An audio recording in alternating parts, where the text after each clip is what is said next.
doing odd jobs just to pay loan sharks and hospital bills. Physical therapist Kim Dan had no one else to turn to for help. An unexpected chance given to him to treat the mixed martial arts superstar Jaekyung seemed to be the answer to all his worries. Although it turns out that what his VIP client is looking for is not a simple massage treatment, but something more intense. In the arena for the Mixed Martial Arts Fighting Championship spectated by countless fans and audiences, we are introduced to the well-endowed and delicious-looking Jaekyung. He is the reigning light heavyweight champion of MFC's International MMA Tournament. Not only does he have the face, strength, and body, but the fierceness he has on the ring also earned him the title Tyrant of the Ring, and be dubbed as the strongest man in the world. His opponent was no match for him as he beat him up with such ferocity that even the referee's intervention was in vain.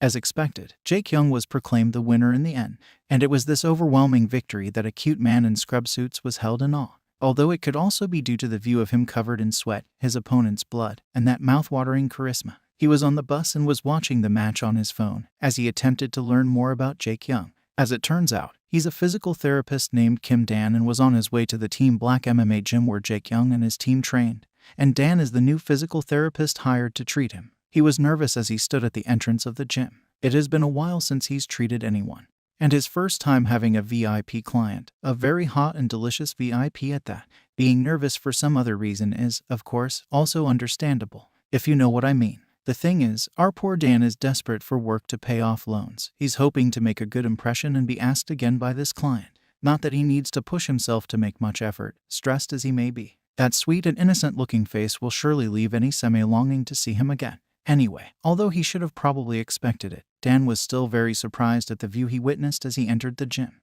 Gloved fists were being thrown in the ring at the center of the gym, although it was just Jaekyung doing the roughhousing. Even when everyone else called out for him to stop, he wouldn't. He even blamed the poor kid for ending up like that, since according to him it was the kid who asked for the free sparring. It took almost everyone's effort just to stop our hottie, and he wasn't at all sorry. For everyone else in the gym, it might be just a regular incident, but for the first-timer Dan it's a very scary and concerning experience, more so when Jaekyung, who just left the ring and stood right in front of him. As expected, Jaekyung's attention zeroed on our Dan. Although according to him it was because he's an outsider, we all know that it's because our baby is such a cutie pie. After all, who could resist such a cutie? Obviously, haughty Jaekyung is just a tsundere. He has to act tough and hide it by treating him like an uninvited guest brought in by other trainees, intimidating him with his height and presence that our baby wasn't able to immediately explain himself. Good thing a buffed man who looked like someone in charge appeared to the rescue. He apologized for coming in late to meet Dan and introduced him to Jaekyung himself as his new physical therapist.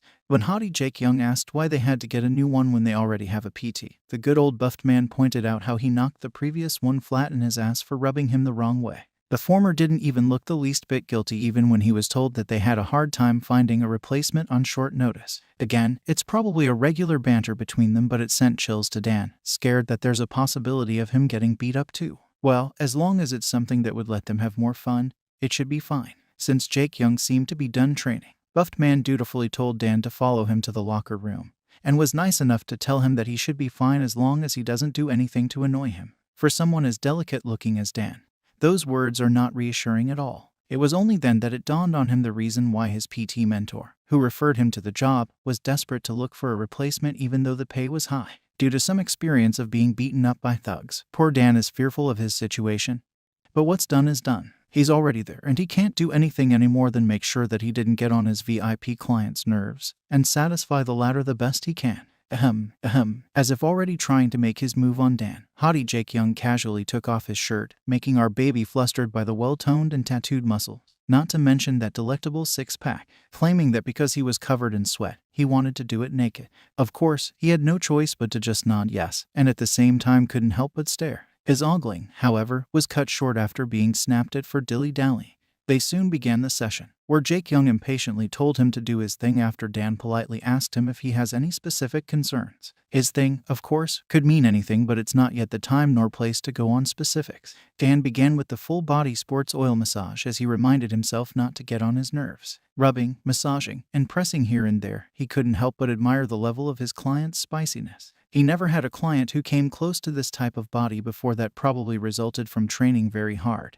Not only that, he's got flawless skin and is incredibly good looking. A god sent down to grace us mortals a taste of heaven. Of course, Dan couldn't help but stare and get distracted, which led him to do the very thing he reminded himself not to do before starting. His carelessness led him to rub Jaekyung the wrong way when he accidentally touched him in the place he's not supposed to. Both of them were very surprised, with Dan getting alarmed and terrified at the same time.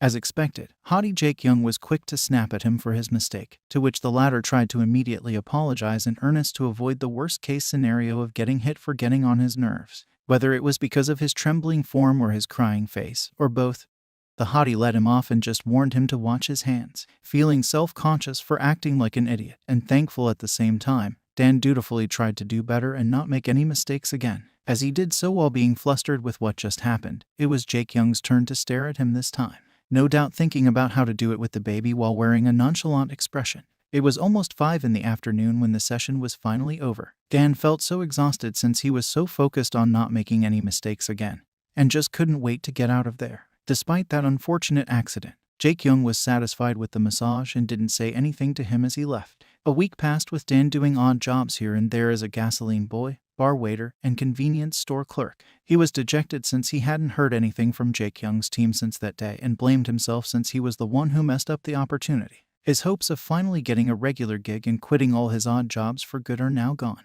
The reason why he's having such a hard time getting a decent job as a PT was because of a perverted director from the hospital he worked at previously, who claimed that Dan wanted to get laid by seducing him with indecent glances. After he was found out harassing Dan, he somehow managed to turn the tables against him and instead ruined our poor baby's reputation so that no nearby hospital would even consider his application. The worst part is, the four-eyed pervert wasn't even punished. Back to the present, Dan was almost at his house when he noticed a group of thugs waiting for him. They were the loan sharks who he owed and were there just to harass him even though he had already made his interest payment for the month. Dreading for what might happen to him, he decided to leave and not go home for the night, dashing away fearing for his safety, even though there isn't any place in the world where he can feel safe. Dan went to a convenience store and bought a cup of noodles for dinner. Despite his stinginess, he still worries about not being able to pay for next month's loan interest, much more the principal, not to mention his grandma's hospital bills due coming up as well. As if to answer his worries, his phone rang for a call from the very man he waited to hear from for the past week. Serving as a knight in shining armor, haughty Jew Jaekyung called to offer him a gig, explaining that he has a match the next day and he needs treatment that night for it. According to him, he liked what Dan did the last time and would like to have another one at his house this time, including all the mishaps and such. Like I said, that sweet and innocent-looking face will surely leave any semi-longing for him. Anyway, Jaekyung looked like he was doing some intense exercise as he tried to convince Dan to take the gig, even offering him the pay extra for overtime when Dan tried to refuse by saying that it is already too late to take the subway. He left Dan with no choice when he offered $5,000 for the session. After all, he isn't even in the position to be choosy. He may not be someone skilled enough to get offered that amount for a single treatment, but he needed the money to cover the loan interest and hospital bills. Even though he felt that something is not right, he decided to take the gig and just do what he can to solve his money problems. As baby Dan was on his way to his place, we see Jaekyung is not alone in his laborious exercise, and it's evident that the other party was under great pleasure, although the other party looked like he doesn't share the same feeling since he was already calling someone else to come over. Dan is yet again awestruck when he arrived in front of Ju Jaekyung's luxurious building where the latter occupied the penthouse. He wondered how it would feel like living in such a place as he made his way to Jaekyung's floor. As expected, for someone like Jaekyung, who's probably the highest paid athlete in the country, giving out $5,000 is nothing. Dan was surprised when he saw that the door to the penthouse was open, and almost got hit as some sort of clothing was thrown in the direction of the door as he tried to slip in. Turns out, it was thrown by none other than Jaekyung, who is chasing away the guy he had been with earlier. The said guy was pissed and indignant as he asked him why he was being treated that way when they were just having a good time earlier. Jaekyung heartlessly told him he wasn't feeling it at all and it was just the former who felt that way, even expressing his intention of not seeing him ever again. The poor guy tried to change his mind by flirting and being touchy-feely with Jaekyung, shamelessly claiming how the two of them had been together for months and that he's got what it takes to give what Jaekyung needs. After all, the two of them, according to him, fit each other well. This discovery of his employer's secret affairs surprised Dan even more, making him flustered yet again, although Jaekyung was not at all bothered by the advances and just told the other guy that he was making him feel unpleasant. Dan was in a dilemma on what to do next as he stood by the door when Jaekyung finally noticed him and called out to him to enter, leading the other guy to notice him as well, and acted like some lover who got played and replaced cold-heartedly. However, the hot athlete was quick to point out that they weren't dating and the latter was just someone in his payroll. Of course, his words struck a nerve which sent the other guy to storm away while throwing insults and sarcasm at Jaekyung. The other man curses Jaekyung on his match for the next day, implying that Jaekyung relied on others before his fight and couldn't do it on his own. This time it was the hot athlete who got pissed, pushing the poor guy to the wall. He threatened that if he did mess up his match, he'll come after the guy, so he better watch out. Despite all that drama, the latter still took the bills that Jaekyung threw his way. The athlete then told the very confused Dan to follow him instead. They entered Jaekyung's very messy bedroom, which showed traces of an intense episode for that kind of thing. Hottie Jaekyung was composed as he told the flustered baby Dan to get in first despite the room's appearance. The latter, who still couldn't believe that his employer is someone who does that kind of thing the night before his match, tried to brush it off as well and began setting up for the treatment. After all, it isn't his business and he should just do the job he's called to do, although the nature of that job has yet to be clarified. As the PT tried to set up and clear a space for the treatment, trying his best to do the job he believed he was called to do, the hot athlete was busy shamelessly checking him out instead, particularly his neck and butt. He's attracted to him despite the lack of direct expression. Poor Dan was feeling good about himself when Jaekyung said that he didn't have any discomforts in their previous session. Not at all aware of his impending fate as he told the latter to lie down on the bed so they can start. Dan intended to do his best to let Jaekyung feel relaxed, all the while stealing glances at him as he pressed here and there. The attraction, after all, is not one-sided, although the former was less obvious on his. Being presented with a simi such as Jaekyung, no youth can resist either. Despite his horrible personality, his body and charisma are irresistible no matter the gender. Anyway, as the treatment progressed, Jaekyung suddenly asked Dan if he thinks it was strange that he always had to be with someone on the night before his match. After all, Jaekyung is someone who barely has enough time for training, and yet he can still afford to pay men to be with him. The latter was at a loss on how to respond when the former went ahead and explained that it was because of his jinx, a jinx that required him to be with someone the night before his match in order to assure a win. Therefore, it's become a very important routine for him. Seeing as Dan just innocently tried to brush it off despite his monologue, Jaekyung became proactive as he spelled the situation to him instead. He suddenly grabbed our baby's arm and asked him what would be the reason for him to kick out the other man on the night before his match and call him over instead. After all, who in their right mind would spend $5,000 just to have physical therapy in the middle of the night? When the reality finally dawned on him, Dan yanked his arm away and exclaimed that he was only there to be his physical therapist and not to do that kind of thing with him. He was trembling as he tried to brush it off but was shaken up when asked if he doesn't need the $5,000. After all, if so, he should just leave since what he needs is not just a simple massage. Poor Dan is in a dilemma yet again. After realizing how stupid he was for actually letting himself be led into a trap that was slyly laid out for him, being blinded by the money he was offered. Although conflicted, he still considered taking up the offer despite his lack of experience due to the trauma he had with the perverted director. After all, he isn't someone who had a choice in the first place, as someone who is in constant need of money but always lacked it. The offered amount is just too much to pass up. Having made up his mind despite the consequences, he resolved himself to do it just once. Dan meekly tugged on Jaekyung's robe and tearfully told him that he'll do it so he should keep his promise of giving him the $5,000. Even though the latter looked like he was just about to call someone else to come over instead, he sadistically grinned and confirmed it. Having slyly achieved the outcome he wanted, Jaekyung casually asked the very flustered Dan if he had experience. Of course, innocent Dan didn't, but he isn't sure if he should admit that. Not that it'll matter by the end of the night. It seems that it didn't matter for the former either, and he just asked out of curiosity. After all, Dan easily decided to change his mind.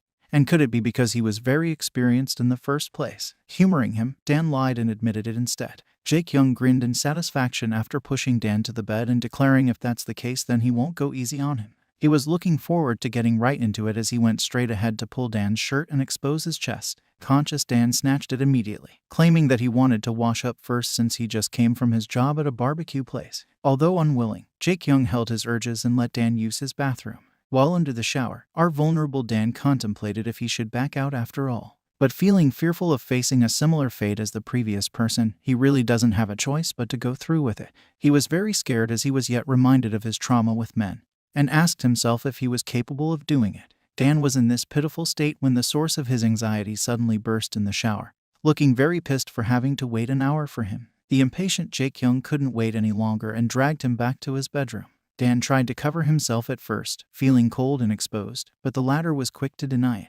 Jaekyung started being aggressive towards Dan. Fearing for his life, he once again tried backing out while trembling, which only pissed the former. Remembering the scene he witnessed earlier, poor Dan had no choice but to give in. Haughty Jaekyung might seem cruel, but it's a fact that Dan agreed to it because of the promised money and thus he has no right to deny the former. The inexperienced Dan tried to comply with Jaekyung's demands the best he can. Only, it still ended up going the Jaekyung's way, much to Dan's distress. Innocent Woo-K had no choice but to put up with it, although he still couldn't help tensing up, making it hard to proceed. Jaekyung complained about Dan's indecisiveness, although it went to deaf ears as the latter could only think of the demoralizing state he is under. He tried to inconspicuously distance himself from him, only to be effortlessly get caught, resulting in a position he didn't want to anticipate at all. Dan teared up at the sudden and compromising situation, surprising Jaekyung yet again, which the former brushed off for just being caught off guard. Confirming our suspicions that he is indeed affected Dan's beautiful crying face, Jaekyung claimed that crying will not make him go easy on him and instead will just want him to put the latter in a more compromising condition.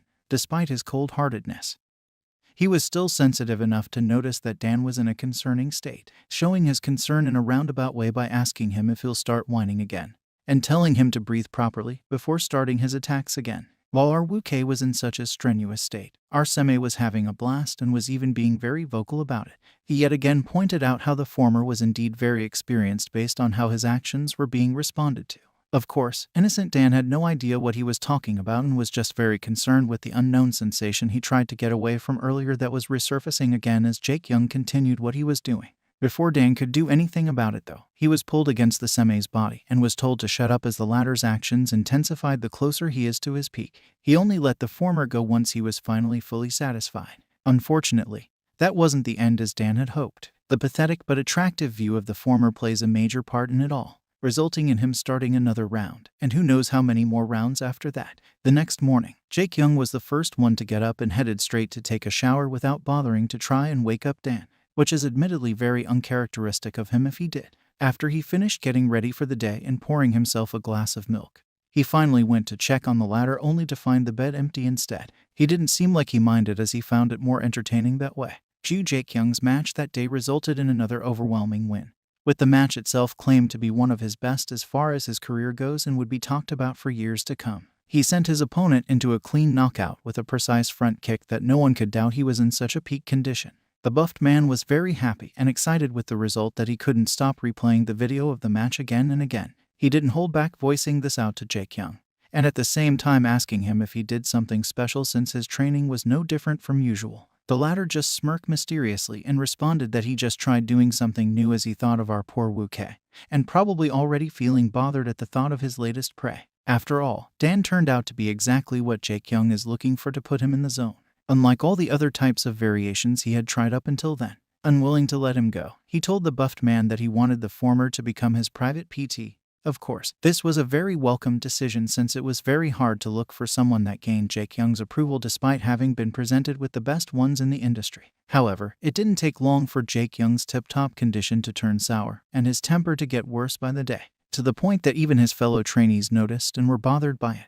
Although it's a common occurrence for him to be in such a bad mood for one reason or another, it's a wonder when the most recent match he had was perfect, since earlier that day he had been staring at his phone, which held the reason for his foul mood. As we get the view of it ourselves, we see that it was actually because of the number of his calls that Dan ignored. Even how many times Jaekyung called, he just won't pick it up, getting frustrated for things not going his way. He barged into the room where the buffed man and another long-haired buff guy were trying to have a peaceful meal. He asked if Dan had returned his calls yet, only to get the response that he had been given 1,000,000 times already. Dan has also ignored the buff man's calls, although he seemed to have received and read the contract and stuff that he had sent on Messenger. Jaekyung was doubtful if he did receive it since it's been a week since then and he hasn't replied. The buffed man tried to console him by saying that since they made him a good offer, Dan should, at the very least, consider it. Still, the former just couldn't be humored, probably starting to get annoyed with his impatience as well. The buffed man just told him that there's no need to get so worked up. Perhaps Dan just didn't want the job because he didn't like something the last time. His memory of the last time was, of course, different from Jaekyung's last time. The realization stunned the hottie, especially after being told that Dan could have just blocked them at this point if that was indeed the case. Although the thought of Dan blocking them, specifically him, just made Jaekyung angrier. The other long-haired dude present in the room unconsciously and insensitively added fuel to the fire by telling him to just give it up since Dan has blocked him, just like how his previous lover did. He was so bitter with his ex that he's not at all sorry for letting others feel the same. At which point we have no need to feel sorry for Jaekyung after everything he did to our poor Dan. Despite all the efforts to humor the young super athlete, it didn't help at all. And since he couldn't do anything about it, Jaekyung just poured all his frustrations into an innocent punching bag, surprising and scaring his fellow trainees yet again. As it turned out, the object of Jaekyung's anger was just staying at home. Even though it's been several days since he experienced that living nightmare, it's still so clear in his mind and, evidently, body. He appeared to have spent the past few days drinking and canceling the calls the former was making, looking like he won't be stopping anytime soon. More than Jaekyung's cruel way of treating people like toys, Dan is angrier at himself for letting Jaekyung do that to him in the first place. But he has to put a stop to feeling sorry for himself. Although he had used the physical pain he is still feeling to stay at home and take time off work, he can't and shouldn't do it for too long. The more bitter the experience is, the sooner it should be put behind, especially in his case since he doesn't have the time or money to afford it. Probably to try and attempt to pull himself together, Dan visited his grandmother at the hospital. The sweet old lady was very glad to see her grandson.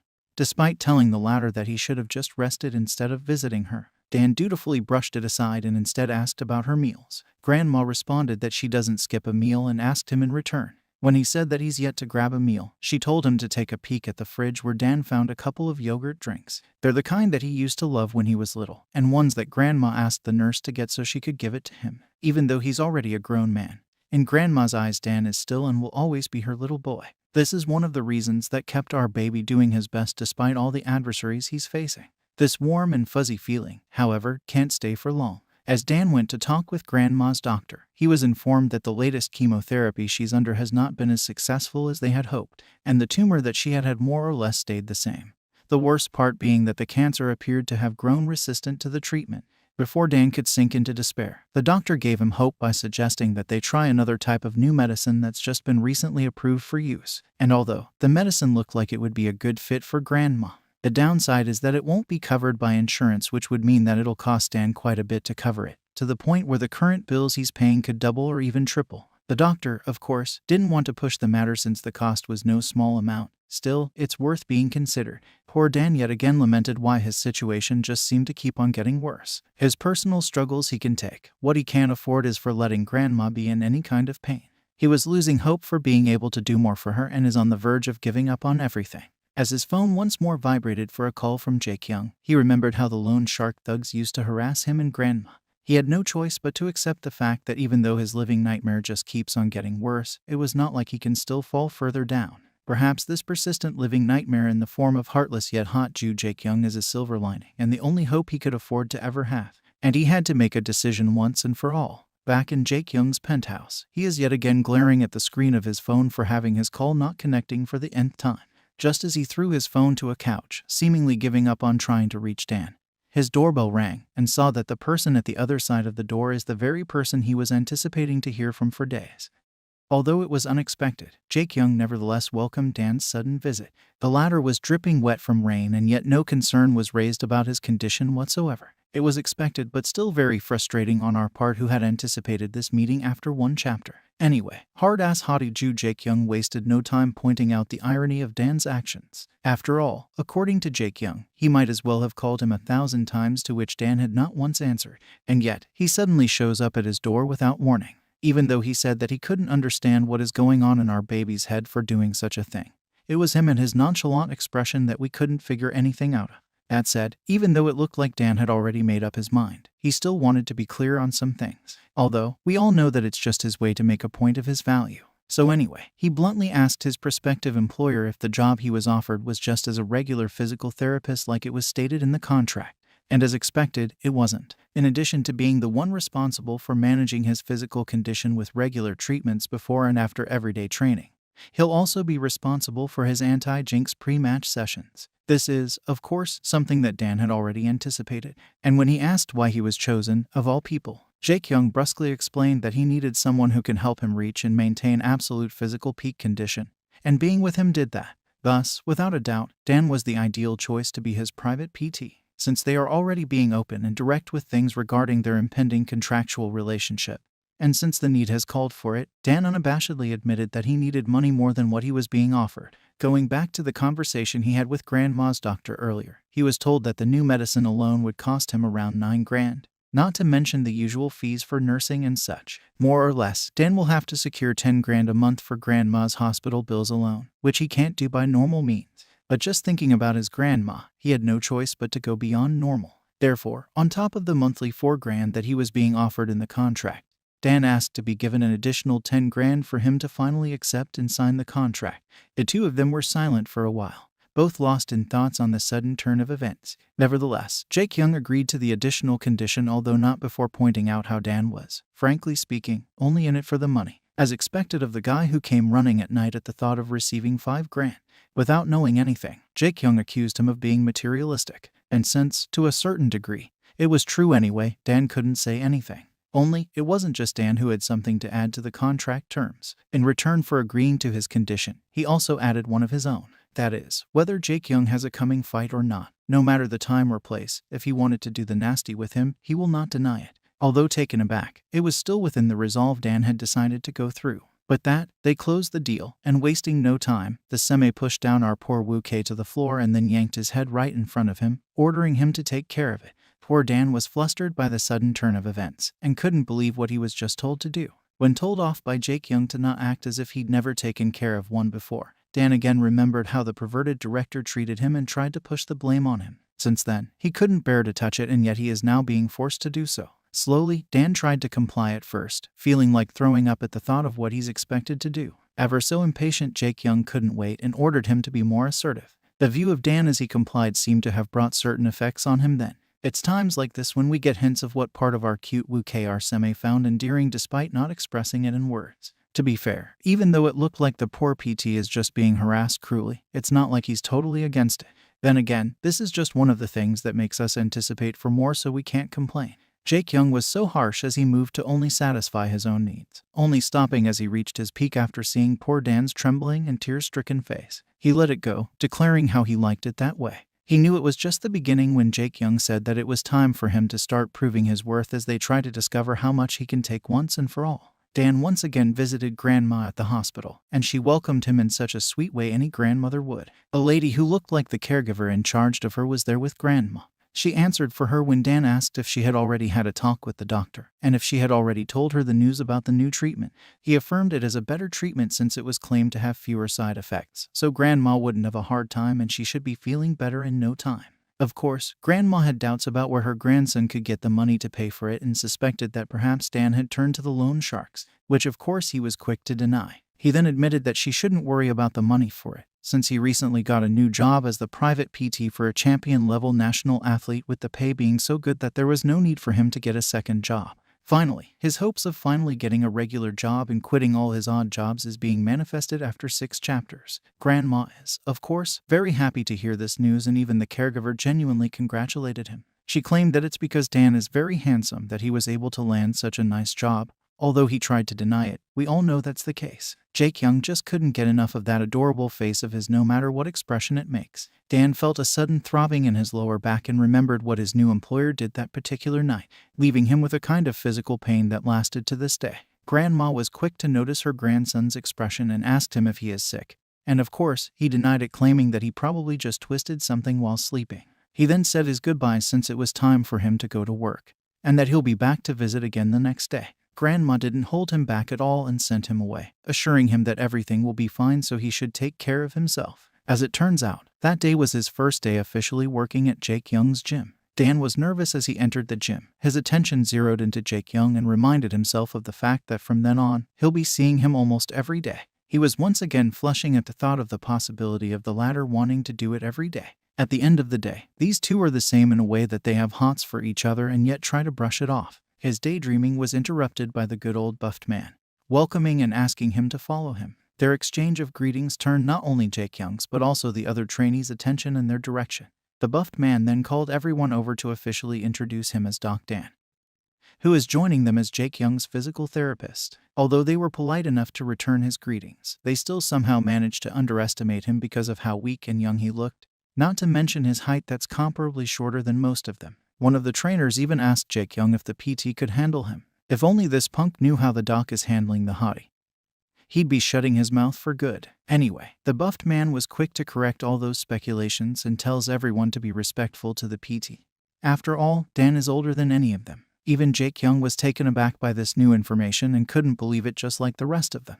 When asked about his age, Dan shyly admitted that despite how he looks, he's already 29.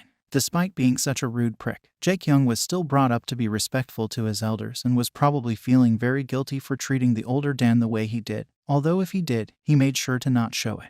As everyone went on to do their respective training, Dan was at the sidelines spectating together with Buffed Man. His attention was, of course, on Jaekyung, who gave it his all on the punches, kicks, and headlocks he did. He was strong enough that his fellow trainees would even remind him not to burst the sandbag again, proving just how strong he is. And again, who can miss that well-toned six-pack? Although his personality could use some major makeover, there was no doubt that Jaekyung's skills are nothing to sneeze at. While Dan was agonizing over this fact, he noticed one of the trainees who seemed to be having a problem with his shoulder. Being the kind and helpful cutie that he is, Dan approached him and asked if he was feeling some discomfort. The trainee answered that he actually messed up his shoulder 6 months prior, and it still acts up a bit to this day. Dan offered to take a look at it, making the trainee very happy. Soon after, the rest of the trainees came over, asking him to check them as well, to which the PT was kind enough to do so. All of these are witnessed by Jaekyung's very watchful eyes, who, we guessed, is not at all pleased with the sudden turn of events. With this, we are therefore adding possessive to his long list of character traits that we can't help but hate and love at the same time.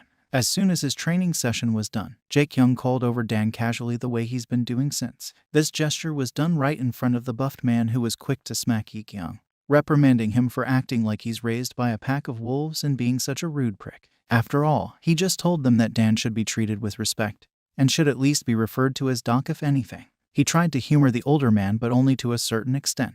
Anyway, Jaekyung told Dan to follow him to the showers area and began taking off his sweaty shirt. When the latter asked if he was done for the day and needed to cool down, then being out there would be better than in the showers. Before he could say anything anymore, however, he was suddenly pulled inside one of the stalls and pressed against the shower wall. The sweaty athlete admitted that he indeed needs to cool down from being all worked up and overheated in his training, and that he needs to be relieved, which he needs the doctor's help with. His acting up as he tried to get back at our baby after he unknowingly made him jealous earlier is somehow cute despite it being such an immature behavior. Poor Dan shivered as Jaekyung pressed himself against his back, realizing what exactly the latter intended to do. He protested. Of course, they were in a public place and could get caught by the people just outside the showers room. Unfortunately, the hot and bothered semi would hear none of it. It had only been a few days since that day, and even if they signed a contract, doing it there is still too much for Dan. In his desperation to stop Jaekyung, he accidentally hit Jaekyung's jaw, surprising both of them. When our baby realized what he just did, he tried to apologize immediately and scolded himself at the same time for hitting anyone, especially his client.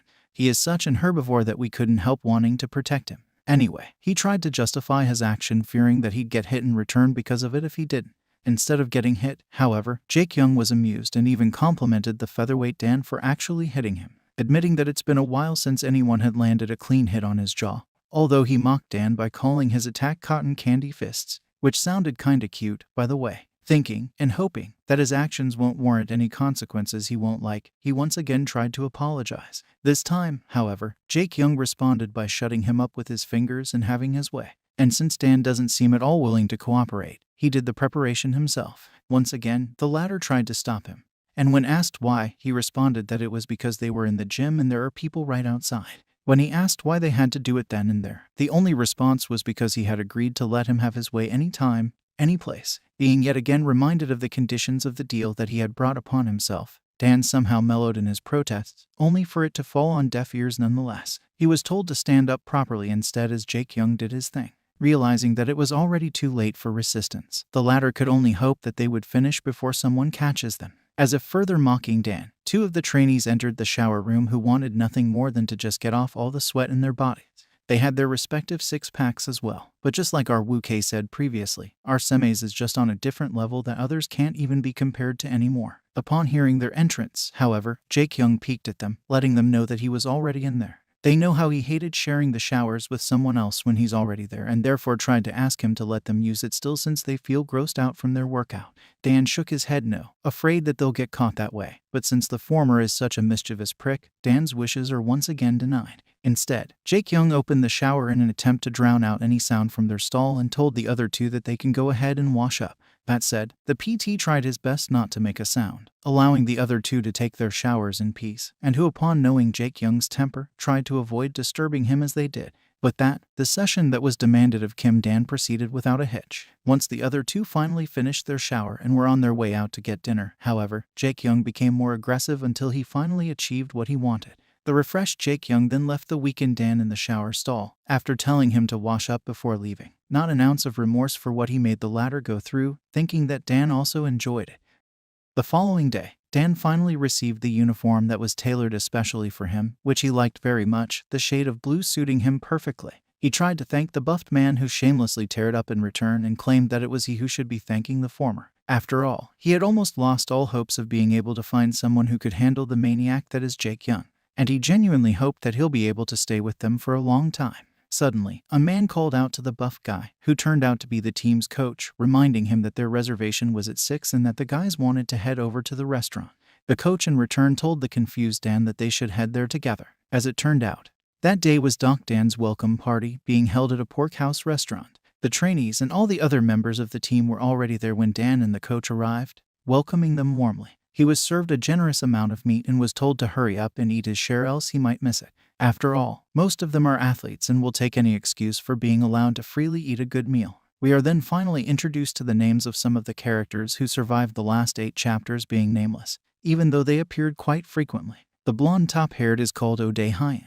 He first appeared while Dan was introduced to the team officially, and was also one of the 2 trainees who unknowingly took a shower while Dan and Jaekyung were together. The long-haired buff guy, who is also the oldest of the athletes, is Coach Jeong Yosep. Our very own buffed man is Park Namwook, who isn't only Jaekyung's manager but also served as the coach for Team Black. Then there's the youngest Heung Yoon-gu, who everyone else adoringly calls Potato, much to his annoyance. Coach Namwook told Dan that although he's officially in charge of Jaekyung, he hopes that he will also be on good terms with the rest of the athletes. The latter of course didn't deny his wishes. Potato then asked the coach where Jaekyung is, to which the latter answered that after doing the morning session, he took off the rest of the day since he had something to do. Adorable Daehyun then pointed out how he could not show up even though it was the welcome party of his physical therapist, to which long-haired Yosep reminded him how Jaekyung doesn't normally come to events like this, not to mention he's someone who doesn't even drink. Hearing that, our Dan was relieved by his absence. After all, seeing his face will only remind him of unpleasant memories, especially that day in the shower room, which he was thankful for to this day that they weren't caught by anyone at all. It's still very awkward for him to face the others, so he intended to wait for a good opportunity and leave early. Just then, someone reminded the coach of the team's very own welcome ritual, resulting in him pulling Dan at the center, a huge pitcher in hand.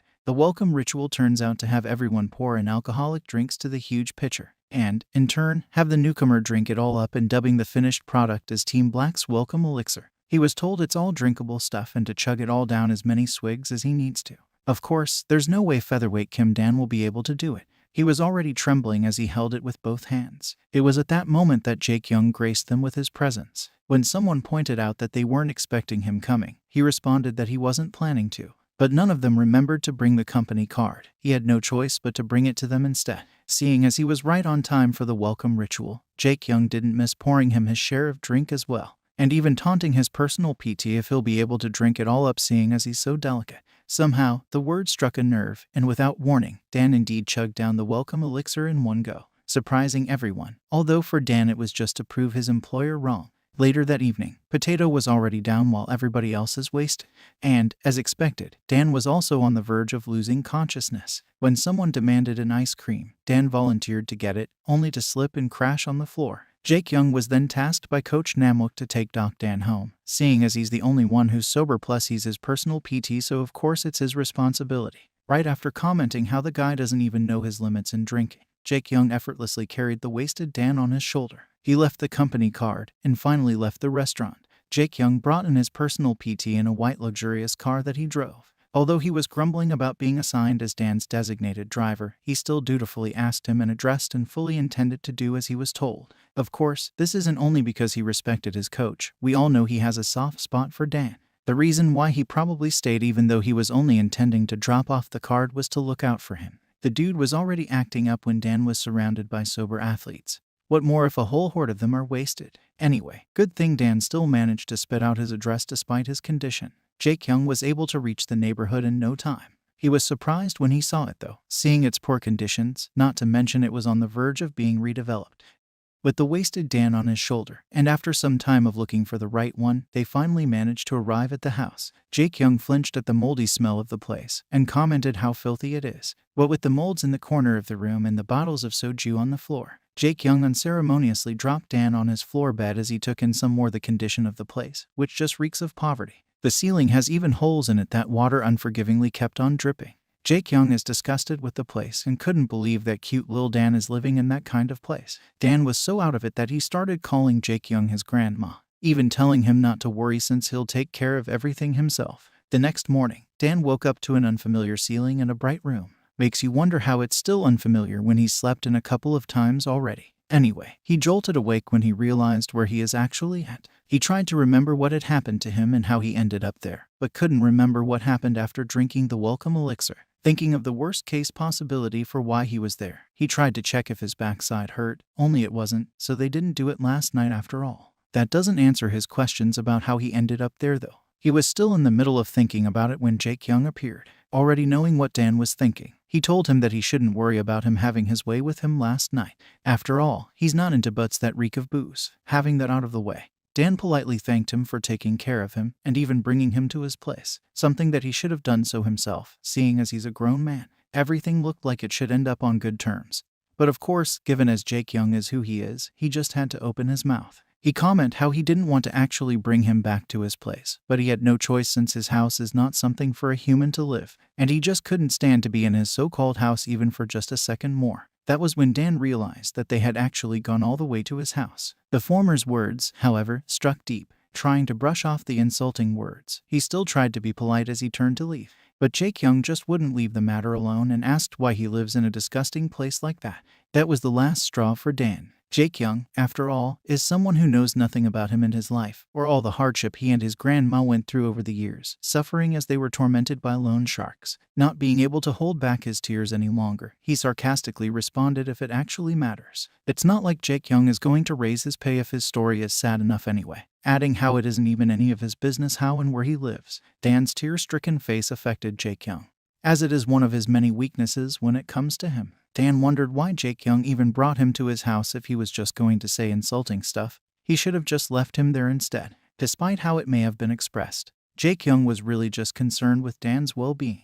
We have to remember that Jaekyung isn't someone known for having a nice and sunny personality, and how he expresses things is really way off from how people generally do. Besides, as it turned out, it was actually the wasted Dan who clung to him the night before. He was so out of it until the end, mistaking Jaekyung for his grandma and asking him not to leave him by himself and to take him with him. He looked so pitiful that the latter had no choice but to bring him back to his penthouse. Dan was on a bus, as he remembered how earlier that day, he finally received his first paycheck. He had received 14 grand from Jaekyung. The amount was enough to cover grandma's treatment and the interest on his loans. There isn't much left after that, but it was his first time to have been able to pay a good amount of that expanding interest. He was hopeful as he thought about how he'll be able to catch up with the interest when given time. Although if he wants to pay the principal loan as well, he can't imagine how many more years he had to stay with his employer in return. Dan was on his way home when he received a call from an unknown number. When he answered, it turned out to be someone from the Redevelopment Association. After his identity was confirmed, he was then asked if he had already moved out yet. Sounding confused, it was then explained to him that the demolition of their neighborhood will begin next week, contrary to what he knew of it happening next year. Multiple notices were actually already sent to him via text and mail, but since things have been crazy for him lately, he apparently missed all of it. That said, he reasoned out that he couldn't pack and move on such short notice. The person on the other line, seemingly annoyed, pointed out that he's the last remaining resident left in the neighborhood and if he doesn't vacate by the end of the week, they will have no choice but to sue him, and finally warning him to clear his residence before things get really ugly. To actually go home every day and not notice how there don't seem to be any other people going on and about in the area, how oblivious can he be? Just when he thought he could finally take a breather, he is yet again faced with another problem. He couldn't afford to move, especially since his next payday is not for another 3 weeks. And the most important part is his promise to his grandma that she will be able to come back to their home once she's all better. Dan was almost inside his house when a metal bat suddenly slammed on the door, just inches away from his head. The loan shark thugs had finally managed to catch him in the house, seeing as he had been such a hard man to find these days that they had thought he had already tried to flee from their town. Dan was indignant as he asked them why they were there when he made his payment on time. Without warning, the ugly gorilla with the bat struck poor Dan in his face. As it turned out, they weren't there to harass him for late payment as they usually did. They wanted to know how he actually managed to pay that much amount, accusing him of laundering money for someone and making trouble for them. He then explained that got the money from legal means. At first, they wouldn't believe him, but as he tried to convince them earnestly and assured them that he'll be able to pay them properly next month as well, they conceded. Despite all that, being trash of the society as they are, they refused to leave our Dan alone without a proper goodbye. The next day, in addition to coming in late, he arrived at the gym with an eye patch covering his left eye. Despite how he could probably feel being beaten up by those mongrels the night before, Dan tried to brush it off, claiming that the injury was just from tripping on some stairs. The others didn't try to press any further even though it was obvious that it doesn't look like it is from tripping on stairs at all. Jaekyung also saw his state but didn't say anything other than to make sure to prepare himself since he has a match coming up. Coach Namwook, bless this adorable teddy bear, got angry at the former's nonchalance. Dan, of course, wasn't expecting any concern coming from his employer at all, although he has other concerns bothering him that are related to the latter. That afternoon, after they were sent to get a break, Jaekyung and Dan were in the locker room doing their regular therapy session. It was in the middle of doing some leg work when Dan finally worked up the courage to tell Jaekyung the thing that's been bothering him all day. He asked if he could get an advance on his next month's pay. This, of course, pissed his employer off. After all, he did just get paid, but because he suddenly had to move out of his place, he had no choice. He promised that it'll be the first and only time that he makes such a sudden request. Jaekyung, of course, just couldn't believe that the 14 grand was already spent in such a short while. He then asked if Dan sees him as a pushover, who looks like his personal ATM he can withdraw money whenever he wants. If we were someone who didn't know our poor Dan's circumstances, we would probably react the same way as well, but of course, that's not the case. Dan, of course, admitted that he perfectly knows and understands what this situation looks like, which is why he's willing to do whatever it takes to make it up to him, doing whatever he wants as much as he likes. He was trembling as he went down on his knees and begged. Although under normal circumstances, Jaekyung might have seen his appearance appealing. At that moment he couldn't help but think how pathetic Dan looked. Nevertheless, the sadistic hottie agreed as he told him it was actually great since there's been something that he'd been wanting to try. That night, we find our desperate Dan sitting on a stool inside Jaekyung's room. What he had told earlier had been on his mind. He wondered what this something that Jaekyung wanted to try would be. He remembered how it had already been quite rough. So if the latter wants to try something truly sadistic, then he has no choice but to brace himself since he has no choice on the matter. The areas where he was beaten up previously still hurt, but he'll just have to bear with it. Jaekyung suddenly showed up, a glass and bottle of expensive-looking drink in his hands, and offered Dan a drink, saying that a good amount of hard drink should be good to have in his system. He then handed a red box which, according to him, the people who he used to sleep with left behind some toys, and that one was left unused since no one was up for it. Dan had no idea what these toys meant, just thought that it was something for little kids to play with, and Jaekyung just mysteriously grinned when asked how to use it, saying that Dan will soon find out. Their night started with Jaekyung preparing Dan, totally ignoring the obvious injuries all over his body that he tried to hide in vain, willing the latter to cooperate so they can use the thing he showed earlier. The toy turned out to be something that's often used by less endowed people unlike Jaekyung, but he wanted to try it himself nonetheless. This cruel semi just found another way to play with his bouquet yet again. Dan was, of course, horrified and couldn't help but think that he was nuts. Not that he can do anything about it, since they already agreed that he wouldn't act up today. Again, being the sadistic prick that he is, Jaekyung seemed like he only cared about himself. At some point, Dan started to feel the unknown sensation he had experienced before, and one that he wanted to avoid feeling ever again, although no point in letting the other party know. Just as Jaekyung was about done doing whatever he wants with Dan's beaten-up body, both from him and from who knows where, he asked him what he thinks about it, seeing as it was something that the both of them enjoyed.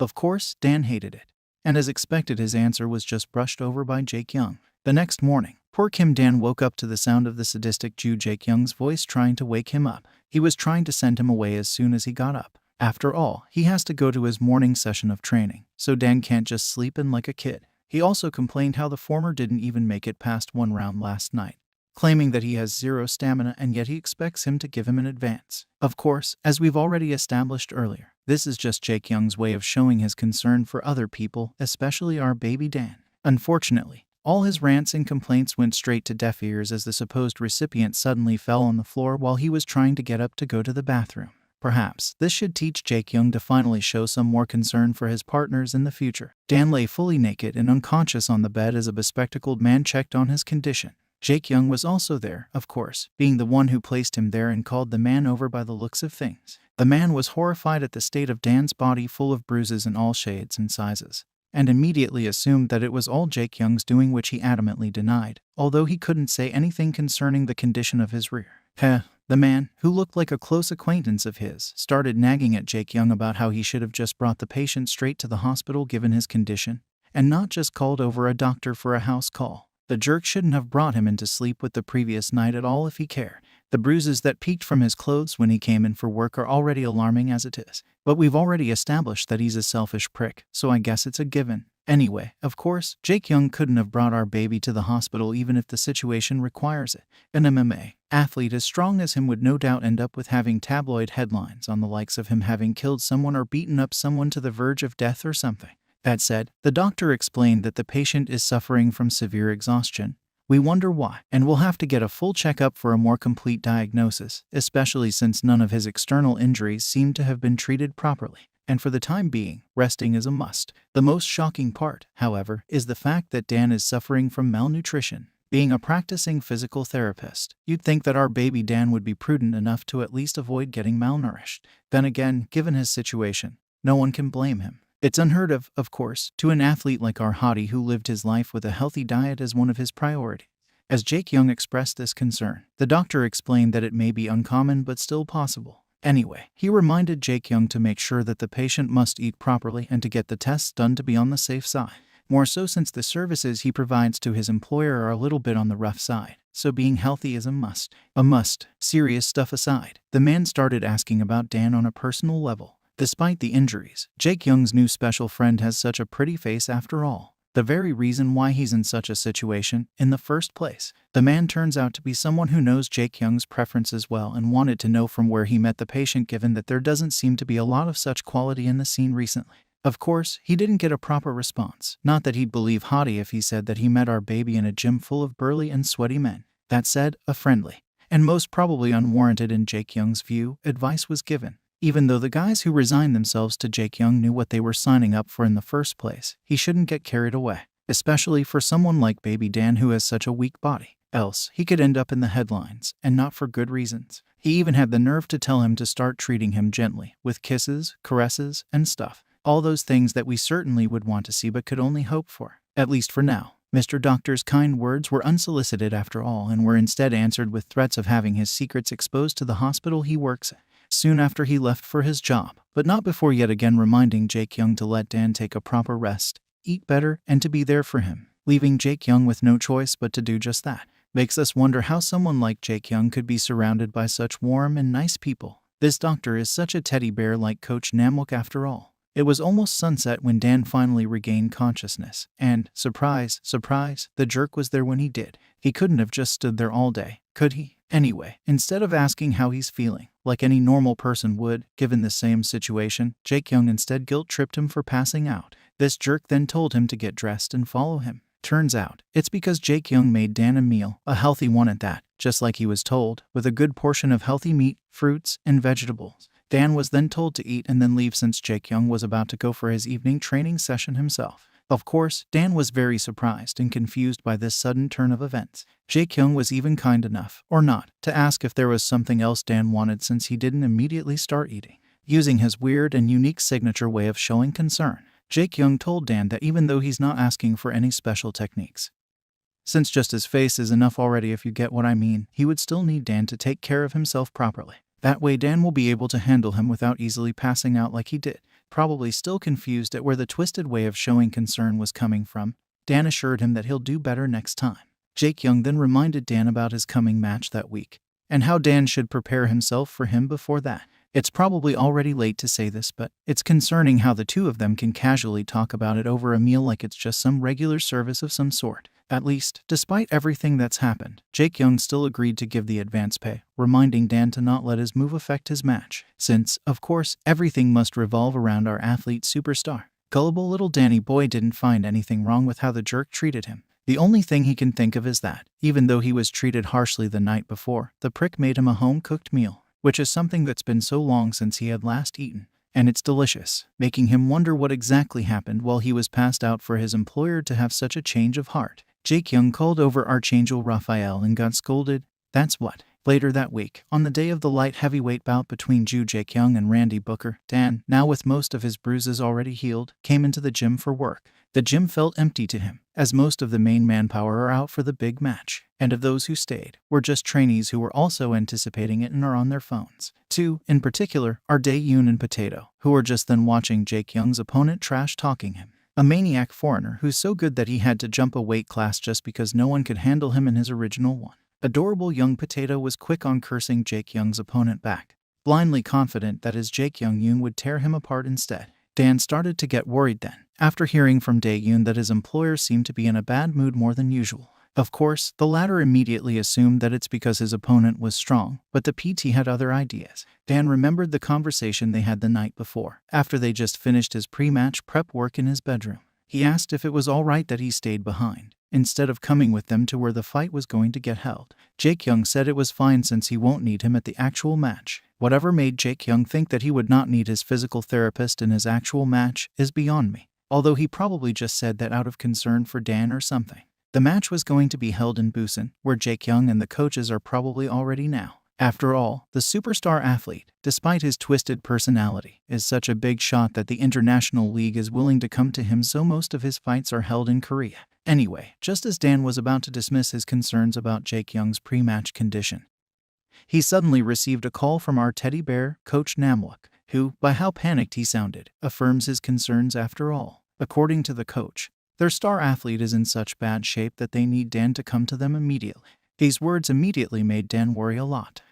And so, Dan came running to the sports stadium at Busan where they are, probably even rode something expensive just to get there as soon as possible. He was met by Coach Namwook, who explained how Jaekyung is in the worst possible condition yet. Soon after, they arrived at the waiting room where Jaekyung and the rest of the team, including some reporters, were. We then see him in a chair with a gel pack on his shoulder and being closely attended by the other staff. This, of course, made the PT worry even more. Jaekyung, however, didn't say anything to Dan as he arrived but just sent everyone away. Coach Namwook, of course, tried to complain, asking why the staff must be sent away even though he was just going to get treatment. Although Jaekyung's idea of treatment is probably different from his coach's, he also reminded him that there was less than an hour left until the start of the match, so he must recover fast. Jaekyung was adamant about his decision, saying that they'll just get in the way of his treatment and that they have no choice but to let him be. Even though there are just the two of them in the room now, baby Dan was still genuinely concerned for Jaekyung's well-being and overall condition, especially Jaekyung's shoulder, which Dan was told is where the problem is. Jaekyung's response to the concerns, however, is to have Dan stripped so they can make it quickly. The declaration sent chills to Dan, understanding finally dawning on what his employer's real intention was for having called him there. We go back to the pre-match face-off earlier that day, in the presence of numerous reporters and league staff. The athletes for the MFC 272's main match finally meet for the first time and were officially introduced to each other. The match between the light heavyweight champion and Emperor Jaekyung versus middleweight challenger Randy Booker, also known as the Butcher. Everything seemed to be going well as the two coolly looked at each other, despite the tension that could be felt in the room. That is until Jaekyung's opponent dared to spit on his face, surprising everyone, especially Jaekyung, who immediately lost his temper. And as if that wasn't enough, the opponent further tried to provoke him by making fun of his nickname and title, throwing in empty threats like he's all that. Jaekyung may be a rude, sadistic prick, but that face of his does not deserve to get spit on, especially not by someone as ugly and as sorry-looking butt face as him. What the hell, man? Seriously, how dare he? Our superstar athlete, of course, almost lost all reason and could barely hold himself back with the help of Coach Namwook and the other MFC staff, especially since his opponent kept on provoking and calling him names, even claiming that he'll knock him out in the first round. Frankly speaking, it's a common strategy in the scene. Still, that's a low blow. Anyway, even though the face-off ended without any major and irreversible consequences on Jaekyung's part, it seemed that Buttface indeed got under his skin. As hours went by, the coaches and other staff of Team Black slowly noticed its effects. At first, he was just complaining about a cramped shoulder as they warmed up, but it's obvious that he's turning stiff as time passes. Apparently, he is currently on a winning streak, making him arrogant and raring to go. Be that as it may, Jaekyung's mental condition is turning for the worst. Even after Jaekyung finished washing up to try and cool his head, it was still to no avail. He locked himself inside the bathroom and cursed at his foreign opponent,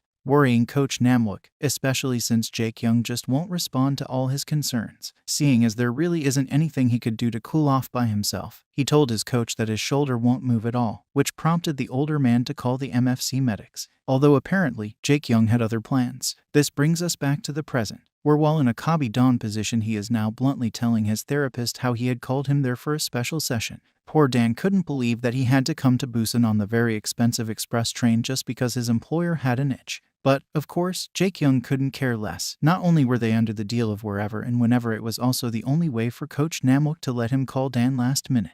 More than Jaekyung's demands, it appears that Dan was feeling flustered because he felt like an idiot for worrying about him the whole way there, still only caring about his needs. Jaekyung hurried Dan as there isn't much time left. Being the manipulative jerk that he is, Jaekyung justified his actions by saying that his physical condition is Dan's responsibility, and that he should start getting used to situations like this. Soon after, while they're still at it, a man, probably an MFC staff, knocked on the door informing Jaekyung that there are only 15 minutes left to go. While he's physically there in the locker room with his PT being hot and bothered, all Jaekyung could think of were the insults that were thrown at him earlier. He wanted to kill the buttface, agitating him even more and, in return, putting our baby under more pressure and pain. He only managed to cool off a bit when Dan, with his tear-streaking face that we already know is one of Jaekyung's major weaknesses, turned to face him and weakly asked him to be gentler. The latter then remembered what his doctor friend told him regarding Dan's weak constitution and what he should do to help with it. Kisses, caresses. Jaekyung's eyes zeroed in on Dan's lips, and without a warning, Jaekyung grabbed Dan's face and started kissing him fervently, which gave Dan such a shock. Even though he never seemed to be the caring and sentimental type, Jaekyung is no doubt feeling the kiss. It was obvious, just from the way he's even had his eyes closed while doing it. Jaekyung even looked like he doesn't plan on stopping anytime soon. Although little Dan is just feeling confused with this unexpected turn of events, Jaekyung only broke the kiss when the latter isn't responding the way he wanted. He instructs Dan to open his mouth instead, doing a smart move by performing both the kiss and stimulation all at once, not giving him any chance to say anything in protest, or even breathe properly at that. The former eagerly and aggressively devoured Dan's mouth. By the looks of it, both didn't seem to dislike it despite being something that was just brought about due to the heat of the moment, especially Jaekyung, who was just raring to go after Dan more intensely than before. The latter couldn't help having mixed feelings of confusion and fervor. Gradually, Dan started flushing and showing Jaekyung the kind of face he couldn't resist, which made Jaekyung go ahead and attack Dan's neck this time, biting it as he reached his peak. He finally let go of Dan, dropping him to the floor, as if he had some help from out-of-this-world being. They heard another call come from the door, informing him that there were just 3 minutes left until showtime. Looking like he's finally calmed down and ready to win the match, Jaekyung left without saying anything, but not before dropping the official Team Black MFC jacket in front of Dan. After the long and heart-wrenching wait, spanning 2 chapters, Jaekyung is finally on his way to the ring looking all calm and hot. Yummylicious hot. As for Dan, using Team Black's jacket he was given earlier, he managed to enter the area exclusive for the MFC staff and team members, getting a front seat view that's normally impossible for him to have. As the match started, Buttface confidently attacked first and came in strongly with numerous punches, only to be effortlessly blocked by Jaekyung's strong arms. The opponent continues his attack with a body blow from the side with such an intense force that even Dan, who was further away from the ring, couldn't help but get surprised. That, or he just has a weak constitution, as they said. Anyway, Buttface was feeling pleased with himself, thinking that he did manage to inflict major damage on our Jaekyung. He willingly lowered his guard down and even started to taunt his opponent like the idiot that he is. Instead of falling for it, however, Jaekyung just grinned and gave him the double finger instead. Buttface was about to attack again then, having fallen to the taunt himself. But it was already too late, as Jaekyung proved to be much faster than he is as he threw a heavy blow to the side of Buttface's head. This was followed by an elbow attack, sending him to oblivion and into a clear KO. Our champion, of course, didn't just stop there, as his elbow attacks show no signs of stopping even when the opponent is sprawled on the floor. Good thing the referee in this match is capable enough and finally managed to stop him. Jaekyung, however, has more in store for his opponent, it seems. Now that the match is officially over, he took off his mouthguard and finally managed to do a payback for the face-off earlier that day. And so, light heavyweight champion Emperor Ju Jaekyung managed to keep his belt just like that, the fight ending in the first round with a KO. The Korean audience and fans, not to mention Jaekyung's coaches, couldn't help their excitement and shouted his name with so much vigor. Dan also couldn't help but get swept up by the moment and get starstruck once again. He may have started the job just for the money, but seeing Jaekyung's overwhelming victory made him realize that he's someone incredible and it's Dan's job to take care of him and make sure he stays that way. Back in the waiting room, Coach Namwook once again complimented Jaekyung for his victory and asked him how he was feeling. Surprisingly enough, although it was ultimately so, the star athlete gave credit for his well-being to Dan and their team for taking such good care of him. After baiting his coach to get him some water, Jaekyung and Dan were left by themselves. Jaekyung, therefore, prompted Dan to speak up about what he's dying to say so since earlier. That said, the latter asked that Jaekyung should at least let him know in advance if a situation like what happened earlier happens again, clarifying that being called in on short notice for regular treatment is one thing, but lying like that just so he can do a quick one is just wrong on so many levels. Of course, the self-centered prick wouldn't hear any of it, not even when Dan tried to justify himself that he requires it to prepare himself emotionally. Our poor baby has just completely resigned himself to Jaekyung and is saying something like anything goes is fine so long as he's given a little leeway. Jaekyung practically has Dan wrapped around his fingers, and he still had the nerve to feel dissatisfied. He's such a hard man to please. Dan suddenly compliments him for doing amazing in a match in such a shy manner, although the receiver casually brushes it off as something he's already aware of himself. Like the tsundere that he is, makes us wonder who's wrapped around his fingers. A few days later, Dan is in his soon-to-be-demolished house, getting ready for the day in his soon-to-be-demolished bathroom. The bruises in his body area had already faded and managed to heal faster, probably all thanks to the prescription medication that Mr. Hottie was nice enough to give him a few days ago. For reasons that could only be known by Jaekyung, he causes him pain and then heals him, and perhaps it'll be an unending cycle. What Dan is sure about, though, is that Jaekyung's actions confuse him to no end. Not to mention the kiss Jaekyung initiated that day is so unlike the man who's usually so rough. Seeing as his first kiss was already as intense as that, he wondered if he'll be able to do it again. Although, if Jaekyung had his way, they'll probably do it way a lot more in the future. Anyway, Dan had a busy day ahead of him since he'll be spending a good chunk of it trying to find a new place to live, so he can't afford to have useless thoughts such as a possible shift in their relationship. Dan went to a real estate company hoping to find a place he could immediately move into but at the same time won't require him a deposit. Despite having his advance on hand, of course, he couldn't just carelessly spend it. Most of the money is already intended to cover grandma's medical bills, so he barely just has enough to cover the rent. But that's the problem. According to the real estate agent, although there might be some places that can meet his requirements, they won't be cheap since those that don't require deposits tend to be on the more expensive side. There's one at $800 a month but is small at just 200 square feet. There's also one at $1100 but barely has any space either. Dan took a break in front of a convenience store, lamenting about how expensive tiny living spaces could be. He is yet again conflicted if he should just have asked for more money from the beginning. After all, 14 grand is just barely enough for the hospital bills and loan interests. See, this is why we always must be prudent and look at the bigger picture and not just try to get by. But anyway, you do you. Of course, he caught and reprimanded himself immediately, since sometimes cute baby Dan is an idiot. Jaekyung had been generous to him so far given that terrible personality. How could Dan possibly ask for more? Although, all of us agree that he does deserve more. That said, he consoled himself that he was just thinking like that because there were too many things to pay off, and he needed a place big enough to be able to fit grandma's wedding cabinets at the least. Therefore, he'll just have to try and look for a place on another real estate company if he had to. It's just that, it was exactly at that moment when he was just talking to the second company that the lone shark gorilla and his monkey men came upon him and learned of his plans to move out. It was 20 minutes past 5 in the afternoon. Jaekyung was doing his afternoon training as he waited for his PT to arrive at the gym. They were supposed to go together to the hospital for his medical checkup that afternoon, but for some reason, he hadn't shown up all day. Jaekyung, being the impatient prick that he is, started complaining about it, especially since it was Dan who wanted to tag along himself. Seeing as even Coach Namwook had no idea where Dan is, he tried calling his phone but there was no answer. So, he told Jaekyung that he should just drop by Dan's house on his way to the hospital since he knows where he lives anyway. Of course, Jaekyung is just too cool or probably just lazy to do it, so he wanted to just reschedule his appointment instead. Typical tsundere reaction. Back to where poor Dan is. Turns out he's already roughed up by the gorilla and his gang at his house, and his phone was in fact in the hands of one of them. To make matters worse, the thug even went through Dan's messages, where he saw the 14 grand that were in his bank account. Of course, being the selfish bullies that they are, the gorilla ordered Dan to transfer the whole amount to him instead, even when our baby tried to compromise with just half, explaining that the area is being redeveloped so he needed to move. They started beating him up again instead as he refused and even threatened to touch grandma if he doesn't do as he was told. Of course, Dan wouldn't let that happen, so, against better judgment, he conceded. And just like that, the advance payment he tried so hard to get is gone in an instant. Heung, which turns out to be the gorilla's name.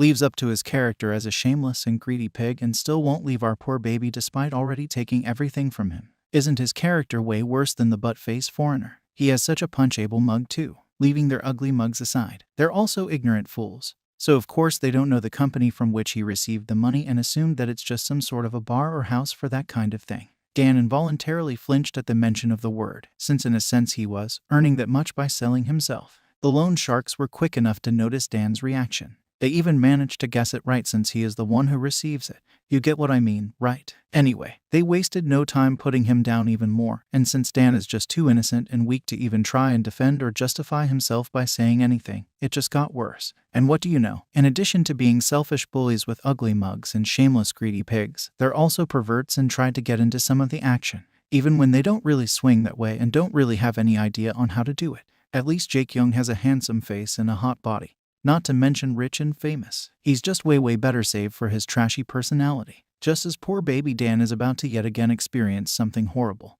His knight in shining armor with trashy personality came to the rescue. And with him there, even with just him alone, those sick pigs won't even be able to do anything horrible to Dan anymore. As it turns out, Coach Namwook had indeed forced Jaekyung to drop by Dan's house on his way to the hospital, since they couldn't reschedule the appointment because of their full schedule for the rest of the month. But with all those off-site training and photo shoots here already set, it's a bittersweet dilemma for famous people we plebeians will never get to experience. Anyway, playing the guilt card to Jaekyung, his coach insisted that he really should bring Dan with him. He informed him how dedicated and serious Dan had been in his role as his PT, staying up all night just so he could look over Jaekyung's medical records. Well, Jaekyung complained nonstop, but he still went out of his way to go to Dan's house and was just in time to save Dan from such a horrible fate. The gorilla and his gang, who probably live under some rock, had no idea who they are up against, save for the one of them who immediately recognized him after Dan called Jaekyung by his last name. Since Jaekyung is terrible at reading the room, his first action was, of course, to scold his PT for ignoring their calls. He then picked him up to get on his feet so that they can go to his medical checkup. Another twisted way of showing concern, I guess. Of course, the gorilla isn't any better, as he tried to stop him, claiming that they were collecting money and were just about to get their fun as a treat, which hopefully, for better or worse, made it possible for Jaekyung to put this and that together and realize where Dan had been coming from all these times. Anyway, the gorilla's words didn't bother him one bit, or if they did, he didn't show, just like how he always does, and just tried to drag Dan along instead. Which, of course, the former foolishly did not take it kindly, even when one of his men tried to explain how Jaekyung is a mixed martial arts champion and that they shouldn't mess up with him. But once a fool, always a fool. The gorilla had the nerve to say that MMA fights are all fakes and that what he's got is the real deal, calling Jaekyung a princeling and a baby-faced pretty boy. Appearance-wise, he's not wrong, but it's not even half of the truth. Dan tried to intervene, telling Jaekyung not to fight and for them to just go. But it was already too late, and the gorilla had already gone down a place he had no hope of ever saving himself from. In short, the baby-faced princeling is going to hand butt over to him. After mockingly jabbing at him, the gorilla was thrown to the floor after a single punch from the baby-faced princeling. Of course, it's all in the name of self-defense since it was the gorilla who threw the first punch. Now, as it turns out, the third member of the Lone Sharks used to be a wrestler, or so he claims. He was confident as he tried to lift and most probably throw Jaekyung, but ultimately failed to do so. The latter was quick and elbowed the ex-wrestler's head, freeing himself in the process. He threw a bunch of punches on his face and finally doing the shoulder throw at him just like how wrestlers do, ultimately mocking him. The second member of the group, who should have just stayed quiet, tried to hit Jaekyung with a soju bottle, probably hoping that it will somehow knock him out or, at the very least, hurt him. Unfortunately, it failed to bring in any effect and somehow the thug ended up receiving a delayed punch from his target instead. Gorilla finally managed to get back up again and revealed a knife on which he tried to attack Jaekyung with. The attack failed again, and instead Jaekyung gave him a clean uppercut, followed by a frontal kick and sent him through the window to the outside. Dan's house that's already in a mess just got messier. Following the gorilla outside the house, Jaekyung then asked him how much Dan owed them, and was just about to hit him again when he didn't immediately answer. Having no other choice, the former showed the amount on his phone. The latter then paid in full without making any fuss, after which Jaekyung told him to not touch Dan ever again. Whether the gorilla did give the exact amount and went overboard, we may never know. We should just be thankful that at least one of baby Dan's problems is somehow finally solved. When Jaekyung returned inside the house, he happened at Dan trembling in the corner, without a doubt, terrified at all the commotion. And with that, acting as if nothing happened, he carried his PT on his shoulder like some featherweight sack of potatoes as they head out and towards the hospital for Jaekyung's checkup. Although from the looks of things, isn't it supposed to be the other way around? Outside the hospital, Dan was seated on a bench with an ice pack for his eye. He's still trembling from what happened earlier, but as soon as Jaekyung appeared, he was quick to get up to ask and check if the latter was hurt anywhere. It's ironic how the one who fought doesn't have a scratch, and yet the one who was just cowering the whole time is full of bruises. Anyway, the doctor that they were supposed to meet for the checkup already went home, so they had no choice but to just reschedule. Although apologetic, Dan, being the worrywart that he is more concerned about the problems that may arise for the star athlete's career. After all, those thugs could file a report for being beaten up by him. But of course, they're criminals, so getting involved with the law would be more problematic for them, so Jaekyung was confident it'll work out. Besides, he already gave them compensation. Dan was shocked when he was told that the amount given was the whole of his debt. That said, didn't they already take the 14 grand previously? What about his compensation for getting beaten up by them? Our baby protested at his generosity, of course. After all, it's not an amount that can be easily paid off. And they're not even friends or close enough that they're comfortable giving each other money without anything in return. He even got to a point where he passed out just so he can get 14 grand. Jaekyung didn't take in calmly being called out for doing something for him either. Who would? Without sugarcoating it, Jaekyung pointed out that there was no way Dan would ever be able to pay his debt in the first place, even with all the jobs that he had. Plus, because of being harassed by those thugs, Dan's needs are also already affected. Point taken. But, of course, we all know it's just because Jaekyung's a tsundere. Anyway, Jaekyung claimed that Dan should just think of it as an advance. But Dan's pride and self-preservation just wouldn't allow him to easily accept it and still protest. So, the former told him to just go back to the thugs and let them have their way with him instead. As expected, that convinced Dan. It is the lesser evil of the two and all. With this, Jaekyung bought him. Dan once again resigned himself to his fate and grudgingly accepted that he'll yet again be indebted further to his employer. And, of course, he's already aware of the only way how he can pay it all back. You'd think that was what he's planning all along, but let's give him the benefit of the doubt and play along. We didn't reach chapter 20 yet after all. After having all of that settled, Jaekyung made Dan follow him to the parking area where he showed off his luxurious car and told the other to get in.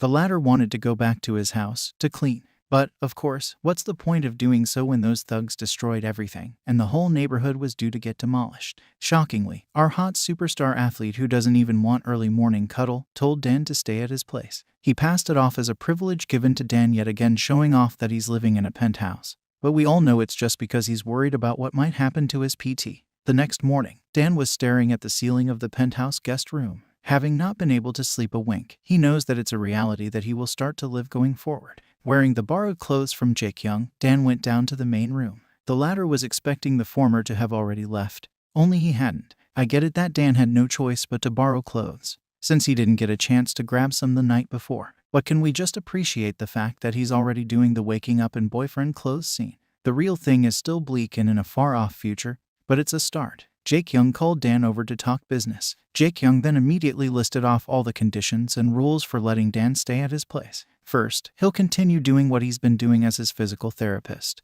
The only difference being that he'll monitor his condition even at home as well, and to make it easier for them to do their special session.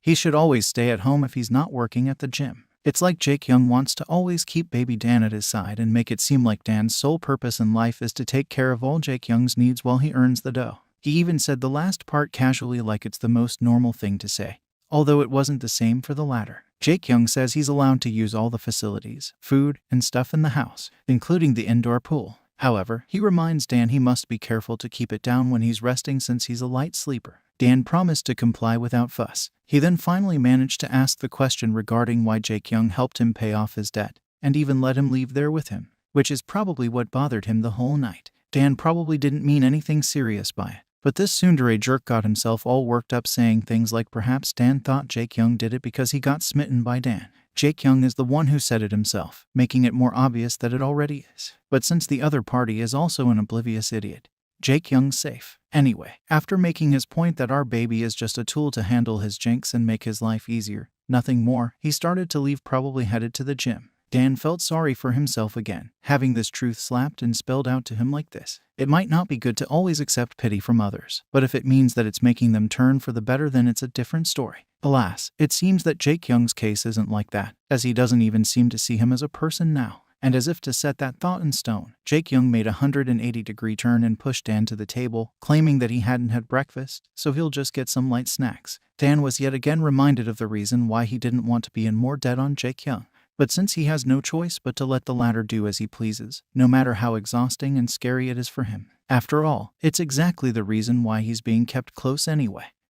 Dan was on his way to his old house when he saw how the demolishers have started destroying the other houses and properties in the neighborhood. He was thankful that they hadn't reached their house yet and entered it, feeling miserable as he did. He started going through his stuff, thinking that he should probably just leave most of them since it won't have a place at Jaekyung's house anyway. What with them being old and worn out. Still, some things can't be left behind, such as a photo of him and Grandma when he's still young, and Grandma's precious bridal wardrobe that's made from mother of pearl. He started having negative thoughts again as he thought of his grandma and their memories together. Before he could really entertain them further, Dan managed to catch himself and called a truck rental place for it instead. And after settling everything, he said his last goodbye to the place. Back to the penthouse, Jaekyung didn't have a favorable opinion of the wardrobe when he saw it first. But after Dan explained that it's something precious to his grandma that's currently staying at the hospital, he let it slide. There isn't even anything to complain about anyway. The wardrobe looked classy and beautiful. Soon after, Jaekyung left for his evening training, leaving Dan in his big empty house by himself. A situation that persisted for the next 10 days. Somehow as the days passed, Dan couldn't help but think how despite the house being sleek and fancy,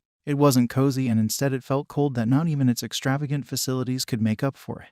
And since Jaekyung is preparing for a coming match, he's been so busy even with late-night training sessions. They don't even see each other much outside the gym even though they live in the same house. This made Dan feel lonelier, compared to when he's living by himself at his now demolished home. Dan was thinking about how to earn money for Grandma's medical bills, seeing as he's probably not going to receive any paycheck, given that he's already received all his advance after his debt was paid. He could try and get a second job, but the probability of Jaekyung allowing it is next to impossible. As he was comparing himself to a literal toy that was just waiting for his owner to come and play with, the owner suddenly called. Not even a hi or hello. Jaekyung just asked if he was at home and told Dan to get himself ready and loosen up his precious place for him. He shamelessly admitted that he wants to do it but doesn't feel like doing the preparation himself, so poor Dan has to do it himself in just 20 minutes, which is his ETA. It's moments like this when one wonders if all athletes are like Jaekyung, who seems like they couldn't contain themselves once they decided to let loose. Realizing what the given instructions meant, Dan resigned himself to it yet again, especially since he wasn't even given a choice as Jaekyung dropped the call without letting him have any say. Despite being forced to do the deed, from the looks of it, it doesn't seem like he's totally against it. He complains and feels sorry for himself every time, and yet he complies and blushes every time too. If the semi is a sadistic tsundere, then the UK is a submissive hypocrite. Anyway, doing as told, Dan took a bath and started preparing himself in the bathroom. He felt unpleasant doing it, but he had no choice since he already knew by experience that he was going to be the one suffering if he doesn't do it properly. As he did, he happened to reach a spot that made him feel uncomfortable, but at the same time also made him feel like he's ready. And as if on cue, Jaekyung appeared, seemingly having witnessed everything, and even had the guts to give an unwarranted compliment. Seeing as everything's already prepared, of course, Jaekyung could just start doing what he wanted to do, and yet again praise the former for preparing himself properly. Dan once again felt like an idiot for just following the orders like that, even though he knows what was going to happen. But then it's not like not doing it will make things easier for him either. Jaekyung, being a fiendish prick once again, just thought of another way to torment our precious UK. Without warning, he suddenly and easily lifted Dan so that he was in a position to have a full view of everything in the mirror, much to Dan's horror. He tried to protest and get down, clearly too embarrassed that he just couldn't bring himself to look. Thrashing about only made him fall over the marble counter, almost hurting himself if it weren't for Jaekyung expertly adjusting and being firm with his hold. Dan had no choice but to hang in there and completely rely on Jaekyung, even when he was being attacked forcefully. To make matters worse, Jaekyung seemed to be adamant about having Dan look at what was going on down there and making him feel more embarrassed not just with actions but through words as well. As the time passed, they came to a point when even Dan got excited, something that hadn't happened before, and something that really bothered Dan. To him, it meant that he was becoming someone like the director and the thugs, who were dictated by their urges. So why is Jaekyung not included again? Anyway, whether Jaekyung knows about it or not, the semis seemed to keep on hitting Dan's precious spot until Dan finally reached his peak, which in turn also made Jaekyung reach his. As much as Dan lamented how he seems to be changing into someone who's starting to enjoy this, it's not like he can do much about it, even though it used to be so scary for him to do because of his trauma. They continued to do it, so many times that Dan had already lost count, and the only thing he can think of is wanting it to finally stop, although Jaekyung seemed like he was up to do it until morning. Suddenly he noticed his phone ringing and saw that it is a call from Grandma's hospital. Dan started panicking at what might have happened for them to call in the middle of the night. Without thinking, he tried to reach and answer it, but before he could do so, Jaekyung easily pulled him back in place. Dan tried to explain that he must answer it since it might be an emergency concerning Grandma, but of course, the self-centered prick just couldn't care less. Fearing for the worst, that was when Dan lost it. For the first time, Dan yelled at Jaekyung as he pushed him away with so much force that the latter was caught off guard. Dan was so worried that, without even thinking of the possible consequences his defiance might bring him later, he just left Jaekyung without letting him have a say. It's positive that the crying face helped a lot too. At the hospital, Grandma's doctor explained to Dan how she had respiratory issues at 2 in the morning and that they had no choice but to call him in case the worst happened. Thank God it didn't. Fortunately, Grandma seems to be doing well now. The doctor further explained that what just happened seemed to be a side effect that they failed to notice on the new medication. After all, Grandma is already in an advanced age. The doctor then left Dan to himself, but not before telling him how he should be there for her and visit her as much as he can, even how busy he might be. After all, patients undergoing chemotherapy need family support more than anything. This, of course, Dan promised to do. He then led himself to Grandma's room, where he sat with her as she slept peacefully, tearfully apologizing for his shortcomings and negligence. Dan stayed at the hospital the whole time and only went home at dawn. He was in such a rush earlier that he forgot to grab a jacket as he went, making him directly feel the cold of the morning air and seeming to have caught a cold because of it. When he got home, Jaekyung was just about to leave for his morning jog. Being still out of it, he wasn't even able to greet him properly, much less say anything regarding what happened between them earlier. Dan just went ahead and told him that he'll just take an hour of shut-eye and promised that he won't be late for work later, just as much since he seemed to have caught a cold. He looked so tired and felt dizzy that he didn't even manage to reach his room and just flopped down on the living room sofa. Not a word or peep was heard from Jaekyung, however, although he did complain while on his jog how Dan just seemed to do whatever he pleases. Why doesn't he do something about it then? Our world will become a better place if we just take the initiative ourselves, instead of mumbling and complaining silently. Back at the penthouse, Dan dreamed of the time when he was just a kid. He had suddenly woke up in the middle of the night. Grandma was not on her side of the futon they were sleeping on. Little Dan started crying, only for Grandma to show up not a few minutes later. She tried to calm him down as she explained how she just went to the kitchen to get some water. Dan kept on asking her not to leave him alone, and Grandma kept on assuring him that she won't as she sent the tear-streaked Dan to sleep. Dan woke up with a jolt, with tears dripping from his eyes. He had overslept but was immediately fully woken up when he noticed the missed calls in his phone from the nursing attendant and Grandma's hospital. Thinking of the worst scenario yet again, he immediately ran back to the hospital. When he arrived, the scene he witnessed before him made him froze. Grandma was there comfortably sitting on her bed and happily talking to the very composed and handsome Jaekyung, who was seated on a chair next to the bed. When Dan finally made his presence known, Grandma was quick to call him over. She was also quick to comment how he's lost a lot of weight since the last time she saw him. If only we could tell Grandma that the main reason for Dan's drop in weight is the very person she was just talking to. Despite Dan's shock, however, he immediately inquired about what had happened earlier, which she quickly dismissed. Instead, she was all about Jaekyung, who she was full of compliments for. Grandma seemed to really like Jaekyung a lot that she made it a point to tell her grandson as well without reservation.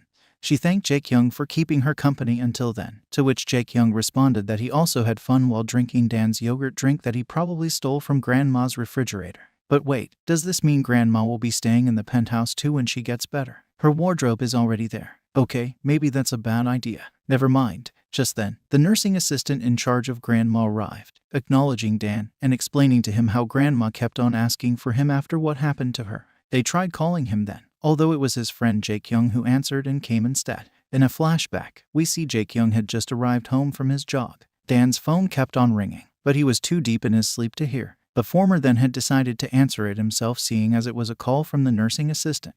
She further explained that Jaekyung had said Dan was sick, so he came in his place. For some reason, this surprise visit from Jaekyung made Grandma happy.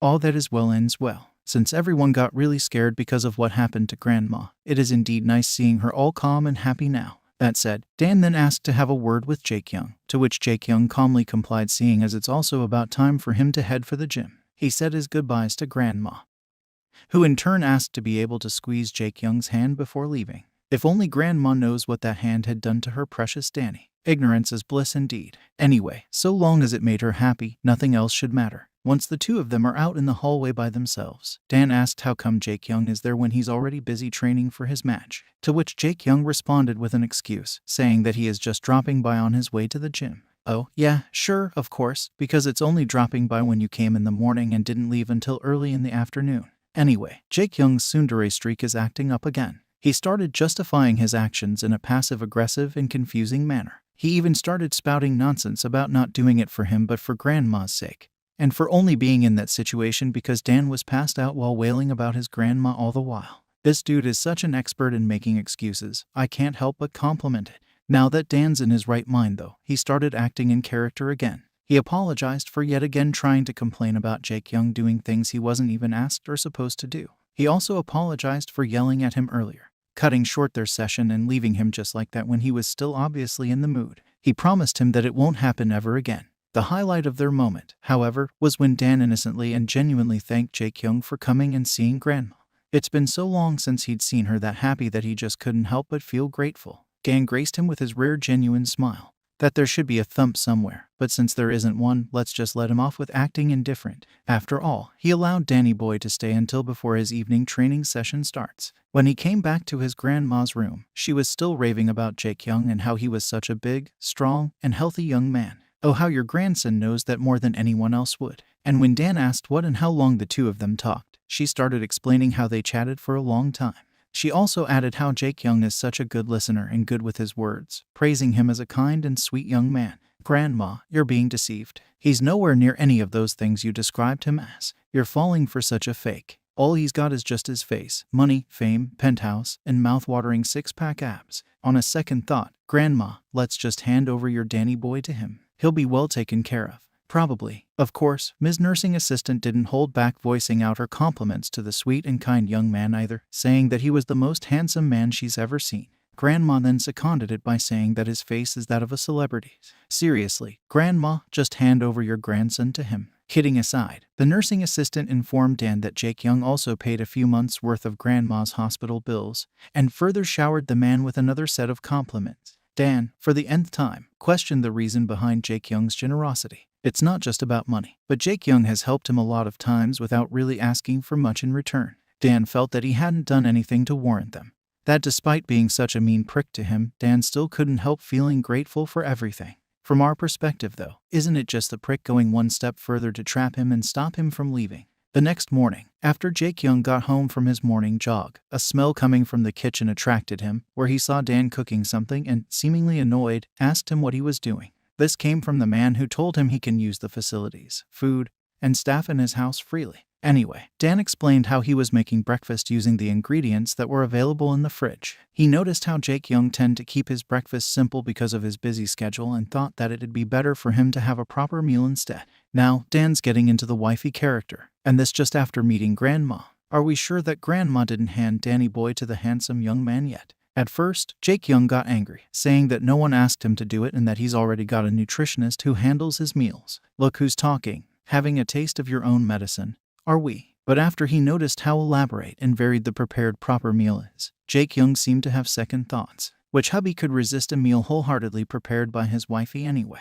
Despite his complaints, Dan tried to convince him to try them first and promised to make the meals he was used to instead if they aren't to his taste. Well, he did try it, and instead of giving compliments to the chef, he just asked if he knows how to cook. Dan answered that he learned from Grandma, and that recently he's learning from a sports science angle as well. And since the two of them are living together anyway, he might as well take care of his meals too. There is no doubt that he is indebted to Jaekyung, and Dan is far from being able to repay all of it, what with his debts and Grandma's hospital bills. But it's also because of those that Dan will do his best to be of help to Jaekyung in maintaining the athlete's peak condition. Dan further explained that despite being forced to do those things that he isn't used to, it's a fact that he's still able to take care of the world's strongest MMA fighter. Having said all that, Dan promised to give it his all to assist Jaekyung and be able to at least get a bit closer to returning all the favor he's been given. Seeming to like the speech he was given, Jaekyung told him to have the same meal ready for him by the time he gets back from his morning jog going forward, except for the days when he has a match. Well, it could also be caused by Dan becoming more submissive by the day, although he just left like that without even really saying anything regarding the taste of the food. Dan assumed that Jaekyung liked it from the condition of the empty dishes. With that being settled, Dan also took the initiative of thinking to buy a new book for his PT needs and to try looking for an MMA trainer seminar he can take. See, Danny boy, this is how you show how being grateful to someone for helping solve your problems. You shouldn't do it by calling them out for doing things you're supposed to be doing yourself because of your pride. One late afternoon, during the meal break before the start of their evening training session, the coaches, together with Dan and Jaekyung and a bunch of other athletes, are having a meal together at the same table. While Dan and the coaches were having their full hamburger sets, the rest of them are just having some salad.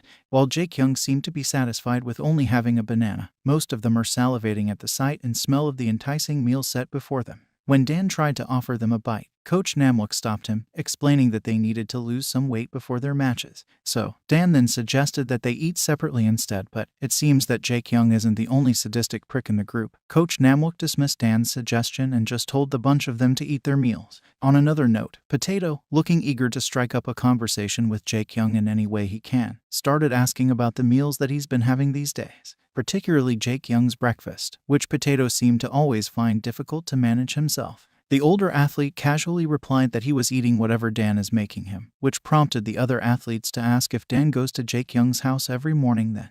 To which Jaekyung announces, like it's just a small afterthought trivial matter, that Dan is living at his place now. So now he's not only indifferent about receiving praises, but also of dropping a bomb on everyone. Just, wow. Despite it being such a piece of surprising news, it seems that Dan was the one who was the most surprised that Jaekyung admitted it just like that. Even Coach Namwook wasn't aware after all. Anyway, the rest of the athletes started raving about Jaekyung's luxurious penthouse, and even suggested making it their home base for summer training.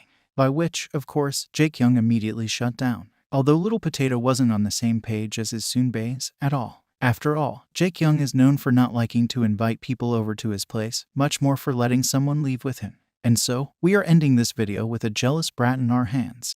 The MC is talking about the highlight of this week's MFC main match, featuring Jaekyung, who subdues his opponent with a guillotine choke, and then praising Jaekyung's strikes and jiu-jitsu skills that ultimately lead to him having a clean hit in a very timely manner. It was a commentary on the video that Little Potato intently watched and study, and all the while, he can't help but admire our hotshot seaman. Most of the members of the gym calls him Potato, but his real name is Hwang Yoon-gu, the youngest gym member at the age of 20. It had always been his dream to become a world-class MMA fighter like his idol Jaekyung. It's for that reason alone that he moved to Seoul all the way from the province. At least, that was the idea. Since Potato is still basically an amateur, it's no wonder that he's the only one who has yet to experience his first official match. So, whenever the other members have matches, he's the only one left to hold the fort, the gym's errand boy. And although he felt a bit disappointed, it didn't really discourage him. His seniors are also very encouraging, so it's not like he feels totally left out. And it's not like it's just Potato who's being left behind. Even baby Dan isn't coming with the athletes, and the most he can do is wish them the best and have fun. After everyone else have left, the cautious and distant Potato asks Dan if Jaekyung is coming to the gym. Dan honestly replies that he is, in about an hour after finishing his offset appointments for the day. Potato is in awe of the fact that Dan knows Jaekyung's whole schedule. Since they're not that close to be having more small talks than that, Dan excuses himself and wishes Potato the best for his training. As Potato sees Dan going inside the coach's office, he thinks about how Dan is living with his precious Heung and how that doesn't sit right with him. Is this how younger brothers with sis-cons feel when their sisters marry? Anyways, Potato starts his training with jumping rope, and as he did, he kept on thinking about the things that he admires about Jaekyung. Like how jumping rope is easy to the star athlete, the fact that his physique and technique are perfect. To our innocent little Potato, Jaekyung is the kind of person who only appears once in millennia. And that's just not because he's a millennial, probably. Just as Potato makes a mistake after getting distracted by fanboying, Jaekyung arrives at the gym, and so Potato greets him excitedly. Jaekyung asks Potato if everyone has left for the match, which the younger athlete confirms, all the while thinking about it's just him and Jaekyung training in the gym now. That is until Dan emerges from his cave, which is the coach's office, and starts talking to Jaekyung. Potato once again is in awe of how the two are close. The kid thinks that the only reason the two of them are living together is because they're pretty tight as friends. After all, even in the gym, Jaekyung isn't as friendly as he is like with baby Dan. Oh, they're very close. That's for sure. The point is, Lil Potato is jealous of Dan. He, too, wants to be close to his Heung, get guidance and praise from his idol, and get to train with him. Clearly, he's thinking about a Jaekyung from an alternate dimension. But hey, if that gets him motivated, let's just support him. Later that day, Jaekyung is hitting the bags when Potato approaches him and asks him to hold his mitt for a bit. Jaekyung didn't beat around the bush and just straight up refused the kid's request. What a jerk. Well, it was expected of him, but still a jerk move. Anyways, when Potato asks why, Jaekyung just told him to ask one of their gym mates the next day. Jaekyung then tells Potato that his basic posture still needs a lot of work and that he should stop interrupting him. This upset Potato so much. After all, he's always focusing on working on his posture every day. Still, it wasn't enough for Jaekyung to even at least hold his mitts for him. High standard much. Anyways, that was the end of the conversation and Jaekyung returned to his bag. Not long after, Potato takes a break and watches Jaekyung train. Safe to say he's in a very foul mood. Dan notices this and comes to talk. He asks Potato if he's alright or if he's hurt anywhere. When Potato responds that he's fine, Dan then asks him if he's okay with being left behind while everyone else has matches. Potato is cool with it, of course. After all, this way, he can stay behind and watch his Heung train. Potato then asks Dan why he didn't go with the rest of the team, since if Dan wasn't there, it's just going to be him and Jaekyung left. Not that his situation is going to get any better with Jaekyung that way. Anyways, Dan admits that he wants to go and watch, but Jaekyung wouldn't allow it. This answer puts a question mark in Little Potato's head. How come Dan needs Jaekyung's permission to go just because he's Jaekyung's personal physio? Unless there's something more between them, Potato, young as he is the most perceptive in this series so far, but thinking that there's no way something could really be happening between the two just because they're both guys, Potato dismisses those thoughts. Suddenly, Jaekyung comes in their direction and, without a word, pulls Dan inside the break room, even locking it for privacy. Potato's immediate thought is that Jaekyung is getting treatment from his personal physio, Dan. Although he did wonder why the dude is being so rough. Just as Potato gets up to continue his workout, he hears something crash inside the room the two disappear into, followed by some suspicious noises. A hum. Of course, Potato's immediate course of action is to go near the door and wonder what all the commotion is about. And I say, stop right there. That's not something an innocent kid like you should get involved in. You're too young for this Little Potato. The crash heard from outside by Potato is, in fact, Jaekyung trying to get it on with his physio. Dan tries to talk him out of it, or at least they should just get home first. After all, there's still Potato outside, who might catch them. Selfish jerk Jaekyung won't hear it, of course, since first of all, he's already in the mood. He also points out that Dan likes these thrills himself, reminding him of that time they did it in the gym shower room. It should be fine as long as they don't get caught. Dan still insists that there's no way they can get away with it this time and that Little Potato will get the shock of his life if he catches them. No dip, Sherlock. Although annoyed, Jaekyung had no choice but to comply with Dan's insistence, telling him to wait right there while he goes to get rid of the kid. Meanwhile, Potato is trying to investigate what is happening inside the room. It's trying to eavesdrop in the door, wondering what could really be going on. After all, Jaekyung's treatments with Dan are usually quite unlike today, making Potato wonder if perhaps the two of them are fighting, thus the noise. Potato is so close to the door when Jaekyung opens it that it almost hits him. Thinking about how he's been caught, Potato tries to make an excuse about why he's by the door. Although, Jaekyung didn't really care. That was so close, though. The hottie should be glad he listened to Baby Gan. Anyways, Jaekyung tells Potato to get him coffee and hands him the black card. Potato is so excited at the thought of doing his first errand for Jaekyung. The kid immediately dashes away. Before he can leave the gym, Jaekyung tells him not to go to just any coffee shop, and that he should go to Cafe TK, which is 3 whole bus stops away from the gym. Jaekyung insists on it and reminds Potato that he'll even check it. As Jaekyung retreats back inside the room, he tells Potato to take his time. Innocent Little Potato, of course, didn't even think anything is amiss. He even thinks that Jaekyung is being so thoughtful when he tells him to take his time. And so, Potato internally promises Jaekyung that he'll complete his air run as fast as he can instead. Poor kid, so who's gonna tell him the truth? Anyways, back inside the room, Jaekyung smirks at Dan. After getting rid of the pest, Kui Potato, Dan has no more excuse to refuse at all. And so, the action is on. With Dan on all fours on the couch, they're going at it hard. As Dan realizes how he's become sensitive since the last time they did it, Jaekyung also realizes how it's easier to get Dan in the mood now. Jaekyung turns Dan over so that they're facing each other so as to avoid ruining the back of the couch. In the middle of the rodeo, Jaekyung's phone suddenly vibrated, forcing them to pause. The call is from Potato, asking him what kind of coffee he wants to have since he didn't mention it earlier. Understandably, Jaekyung is annoyed and tells Potato there's no need to call for that and to just get whatever kind. Potato, of course, insists, fearing that he might get something that Jaekyung doesn't like. Jaekyung is just about to start ranting again when he sees the trembling Dan trying hard to hold back his voice. He smirks as an idea starts formulating in his head. He gestures for Dan to keep quiet as he instructs Potato to read the whole menu.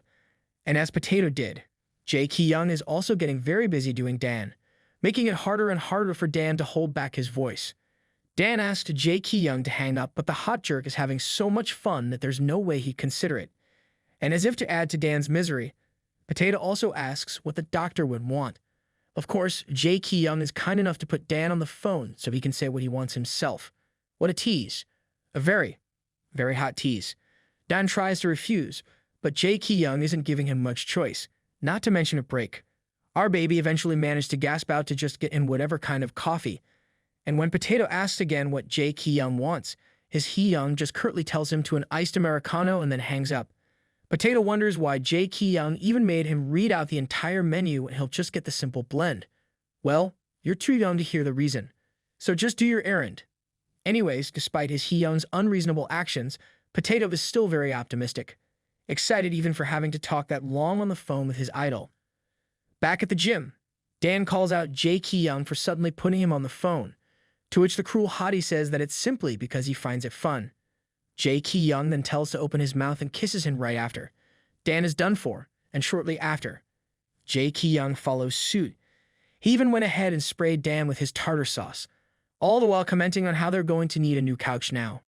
It's nearing sunset when Potato got back. He came upon Dan wiping the couch from Anyways, Dan informs Potato that Jaekyung is washing up. And just as the doctor is about to get up from the couch to take his share of the coffee, he fell from his legs, losing strength. The surprised Potato instead just went to Dan to hand the coffee. The kids wonder why Dan suddenly looks like he's sick with his face flushed.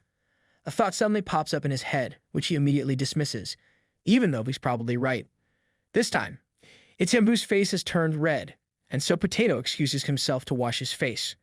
That night, Potato is back in front of the break room door and hears some hushed whisperings from inside. He then opens the door, looking for Jaekyung, only to see Dan on the couch with Jaekyung under him as they make out. Dan then grins at Potato as he asks him if he's a perv for spying on them. As if that isn't enough of a surprise, Dan declares Jaekyung is his. And that's when Potato suddenly wakes up from his dream or nightmare. He had screamed so loud as he did because Daehyun, who he's sharing the team dormitory's room, is woken up by his sudden outburst. Daehyun's complaints didn't register as Potato just cringes on the fact that he had dreamt such a thing. The next day, Potato arrives at the gym with dark circles under his eyes. He couldn't return back to sleep after waking up from his dream. Not only did he look like a mess, but Potato also kept on making mistakes in his part-time job. When he enters the gym, he sees Dan mopping the floor, which pisses him off for some reason. Potato walks up to Dan as he complains about Dan doing the job that he's supposed to do as the gym's youngest member. Dan didn't really mean anything by it, and is just trying to help he got in earlier. But Potato can't be reasoned with, especially since he doesn't know why he's getting mad, either. Later that day, in the afternoon training, the coaches are away, so Jaekyung is in charge. They are doing jiu-jitsu that afternoon, and as everyone gets on with the training in pairs, Potato comes up to Daehyun to let him know that he doesn't have a partner to spar with. Realizing that the members are in an odd number today, Daehyun tells Potato to do the bag for now and that he'll let him join later. Potato is just about to start on the bag when he notices Dan punching the air and asks him what he's up to. Dan then explains that he's just trying some moves himself to help better oversee Jaekyung's condition. Potato scolds him for trying to do it by himself when there's a lot of athletes in the gym. Dan can even ask Jaekyung for help too. In Dan's defense, there's no way the star athlete has time to spend with someone like him. Plus, all the other athletes are already busy as is. Feeling guilty for getting jealous over Dan, Potato offers to help him practice, although it has to be jiu-jitsu since that's what they're doing for today. It works best for Dan, too, since they're probably in the same weight class as well. Baby Dan excitedly and gratefully agrees, seeing as he's meaning to learn jiu-jitsu as well. And so Potato begins his crash course on jiu-jitsu, showing Dan different moves like the shrimp, kimura lock, and back choke. As he did, he looks over to the commotion involving Jaekyung and another member performing the same move. He once again starts relieving his jealousy over Dan for being close to Jaekyung, saying that if he's in the same position, then he would have asked Jaekyung to teach him. When Dan asks what he meant by that, Potato explains that Jaekyung won't even hold his mitts for him. This confession makes Dan realize that in Potato's head, he and Jaekyung are close, although they really are in a way. And Potato is envious of this closeness, even though he really shouldn't. Suddenly getting distracted by his own thoughts, Potato unintentionally squeezes his hold of Dan a little too tight for comfort. He only realizes this mistake when Dan is already struggling to breathe. Now the commotion is in their side. Jaekyung and the others were quick to notice this and scolds Potato for being careless. After all, Dan could pass out, not to mention he's not an athlete in the first place. Dan tries to assure them that he's alright amidst the coughing and gasping for air. And of course, Jaekyung chose that exact time to approach them and ask what's the fuss about. Potato panicked, thinking that he's really in trouble now. Dan tries to make it seem that it's his fault for wanting to learn jiu-jitsu and asking Potato for assistance. Jaekyung asks him why he's trying to learn it. Dan then explains, while blushing on his own, that he just wants to familiarize himself with the sport that his main client is practicing. Feeling good that baby Dan is doing it for him, Jaekyung grins and tells Dan that he'll show it to him himself instead. He gestures for Dan to enter the ring so he can show it to him properly through a spar. Everyone is horrified at his declaration. I mean, who wouldn't? Mostly the athletes, since Dan is really just surprised. Anyways, Jaekyung exclaims that Jaekyung might as well kill Dan if they go through with it. But Jaekyung says that it's just a spar and Dan can just wear a full safety gear. Of course, there's no way that's enough. And the other member starts accusing Jaekyung of taking advantage of the situation since the coaches are not present. Not that they can really do anything about it. After all, Jaekyung is still in charge right now. Jaekyung tries to convince Dan to decline. After all, Jaekyung still hurts his sparring partner hard, even when he's going easy. And that's coming from a true blue athlete. But see, baby Dan is determined to do it despite being scared himself, surprising everyone. After all, Dan is also curious about sparring. And that was when Potato suddenly bursts out asking Jaekyung why he wouldn't spar with him when it's his dream to spar with his idol. Instead of answering, though, the idol just ignores his little fan. While the others start assisting Dan by giving him the gears, Dan can't help feeling bad for the disheartened Potato. And so, not long after Team Black's match of the century begins. Despite Jaekyung's insistence for the match cancellation previously, he's still so game on being the MC for the special match happening at the Team Black gym. First off, Jaekyung introduces the hottest and handsomest in all of his yumminess glory, not to mention the man who got blacklisted in an arcade for breaking their punching machine time and again, the one and only champion, the Emperor Jaekyung. As for the challenger, the black team's shooting star, the healer with the magic touch, and the underdog super rookie Dan. And so, that marks the beginning of the most ridiculously unfair match of all time. Cheering is everywhere in the crowd, all mockingly rooting for baby Dan, with the exception of the still very upset Potato. Anyways, before the match officially begins, Jaekyung declares that as long as Dan manages to hit his face in the 3 minutes over 3 rounds, then Dan wins. Jaekyung asks Jaekyung if he's sure about that handicap, which the star athlete confidently confirms, instigating Dan to just land a punch on him like he did before in the shower room. Although Jaekyung declares that it won't be easy this time, so it'll be virtually impossible. The audience believes otherwise, however, being the loyal Dan fans that they are. Despite everyone's shenanigans, Dan is being very earnest and asks Jaekyung what will happen if he actually wins. Jaekyung is very mocking at first, so full of himself. Then again, just to humor Dan, he promises to grant him a wish if he wins. Dan looks at this opportunity favorably. Shortly after, the match begins. Dan's heart is thumping loudly as the audience voices out their support. Jaekyung makes the first move with a punch in the torso, which Dan had no chance of dodging despite the kind warning. And just like that, Dan is down, and the audience is horrified. The booing from the audience is deafening as they criticize the champion for not being gentle and doing foul play by being unsportsmanly. In Jaekyung's defense, he was being gentle and the only reason why Dan fell was because he's so light. Dae even asks Dan if he's alright as he helps him up and suggests that maybe they should just stop now. But Dan insists on continuing, saying that he was just caught off guard. Jaekyung welcomes this, saying that it wouldn't be fun if Dan gives up with just that. Despite his strong front, Dan is nervous and conflicted. He has no idea how to actually land a hit on Jaekyung now that it's expected of him to do so.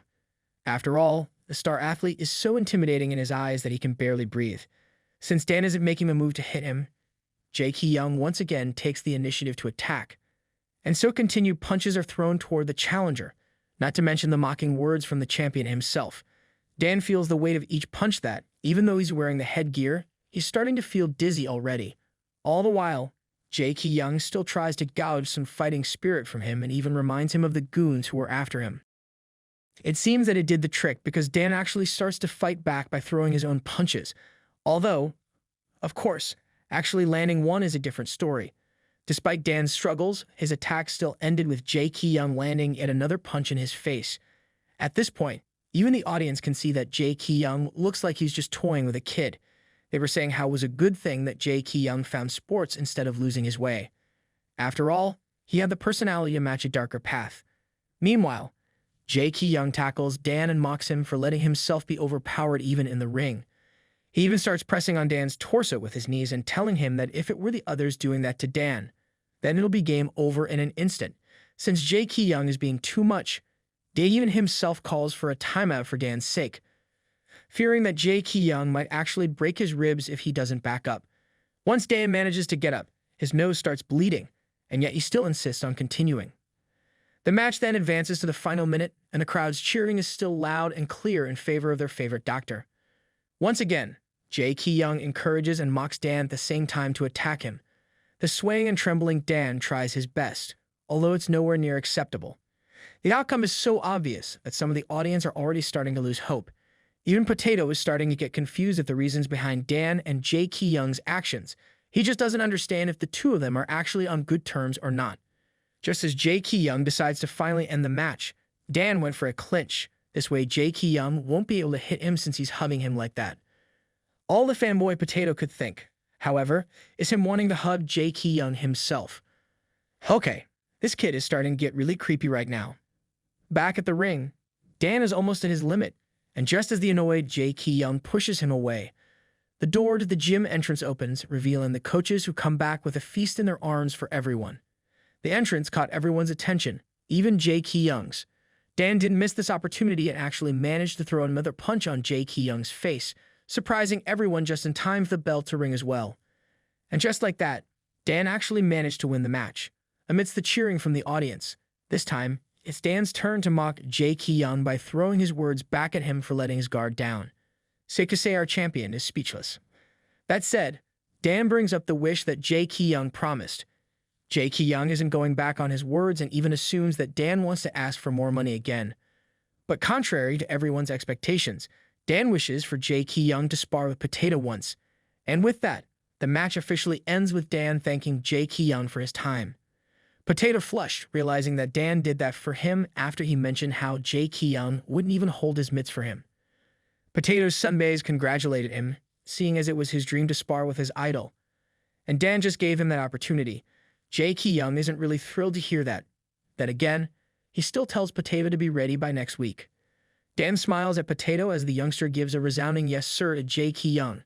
And just like that, Dan finally managed to have everyone's heart. Potato even considers Dan an angel now. What a simple-minded kid. Seriously, where did your perceptiveness go? Anyways, a sobbing and very grateful Potato gives Dan a hug as he apologizes to the doctor for being hostile this whole time. Not that Dan really minded or noticed in the first place. Although Jaekyung sees the drama as ridiculous, he still applauds Dan for having the guts. Not that he's going to say that out loud. Oh, and if anyone is wondering, Jaekyung did manage to get scolded by Coach Teddy Bear for sparring with Dan. At the hospital, Jaekyung is doing various tests I'm pretty sure all athletes routinely do. After that, he and Dan went to the consultation room to go over the results with the doctor in charge. Makes an excuse that he's just being considerate about Jaekyung's busy schedule, but really just doesn't want to deal with the drama that is Jaekyung himself. The doctor shows the star athlete to his rehab session and claims to just discuss the results with Dan. Jaekyung warns Dr. Lee not to say anything weird without him there. The doctor promises, but it's not like Jaekyung mentioned the specifics of what qualifies as weird. Anyways, now that it's just the two of them left, Dr. Lee asks Dan if he has already looked over Jaekyung's files, which he already did, and it's precisely because of this that he wants to confirm with the doctor if his conclusions were right. That's to say that Jaekyung is overexerting himself. His joints are strained, and his shoulder is in bad shape. Strictly speaking, the only reason why Jaekyung is still doing well despite all of it is because of Dan's treatments. Although it's true that it's normal for athletes to deal with injuries from time to time, Jaekyung is just being so harsh with his body that there's a higher risk for him to get newer ones again and again. Whether Jaekyung is just determined to maintain what he has obtained so far or because of something else, he uses it as his fuel to function through the pain he's definitely feeling. At the doctor's words, Dan realizes that even though Jaekyung said he was lying when he said his shoulder hurt at his last match, the truth is he probably isn't. The doctor asks if Jaekyung still doesn't take a day off, to which Dan confirms. After all, even on the days when he's not training, Jaekyung had off-site celebrity stuff appointments. Anyways, the doctor really wants to have Jaekyung take a week off, but since that would be impossible, he compromises with at least just a day or two. Dr. Lee also tells Dan to remind Jaekyung that they're doing it to secure his career for a longer time since he's a champion and all. After the consultation is over, Dan heads to where Jaekyung is. On the way, he wonders why the star athlete pushes himself so hard. It's a given that he would be competitive, as most athletes are, if not all. But Jaekyung also has that jinx to worry about, so there's more toll on him. Later that day, back at the gym, Dan is discussing the doctor's advice with the head coach, and so Dan asks the coach to leave a full day off each week for Jaekyung to rest. For starters, he wants his entire schedule to be emptied on the coming Saturday. The coach promises to work it out with the agency, although the real issue would be convincing Jaekyung to actually agree with it, since apparently day off is not included in his vocabulary. Then again, the coach teddy bear is somehow optimistic that Jaekyung might actually listen to Dan this time. Even later that day, when Dan is giving Jaekyung his treatment and mentions the new arrangements, the reaction Jaekyung had is as expected, glaring and all. Of course, Jaekyung blames the Dr. Lee for it, refusing to listen. After all, to him, time is precious and should be used in training instead of resting. But Dan insists, saying that it's not just because Dr. Lee suggested it that they're doing it, because Dan himself also believes Jaekyung needs the rest. Okay, let's pause here a bit and just admire how handsome Jaekyung is in this side view of his. Okay, done. Moving on. Dan tries to plead with the very stubborn Jaekyung, who thinks resting is pointless and training is the best. It seemed impossible to convince him otherwise. That is until Dan promises to come up with activities for Jaekyung to do. In fact, Dan would also stay with Jaekyung all day if he wants. Jaekyung, being the perv that he is, has other ideas about what the two of them would do resting and even touches Dan's buns to make a point. The blushing Dan insists that there are other things they could do instead of playing rodeo. There's also the option of Dan leaving the house if Jaekyung prefers it that way. But see, Jaekyung is already curious as to what activities Dan will come up with. Plus, it's Dan who's making him rest, so Dan has to see it through to the end. Although he's having his own doubts, Dan agrees. Later in the evening, Dan spends overtime looking for activities on the internet. After all, Dan is also someone who doesn't really do day offs either. And on top of that, he has to cater to Jaekyung's preferences, which he has no idea about. Not long after, Saturday came, and as promised, Jaekyung is having the day off. After staying up all night, what Dan managed to come up with are various board games. Although Dan is also willing to cancel it to do rehab stretches or meditation, all of which are things Jaekyung are not keen to doing. Anyways, before they start, Dan admits that he had never played any board games before, so he only looked at the rules earlier. He's obviously implying that Jaekyung looks at them too, but Jaekyung is confident he doesn't need to and claims that he should be able to win against Dan. But see, in every board game they play, Jaekyung just can't seem to win against Dan. Even Monopoly is no different. It comes to the point that Jaekyung is convinced Dan is doing everything on purpose just so he can win against Jaekyung on something. That isn't Dan's purpose at all, although it does feel good besting the dude on something. Anyways, as ridiculous as it may sound, The last straw for Jaekyung is having to pay a high toll when he already has no money. And so, being the sore loser that he is, Jaekyung angrily leaves Dan by himself in the living room, declaring that he's done with board games for the day. Dan manages to catch up with Jaekyung in the pool area, where he's just leisurely floating and trying to enjoy the water. Dan then asks Jaekyung if he likes swimming, to which the athlete confirms. In fact, that's the reason why he bought the place. Anyways, Dan decided to stay at the edge on the pool if only to make sure Jaekyung doesn't pushes himself too hard. When Jaekyung asks why he's just sitting there, Dan admits that he doesn't know how to swim, so he'll just watch him. Grinning mischievously, Jaekyung grabs Dan's leg, pulling him into the water, claiming that Dan should take the opportunity to learn it today. Dan panics when he falls into the water, splashing like an idiot, claiming that he can't reach the bottom and asking for help. That is until Jaekyung patiently holds Dan in place and tells him that the pool's less than 5 feet deep, so there's no way Dan can't reach the bottom. Once he gets over his panic, it's safe to say that Dan is very much embarrassed. Once upon a time, rather way too many times, your witty narrator was also in the very much the same situation. And let me tell you, doing that in public is 10 times more embarrassing. Moving on, Dan just didn't say anything and instead returns to his place by the edge of the pool. As the now very much dripping wet Dan tries to wipe himself dry with a towel, Jaekyung just observes him. Without warning, Jaekyung suddenly comes out of the water right in front of Dan and catches him off guard. Grinning, Jaekyung tells Dan how it's too bad that they can't really play rough on his day off. Although, of course, that's just the password for actually playing it rough in the end. The makeout session by the poolside begins, complete with their eyes close and whatnots, after which Jaekyung frees his eggplant and orders Dan to savor it. After all, Dan promised him to have a good day off, and since he's too lazy to do the prepping himself, he also tells Dan to do it himself. Not long after, they were actually at it already, and although Dan tries his best to cater to Jaekyung's demands, Jaekyung is still unsatisfied with the service nor the condition of Dan's black hole he wanted to be prepped. Thus, in the end, Jaekyung still ended up doing it himself. After all, if he leaves Dan to his own devices, the day would end without them actually doing the deed. Once Jaekyung determines that Dan is ready, he pulls the doctor to sit on top of him by the deck chair. After this, he orders Dan to actually initiate the deed. Dan is, of course, hesitant, but Jaekyung insists, claiming that Dan should do it this time since Jaekyung has always done all the work before.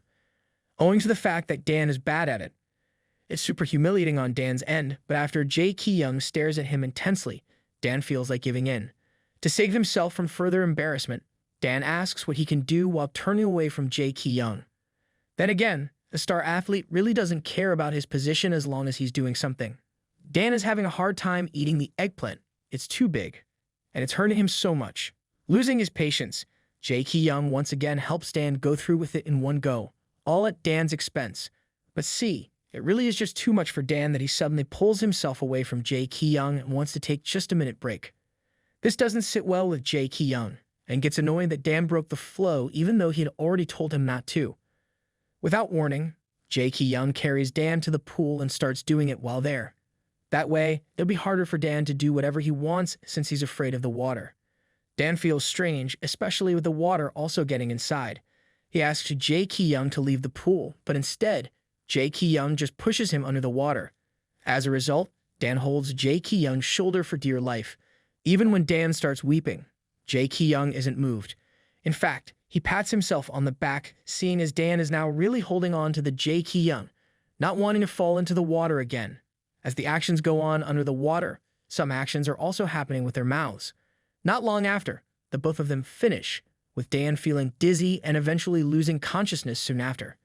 Dan is convinced that the longer the time passes, the less controlled he has over his body and feelings, which he just can't afford to let happen, even though it's already happening.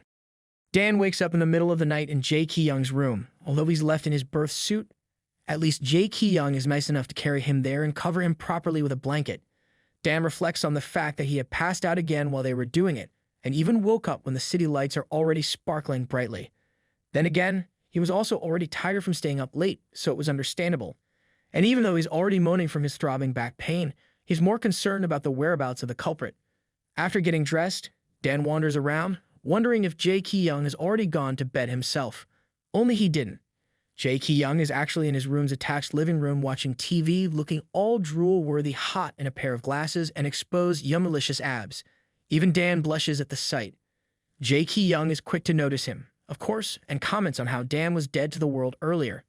Dan apologizes and asks Jaekyung about his dinner, which he already had.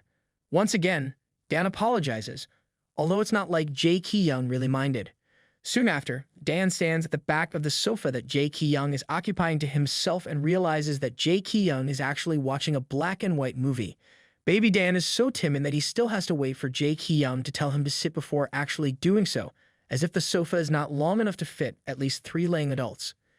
And so, the two of them watch the movie in silence, with Dan feeling so awkward since it's the first time that he's doing this with Jaekyung. Anyways, it's still technically Jaekyung's day off, and they're simply having a movie night.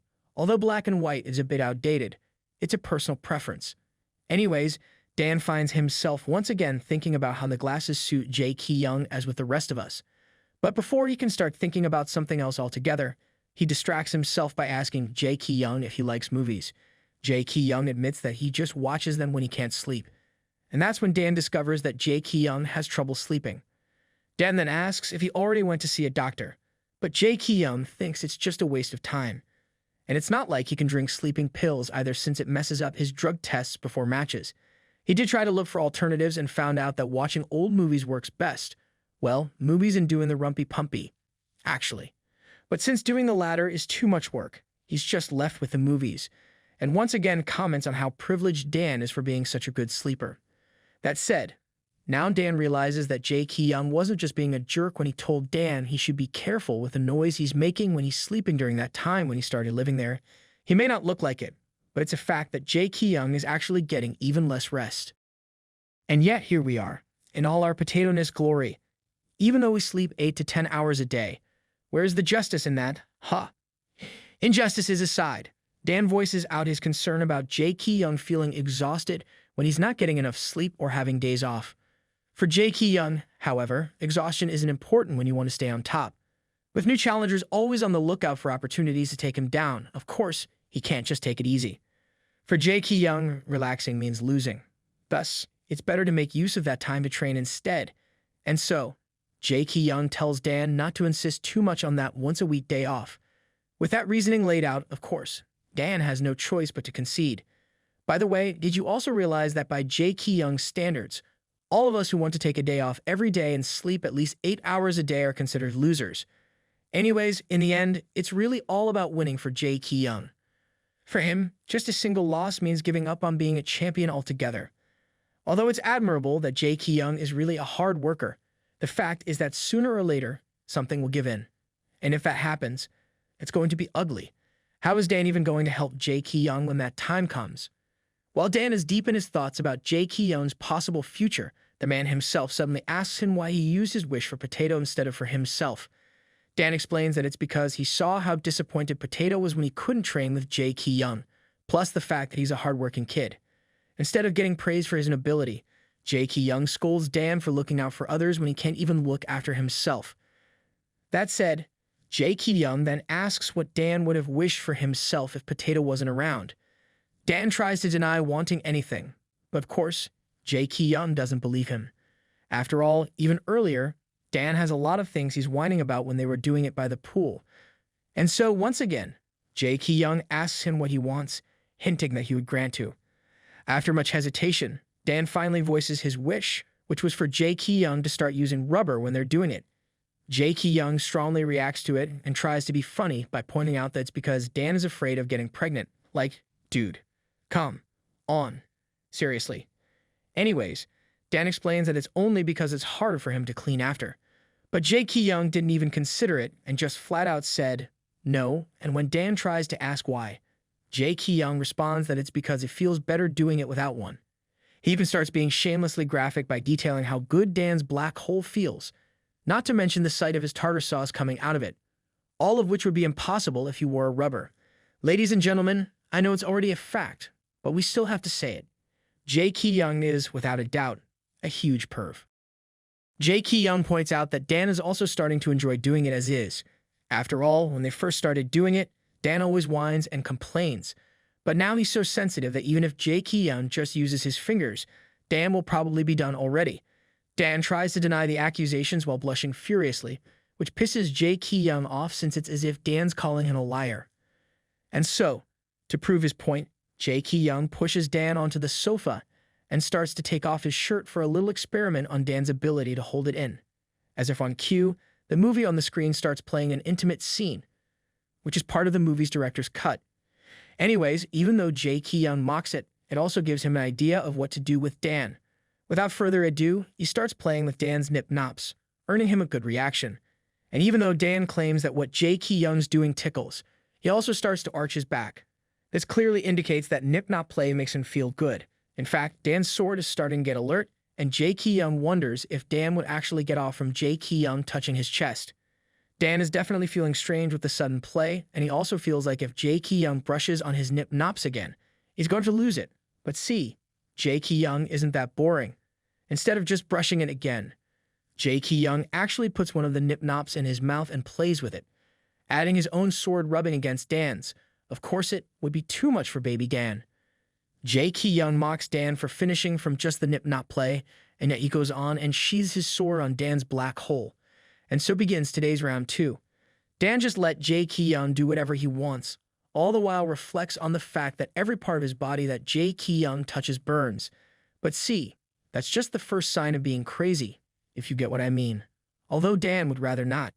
Moving on to another day, we see a black RV driving on the freeway. The driver asks his passenger named Heung if he's asleep, to which Heung replies that he's not and asks what he's calling him for. The driver explains that Jaekyung is free tomorrow for a private personal training. Heung wonders how come Jaekyung has time now, to which the driver explains how he told them he has some big action coming up and needs PT this time. For what it's worth, this Heung guy seems to know Jaekyung well and has been wanting to meet him. He looks like a third wheel just appeared, and quite handsome too. One morning, Dan is in the bathroom brushing his teeth and is thinking about visiting grandma in the morning and head to the gym after lunch. Suddenly, Jaekyung opened the door to the bathroom, and he went. Dan is taken aback by his sudden appearance and asks Jaekyung why he's not using the master bathroom, to which Jaekyung simply says that his bathroom run out of toothpaste. Dan suddenly became conscious since he's only wearing his underwear underneath his shirt. Although Jaekyung found his shyness ridiculous since he's already seen every nook and cranny of Dan's body, Dan felt embarrassed now that he realizes that. Soon after, the two of them started brushing their teeth in peace. Although as they did, Dan couldn't help but glance at his employer every now and then. What was in Dan's head is that, ever since that day at the pool, something had felt different. For example, Dan used to always feel on edge when he's near Jaekyung, and yet now it's just making his heart go thump-thump, and his face goes flush-flush. As was previously mentioned, early signs of going crazy. Later that day, when Dan arrives at the gym in the afternoon, the athletes were eating lunch. One of them hands Dan a complete course lunchbox. Dan gives his thanks and asks where it came from.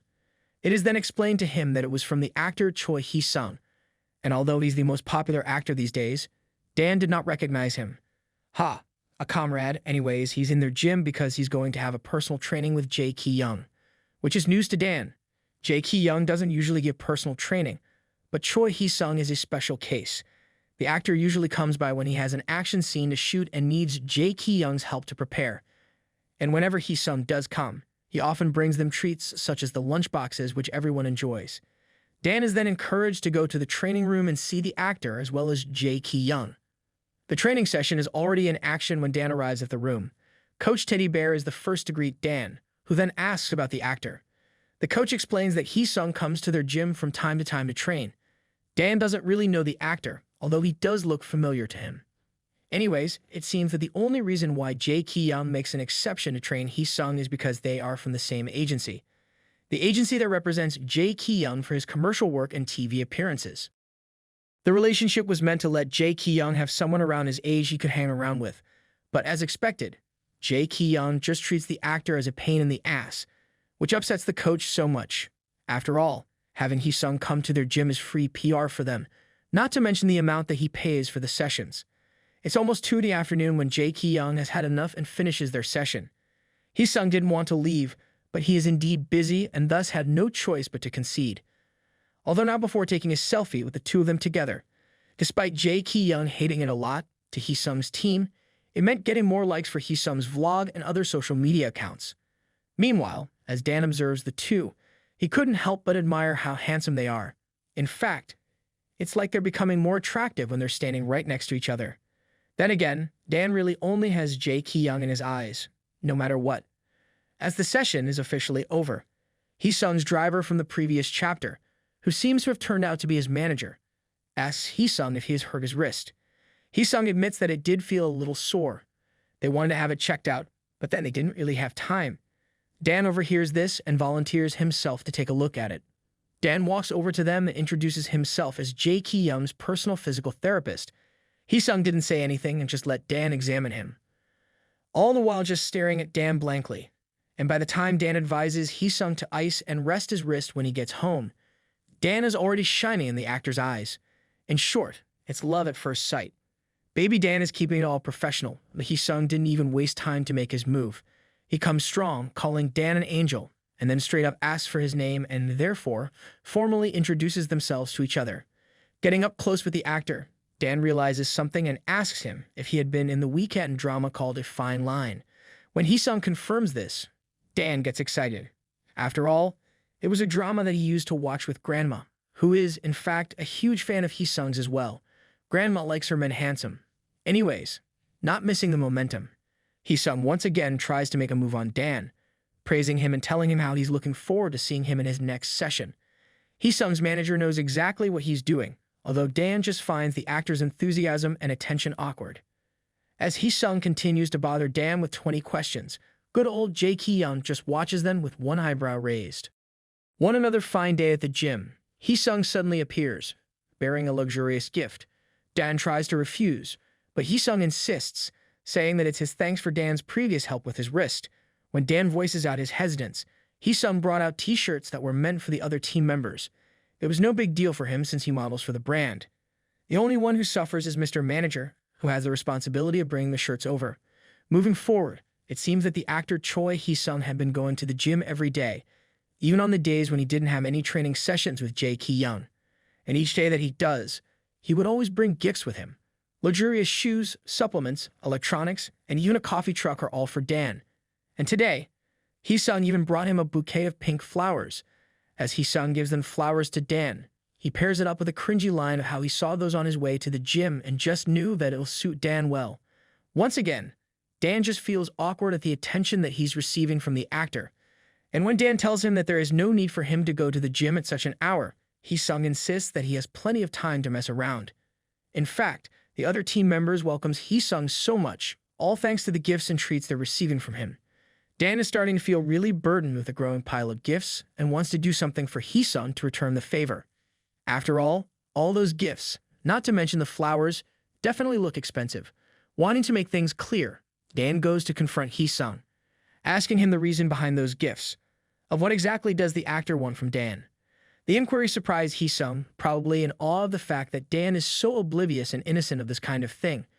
And so, Heesung made it clear to him that he wants to get closer to Dan, and that everyone would want to give gifts to the person they like, wouldn't they? So, does that mean no one likes me because I ain't receiving any gift from me? This dude is just the actor version of Jaekyung, isn't he? Anyways, at least now it is already made clear to Dan that Heesung likes him. The poor manager then arrives, begging Heesung to leave since they're going to be late for his next appointment. Heesung bids farewell to Dan, promising to see him again the next day. On Heesung's way out, he bumps into Potato, whom he immediately thinks of as an ugly little mutt. Well, Dan did see Potato as a puppy previously. While the other team members feel grateful to Dan for spending less money on food because of Heesung's gifts to him, the same sentiment can't be said for Potato. With a serious expression on his face, Potato expresses his suspicions about the actor, pointing out that the dude has some ulterior motives for showing Dan with gifts, and that the actor is actually hiding some dark side of some sort. And since we have already established Potato's perceptiveness, we can be certain that this is a fact despite what the other members say. Anyways, Potato is just saying that for Dan's sake. After all, Dan is just too good for the dude. Even after all that, Dan still has some self-doubts about someone as accomplished as Heesung pursuing him like this. Dan is in the middle of this reflection when Jaekyung calls him over to leave for the night. Later that evening, while they were in the elevator on the way to their floor, Dan reflects on the fact that he should not have brought the flowers home since it feels somehow embarrassing. Then again, they were so beautiful that it just felt wrong to let the flowers wilt. That aside, Dan feels like Jaekyung is not in the mood, even though the dude isn't saying or doing anything. As an icebreaker, Dan asks Jaekyung if he likes flowers and goes on to share how he likes their smell. Before Dan could say any more though, Jaekyung nonchalantly states that he hates flowers. And with that, the one-sided conversation ended. The following day, Heung is once again back at the gym, although this time he actually had a session with Jaekyung. The actor sparkles as he sees Dan, try as he might to woo the unwooable. Despite Dan's distance, Heung doesn't look like he's going to give up just yet. In fact, he went on and asked for Dan to treat him as well. Held such shamelessness. Anyways, Dan doesn't think his service is necessary, but Heung insists. After all, he's going to shoot a lot of action scenes but doesn't have time to go to the hospital for checkups and whatnot. Plus, he would also like to experience Dan's magic touch as well.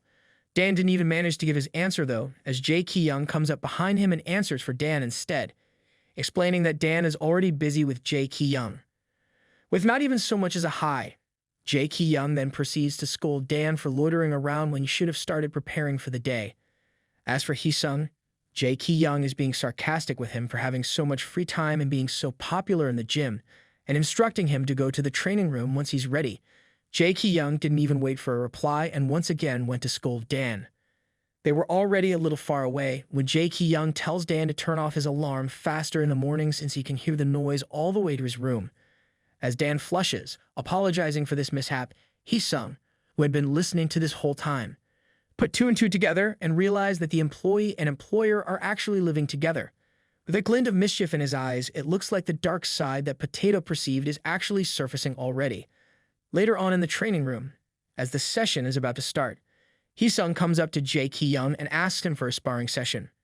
Mr. Manager is quick to dissuade it. After all, didn't Heung already promise to not do his sparring sessions owing to the fact that he might get hit in the face? But Heung insists. Not only does he have a fight scene coming up, but it could also show them how much he has actually learned so far. Heung is obviously up to something which Jaekyung may or may not have an inkling about. Nevertheless, Jaekyung agrees, and soon after, the spar begins.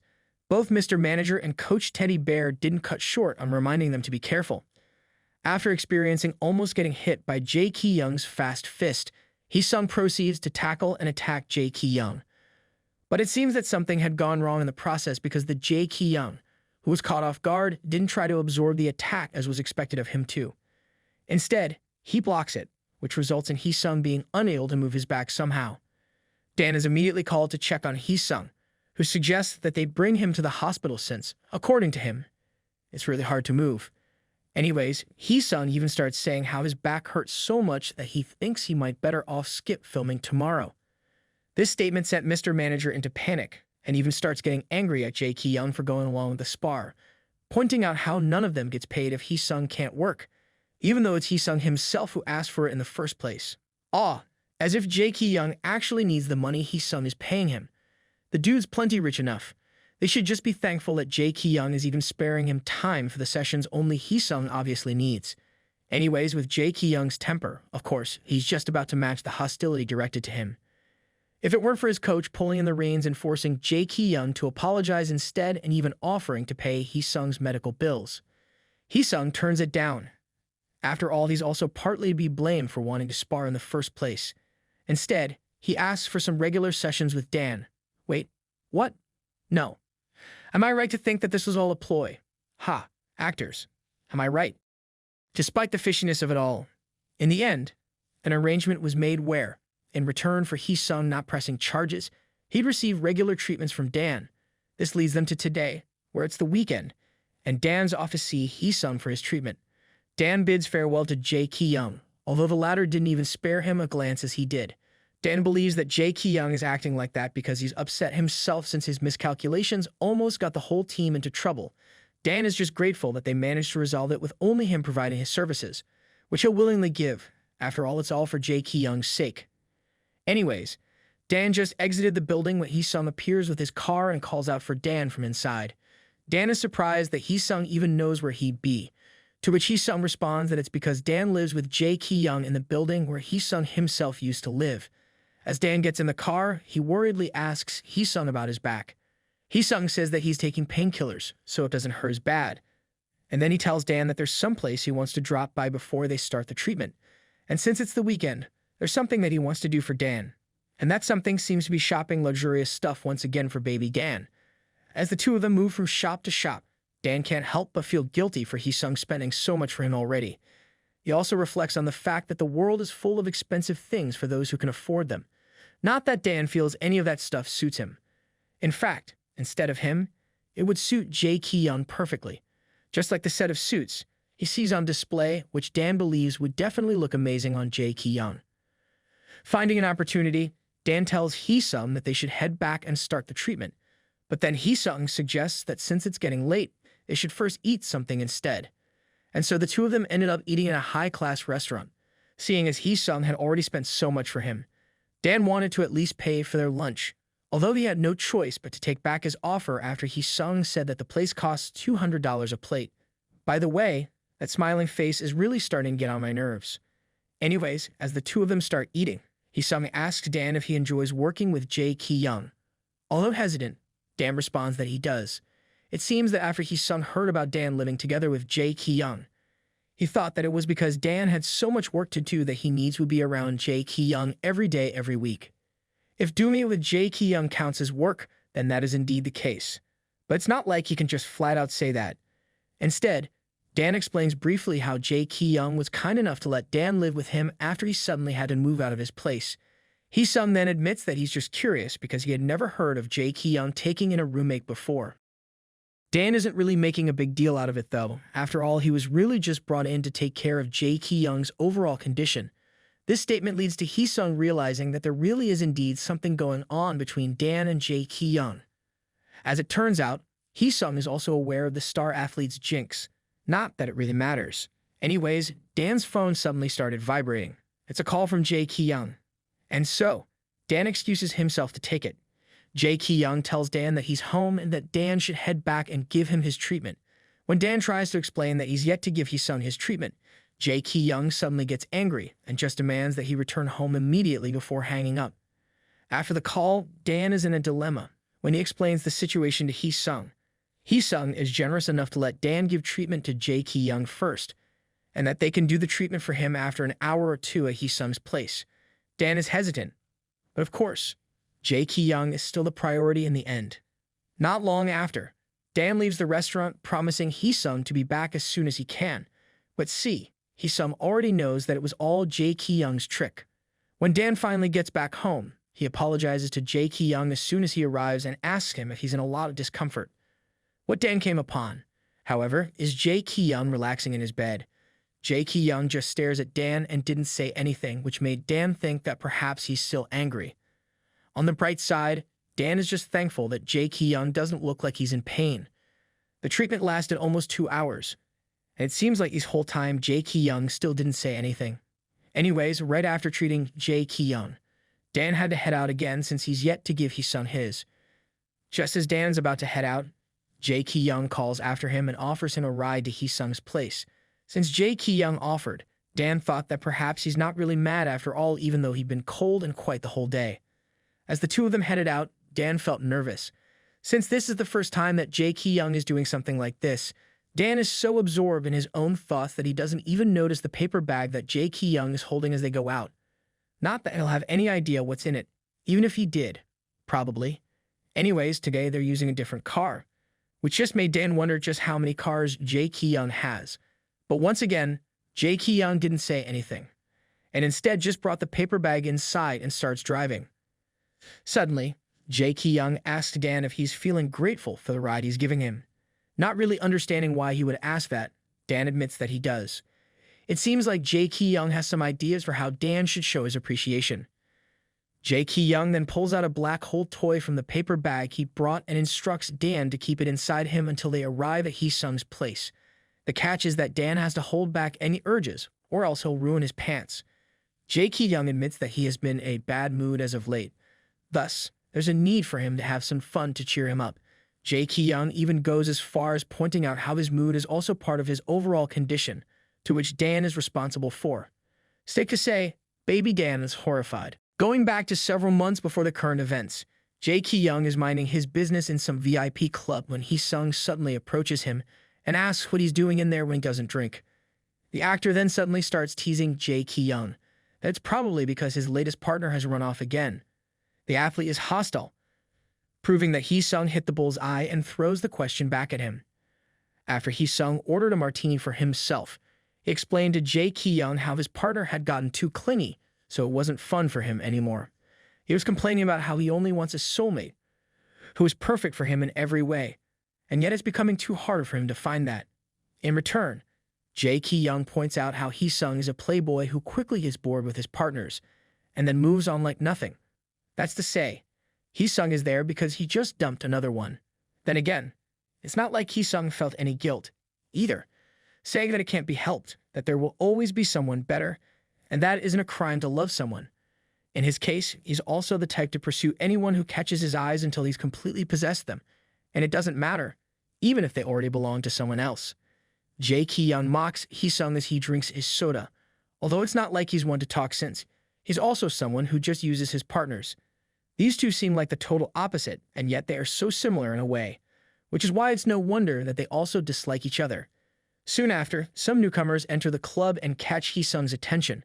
He then bids goodbye to Jaekyung as he stands up to go to them, while wishing him luck with regard to his jinx. Heung also points out how he had heard that Jaekyung would be joining their agency soon, so they'd be seeing a lot of each other. Not that Jaekyung looks forward to it. Now, going back to several days before the current events, Heung and his manager were at the rooftop of the gym.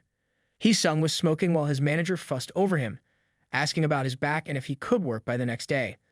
That's when Heung admitted that his back was just fine and barely had a sprain. It's just that he wants to have a session on his own with Dan. So he acted out, "I knew it. This is why I have trust issues with actors. I swear." Anyway, his admittance got his manager upset. After all, he was genuinely worried about his talent.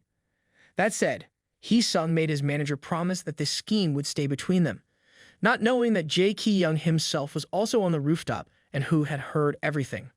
Going back to the present, Jaekyung and Dan were in heavy traffic since it was rush hour. Jaekyung says how he felt bad for Dan as the trip to Heung's place might take longer than expected. He said that since Dan is, of course, under such distress after he was forced to use the toy from the previous chapter. Dan is trembling and twitching, looking like he's almost on his limit. He's doing his best to hold it in, while Jaekyung just mocks him for already becoming such a mess when the toy's setting is still on the low side. And whose fault do you think it is, you delicious-looking son of a bread? It doesn't look like baby Dan registered any of Jaekyung's words. All he could think about was how he should have just gotten the taxi instead of taking Jaekyung on his offer, probably because of the lack of reaction to his mocking. Jaekyung suddenly turns up the toy's setting a notch, and ultimately get a reaction from Dan. Jaekyung explains how he got the toy as a joke and wasn't really sure what to do with it. But it turned out great in the end, as he found it pretty fun.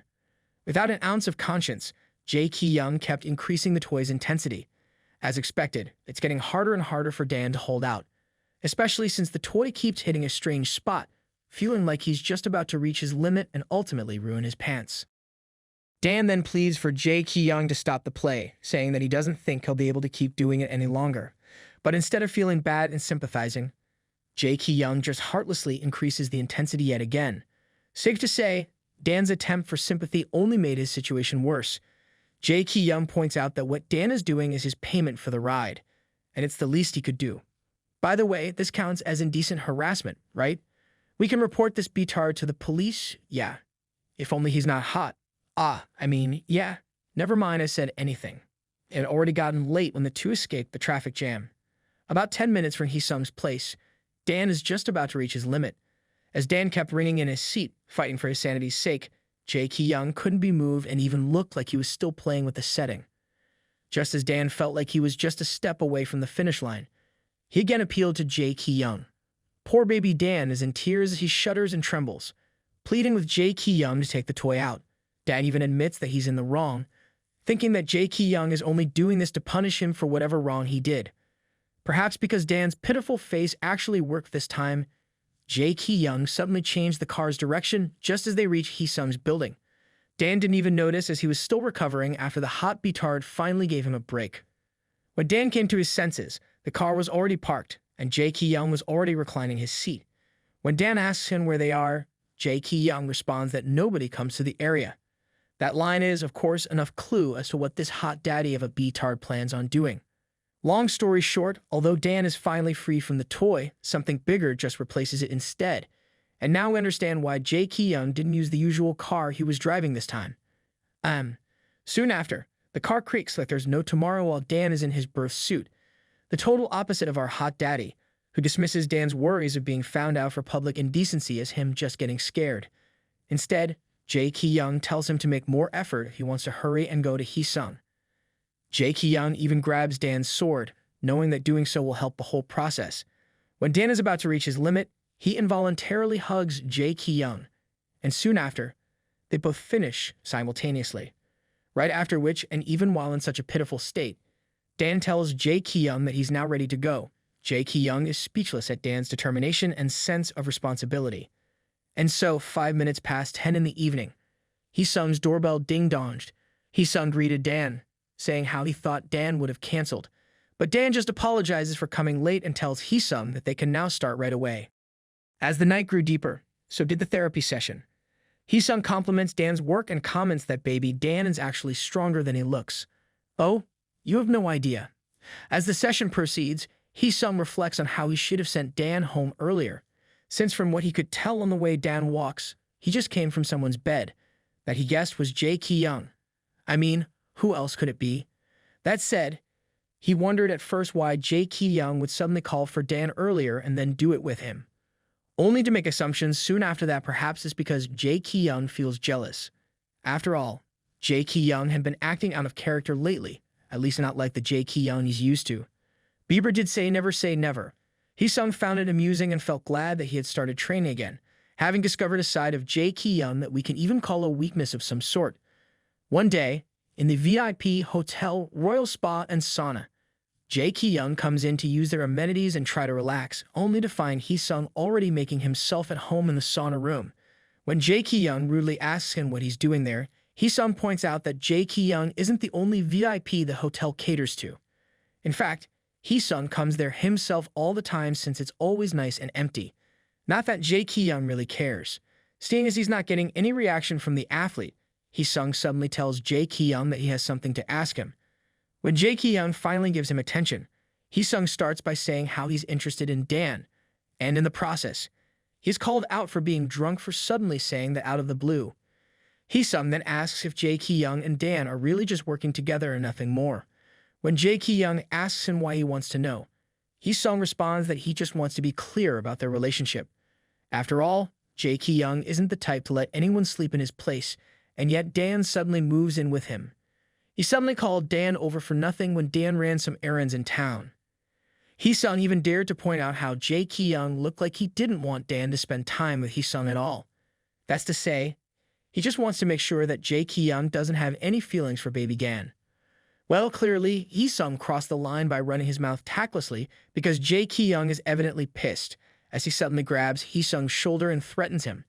Jaekyung gives him a death glare, but Heung quickly snatches his shoulder away. He was trying and failing miserably to keep his composure as he did. Heung then again tries to confirm that Jaekyung has no interest in Dan. He admits that it's because he wants to date Dan properly. That said, Jaekyung wouldn't have any problems if Heung made his move. Without waiting for the reply and confirmation from Jaekyung, Heung leaves the room, claiming that it's getting too hot for him to handle. Isn't it because no one's there to protect him from the Jaekyung, unlike last time? Then again, Heung is still on the something, and Jaekyung himself knows that too. Later that day, everyone in the gym looks at Jaekyung warily since the intensity with which he's subjecting the sandbag he's using is no joke. The poor thing. Anyway, all of them are scared just looking at him, especially since he's punching it without saying anything. All except for our little potato, who even wants to volunteer to hold the sandbag for Jaekyung. Something that even his sunbaes wouldn't do. Jaekyung only stops once the sandbag is in sands. Get it? No. Fine. Whatever. Anyway, Jaekyung left to let the other members clean up after him, but not before they marveled at the feat. After all, the sandbag is practically new, yet Jaekyung made a tear out of it. Dan approaches him to inform him that the coach is looking for him to talk about his evening classes, but Jaekyung didn't even glance at him, making Dan wonder if he was angry again and what it could be about this time. Suddenly, Dan receives a message from Heung, asking him if he's free later in the evening, wondering if Dan can come to check his back again. And because Heung also has something to tell him, Dan agrees to come over, intending for the visit to be quick so as not to get into Jaekyung's bad side. Evening came, and Dan was just about to leave when Jaekyung called out to him. He then asks if Dan is going to Heung's place. Although Dan said yes, he also wonders how Jaekyung found out about it. That's right. How did you find out? Did you bug his phone or something? No. Wait, it's the wrong series again. Dan says he can go to Heung so that Jaekyung can stay home and rest, and not because he's afraid of having a repeat of last time. But then Jaekyung claims that Heung just called to tell them something had come up and the dude needed to cancel their appointment. This, of course, surprised Dan and made him wonder why Heung would call Jaekyung instead of directly informing him. I can tell you why, but I'm scared Jaekyung will make a sandbag out of me. So I won't, jokes aside. Jaekyung asks Dan to call Heung himself if he doesn't believe him. But, of course, Dan wouldn't do that. While Dan thinks about how he'll just go some other time, he fails to notice how Jaekyung has already moved right before him. Jaekyung then asks Dan if he likes the toy that they used the other day. This took Dan aback that he wasn't immediately able to answer, but he did admit shortly after how it was a bit too much, especially since they were in public. That said, Jaekyung asks if Dan is okay with it if they're not in public, then advances toward Dan until he has him right against the wall, after which Jaekyung does an intimate kabedon while telling Dan that there's something he wants to try with him. And since they're both free tonight, he wonders if Dan will agree. Baby Dan then asks if he's allowed to say no. But we all know the answer to that, don't we? Shortly after, Jaekyung sends a message to Heung, telling him that if he wants to be clear about his relationship with Dan, then the actor should come to his place, and come to Jaekyung's place he did. Heung is already on Jaekyung's floor, complaining about Jaekyung suddenly making him drive across town when he's so sleepy. Although since it has something to do with Dan, then it's not like he has any choice. When Heung is right in front of the place, he notices the door is open and comments how it will get Jaekyung robbed. Not that really stopped him from entering without a word himself. Well, at least he closed the door on his way in. Anyway, Heung wonders why the place is so quiet when he gets inside and calls out for Jaekyung while walking around to look for anybody. Once he makes it to the living room, Jaekyung nonchalantly greets him. But because of the situation Dan is in, the actor froze that he can't even return the athlete's greeting.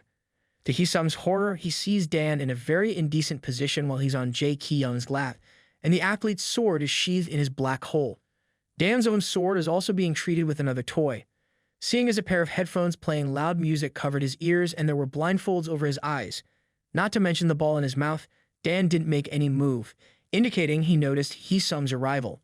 Jaekyung then coolly calls Heung to come closer before he can make any sound that would give his presence away. Heung complies and slowly walks toward them while uncomfortably looking at Dan.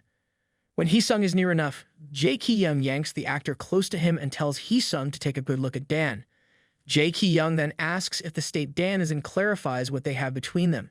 Jaekyung points out that there's no relationship between him and Dan and that the doctor is simply his possession. Therefore, unless Heung wants his neck snapped in two, then he better keep his hands off what's his. Without saying anything, Heung pushes Jaekyung and dashes away, mentally cursing at Jaekyung and calling him a maniac as he hurriedly leaves the place. He even slammed on the door on his way out. That definitely woke him up. Heh. With Heung finally gone, Jaekyung and Dan are by themselves. After a while, the ball covering Dan's mouth is undone. Dan asks Jaekyung about the door closing and if someone is there with them. Jaekyung responds that there wasn't, and although he probably didn't even hear the reply, Dan asks for the blindfold to be taken off as it's becoming scary for him not being able to see anything. He even promises to do whatever Jaekyung wants in return. Well, Jaekyung did eventually take it off. In fact, he took everything off including the sword, buried in Dan's black hole, but that was it. Jaekyung left Dan to fend for himself without saying anything, leaving Dan to wonder. After all, Dan did think that they would keep going. As Dan tries to recover, he wonders what could have gotten into Jaekyung, since the big man isn't the type to stop halfway through when they do this. On another day, Dan and Hee-sung were meeting in a public cafe. Although Hee-sung had his disguise on, people still recognized him. Although nobody really approached him either, so the two of them could talk in peace. Hee-sung thanked Dan for meeting him like this, which Dan didn't mind at all, although he was also direct in asking the actor what he wanted to discuss in the first place. Hee-sung then admits that he doesn't actually have any back pains, that he made it all up so he can keep seeing Dan. Therefore, they can just cancel their arrangements going forward. Instead of getting angry like I would, Dan is being so understanding and tells Hee-sung how he's glad he's not hurt. That said, Hee-sung explains that he was supposed to tell Dan how he felt the last time, although he had guessed that he would probably just get rejected, like how Dan would reject him now. Dan flushes as he apologizes and explains that he also plans to cancel their sessions. After all, he needs to focus on Jaekyung right now, especially since he's in a bad state lately. Dan can afford to get distracted and compromise Jaekyung's treatment further. Also, Dan asks Hee-sung if he can take back all the gifts that he has given him so far. They're all too fancy and expensive for him, and Hee-sung's thoughts were already more than enough. Hee-sung is teary-eyed, having been slapped with the reality, although he had also been expecting it. Dan once again apologizes, saying he enjoyed the time they spent together. But things won't work between them, and Hee-sung will definitely meet someone better than him. Hee-sung resigned to being rejected by saying that Jaekyung didn't deserve Dan. Ha, now you're finally saying something that we can agree on. The actor admits that if Dan had shown even the slightest interest in him, Hee-sung would have tried to keep on winning Dan over. Although now, Jaekyung just made that impossible. After all, if he did, he would feel like he'd just be putting his life on the line. It's a good thing they had that conversation a few months back. When Dan worriedly asks if he said that because Jaekyung had hit him or something, Hee-sung just points out how he thinks that Jaekyung has feelings for Dan. It's quite obvious with how the athlete had been grumpy and pouting this whole time. A pouting Jaekyung is actually quite a nice scene to see. Dan didn't say anything in response to Hee-sung's observation and conclusion. Soon after, the two of them cut their meeting short. Later on, Dan walks Hee-sung to his car, and they bid their final goodbyes. Dan then tells Hee-sung that if he ever comes to the gym in the future, he can tell him if he has any pain, and he'll take care of him. Something that he should have done from the start instead of pretending to be hurt. That said, Hee-sung thanks him for the offer and, in return, tells Dan to let him know if Jaekyung gives him a hard time, since he can also help him then. Although Dan doesn't think it's likely to happen, he still gives thanks for the offer. Shortly after, Hee-sung finally drives away. As Hee-sung drives away, a bittersweet sigh leaves his lips at the fact that he's been entirely shot down. He then remembers that time when he was shopping for Dan, and he found the doctor staring at a pair of sunglasses. At first, Hee-sung thought that Dan saw something that he liked. Turns out, it was just something that Dan thinks will look good on Jaekyung. Hee-sung reflects on the fact that Dan is too good for Jaekyung, and that, just based on what happened that day, he could tell that Dan himself had caught some feelings for Jaekyung as well. The problem is that neither Dan nor Jaekyung is honest about their feelings, so there's no telling how things will proceed. Wow, once he stops being an A-hat, this guy's pretty agreeable, isn't he? Shortly after, Hee-sung invites the trio to join him at his table and promises to treat them to whatever they want, which, of course, they gratefully accepted. But after a few rounds of drinking, surprisingly, Jaekyung and Jumin are considered lightweights in front of Hee-sung. The actor looks like he can still keep on drinking despite having already been drinking when the three had first entered the tent earlier. Jumin is already down without a care in the world, while Jaekyung excuses himself to go to the bathroom. Hee-sung is disappointed that these young men, who are younger than him and are all athletes, can't seem to hold their weight. Although if Potato has any say to it, it's just because Hee-sung has an abnormal tolerance to alcohol. Anyway, Potato reflects on how he was supposed to drink only a little tonight, yet he already felt drunk. He doesn't even like Hee-sung, so he doesn't understand why he stayed, not to mention sitting right next to the actor. Suddenly, the drunk Hee-sung asks Potato what he thinks about love, blabbering about how he's not really asking for a lot in his partner, that he just wants someone with a pretty face, a nice personality, and good sexual chemistry with him, someone who he can be happy just by looking at. Unfortunately, the same thing always happens to him. If he finds someone who turns to like him more, he becomes bored. And yet, if Hee-sung likes them, they leave him. He's ready to settle but still can't find his soulmate. Well, I say it's karma. As Hee-sung drowns himself in self-pity, saying how he's probably the problem and that he's just not meant for love, Potato suddenly remembers those times when he's just looking and admiring Jaekyung in the background. Suddenly, Potato exclaims that there isn't anything wrong with loving someone. He continues by pointing out how it couldn't be helped, especially if there's someone incredible and cool. Potato even added that although he doesn't really have a chance, he can still cheer that person while wishing for their happiness. That in itself is also considered love. Potato, dear, you do not want to be that hottie's lover. You're too young and innocent to be subjected to such misfortune. Feeling like it's a personal attack on him, Potato goes as far as standing up from his seat to make his point, calling the attention of other customers when he exclaims that if there is anything wrong in showing that kind of love, then something is wrong with Potato himself as well. The point is that Potato can relate to Heesung's situation. Heesung is speechless at first and just stares at Potato. And once the younger man takes a sit, he asks him if he's drunk and if he's also in the middle of unrequited love. Not that Potato will admit to that, so he just dismisses Heesung's inquiries. Potato is saying how one-sided love is also considered love anyway. Therefore, they have no reason to be too harsh on themselves, especially for someone good-looking like Heesung. For the second time that day, Heesung receives a promised special service at the gym again. Potato offers to hold his mitts for Heesung if he comes to visit to relieve stress. Potato was just mumbling about suddenly crying and feeling embarrassed when an epiphany hit Heesung. Despite Potato not being Heesung's type, he somehow finds him cute. Heesung suddenly grabs Potato's face and asks the younger man if he would like to come with him to his place for a nightcap. A nightcap, he says. Well, I guess two broken-hearted people can mend their broken hearts together. At least Potato's in better hands. Although I also feel bad for Heesung that he ended up falling for the ones who already had their hearts set on Jaekyung. Anyways, with Jaekyung probably passing out somewhere near a bathroom and Heesung and Potato going home for a nightcap, poor Jumin is passed out at their table by himself. Meanwhile, back at Jaekyung's place, Jaekyung is by himself, trying to enjoy the city night view from his room. He remembers the night he confronted Heesung, and it made him think that it didn't make any sense for him to suddenly do that in the first place. In fact, he's confused about what he's even doing in his life in general. Eh? Who would have thought I'd have something in common with this hot bread?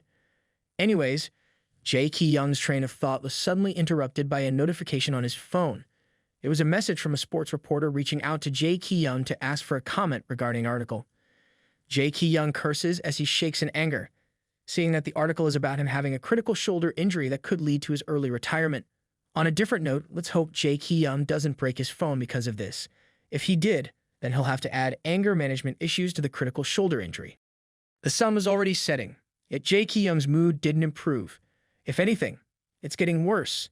After beating to a pulp one of the gym members, not just physically but also verbally, Jaekyung calls in Dae-hyun to spar with him. Dae-hyun, of course, had no choice but to follow. Already understanding where the bad mood is coming from, Coach Teddy Bear scolds the other members, who are staring warily at Jaekyung, to focus on their workouts. As the practice continues, the support staff are on standby, including Dan, who also thinks that everyone is tense because of Jaekyung's bad mood, which probably has to do with the article from the previous chapter. Later that evening, after the practice is done for the day, the coach huddles everyone up but tries to cheer them in an Iron Hand way. He tells them that even if they're scared of Jaekyung, they can't just stay down all the time, which is why he will give them a boost. Coach Teddy Bear and Coach Yosip then show them the new team gear that had just arrived, complete with jacket and towels. And just like that, everyone's moods improved as they fought over the jackets. Coach Teddy Bear also forces Jaekyung to wear his jacket to ensure it fits. Dan couldn't help but admire Jaekyung after seeing him wearing the jacket. Indeed, Jaekyung looks good in anything.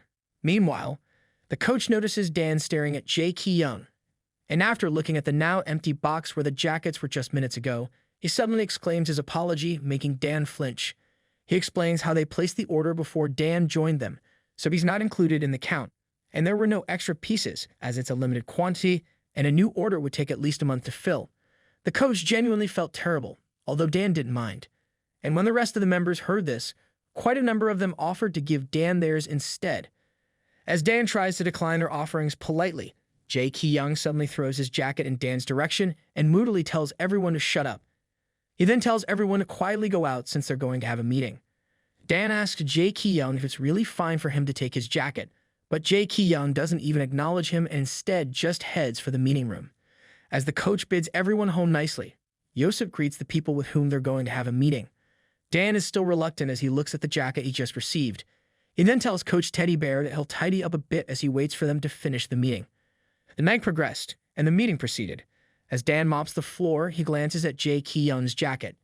He still can't believe that Jaekyung would give him his jacket. He reflects on how his employer had already done so much for him. Dan owes him big time for paying all his debts, letting him move into his place, and even covering Grandma's hospital bills. Although he still finds Jaekyung scary, and sleeping with him can be a bit too much to handle at times, despite himself, Dan finds it manageable now. No one has ever helped him as much in his life as Jaekyung did. He's already getting so complacent with his work that his past self could never have imagined this would ever be possible. Dan then remembers Hee-sung's words about Jaekyung having feelings for him. Dan knows that Hee-sung was serious when he said it, but Dan can't imagine Jaekyung ever thinking of him that way. As Dan reaches out and wears the jacket, which is too big for him, he reflects that to Jaekyung, he's nothing more than just a tool. Meanwhile, inside the conference room, the meeting is in full swing as Jaekyung, the coaches, Jaekyung's manager, and his attorney try to think of how they will handle the situation. Ms. Attorney explained that the website that published the article didn't contact the agency for confirmation.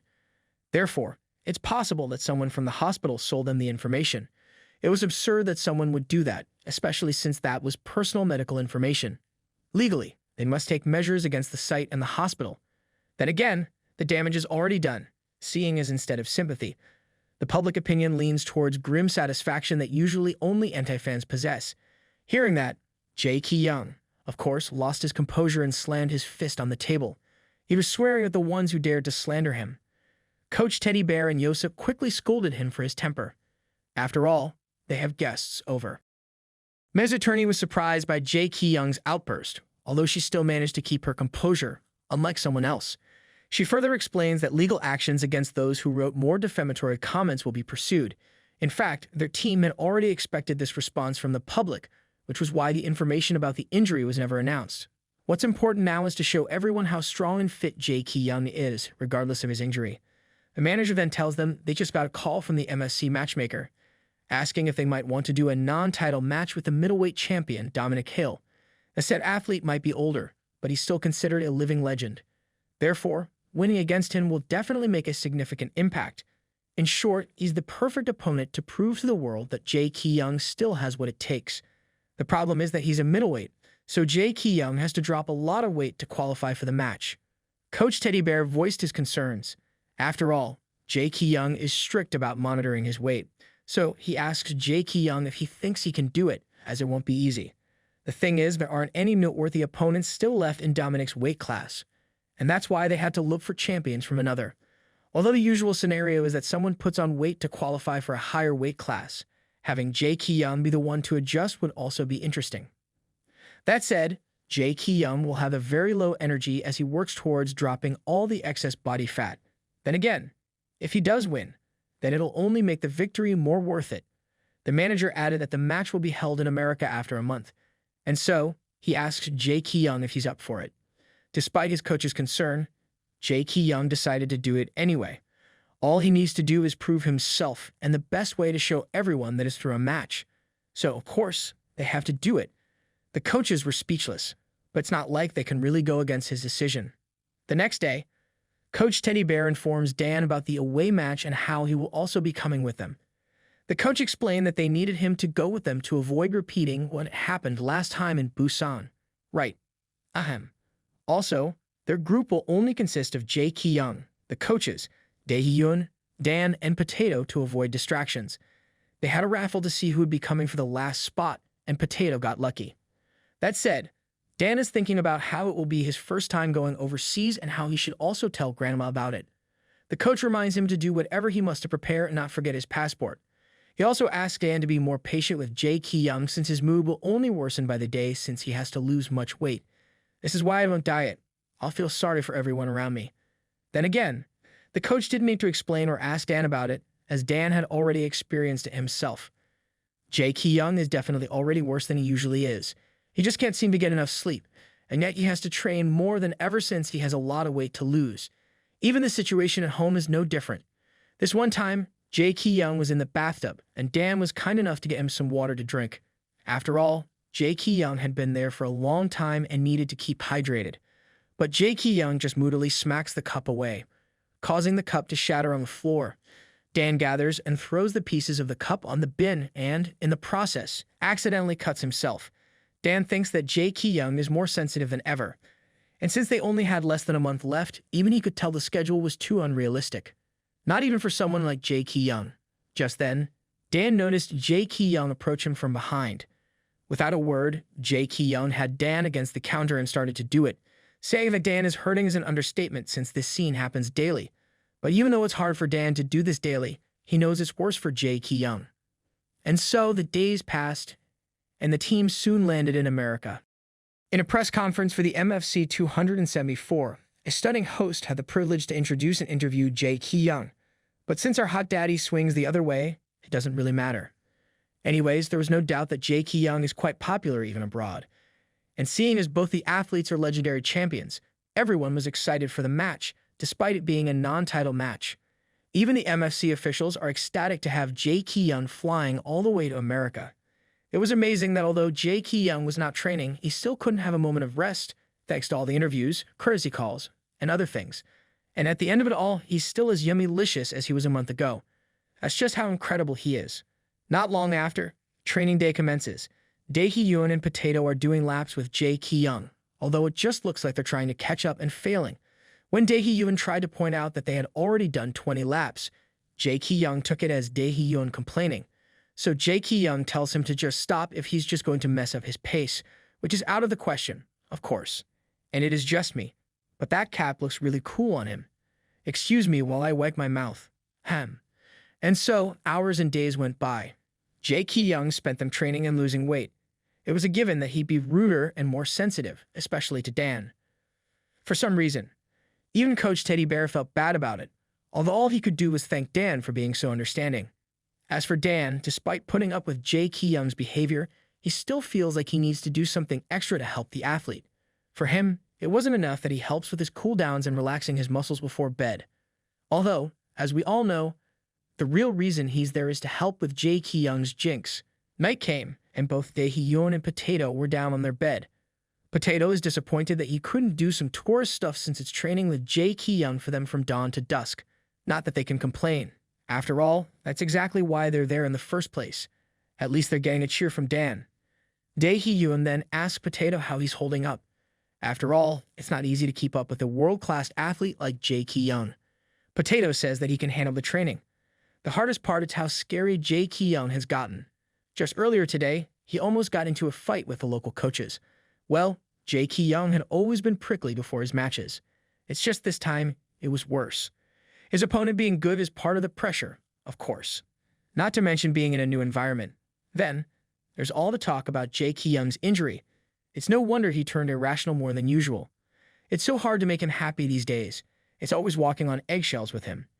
Dan was just listening to the two, then suddenly said that he envied them both for being able to do something for Jaekyung in a practical way.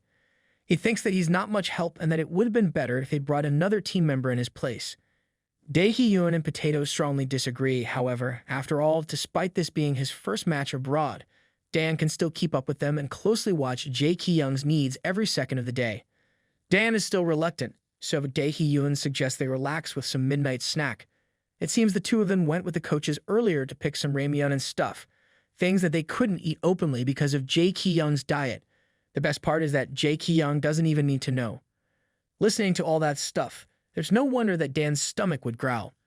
And so, the midnight snack party commences. Meanwhile, Jaekyung is in his room and trying to sleep. But because of how sensitive his hearing is, the rattling and clinking and laughing from the trio's room reaches his ears. Before they know it, Jaekyung bursts into their room while they're already in the middle of the party. Jaekyung is menacing as he asks them what they are doing, but he can hear them all the way from his room. Having found what the ruckus was all about, Jaekyung was a lot calmer as he scolded them for eating junk food. Dae-hyun apologizes for the group while Dan promises that they'll keep it down. But Jaekyung, being the sarcastic beatard that he is, just picks up one of the soda cans and tells them to continue with what they were doing since it's the best way for them to help him keep in peak condition. And as he did, he poured the contents of the can on Dan's head. Even then, Dan was the one who apologized to him. Jaekyung then finally leaves the room after a final warning to the group, and once again, They try to apologize. As soon as Jaekyung left, Potato and Dae-hyun dashed toward Dan in concern. They were saying how Jaekyung is being too much, even though it's true that they're at fault. And what about the fact that Jaekyung heard them even though his room was all the way down the hallway? Jaekyung might have been out of the line this time, but all Dan could care about is how Jaekyung is a light sleeper, not to mention already being under so much pressure. He couldn't help feeling upset that instead of helping, he just made things worse for Jaekyung. And so, another tense day turned into the next. On the day before the big match, it's just 12 hours until weigh-in, the real thing starts. This time, they really need to get serious about dropping his weight, which means they need to lose 7 kilos in just 12 hours. And here we are, struggling to lose just a kilo in a day, or is it just me? Anyways, the coach explains to Dan that this is definitely bad for Jaekyung, but it's also the only way for them to return the lost weight by tomorrow. At this point, it's all about dehydration for him, and it will be the most challenging day. Jaekyung had to make it, or there won't be any match tomorrow. As Coach Teddy Bear said, the day proceeded with them doing everything they could to dehydrate Jaekyung, whether by having him stay in a bathtub full of hot water or in heated mattress pads with thick blankets and towels. Round after round, they did it, but Jaekyung didn't complain. After sweating so much, Dan couldn't help but observe how Jaekyung looked so weak, something he had never seen before. He felt bad that Jaekyung still had to keep doing it and couldn't even make himself look at him. Dan was helping Jaekyung wipe down the sweat when Jaekyung noticed Dan turn away. Jaekyung asks Dan why he would do that, and when Dan responds that it's because he feels bad for him, of course, Jaekyung takes it the wrong way. Dan tries to recover himself, but Jaekyung just tells him to leave, the Jaekyung way. Coach Teddy Bear heard it and got angry in Dan's stead, but Dan just told him he'd just go. And as if nothing happened, Jaekyung tells the coach that he's ready to go another round. And Dan, he gets out of the room and silently cries by himself. But all their efforts and heartaches paid off when dusk came, and Jaekyung managed to make the required weight for the weigh-in. Praises were given to him for dropping that much weight, although, of course, he'll be regaining all that by tomorrow. Still, the fact is the match is on. Right after the weigh-in, Jaekyung stuffed himself with food and shakes. He looked much better now, and even his mood greatly improved. As everyone was congratulating and praising him for recovering so fast, Dan still kept to himself at the back. Suddenly, the doorbell ding-donged and Dan went to get it. Turns out it was a Korean MFC staff member who came to deliver an extra nutrition shake for Jaekyung. Dan brought it in and told the group about it. When the coach told him they had already brought the right amount of shakes earlier, Dan said he'd just return it to the staff. But the coach just tells him to drink it instead since it could be that they really have some extra and everyone has eaten already. Plus, Dan could really use it since he doesn't even seem to be eating well ever since they arrived. And so, Dan did. Not long after, everyone is sent back to their rooms and told to get some rest for the big day tomorrow.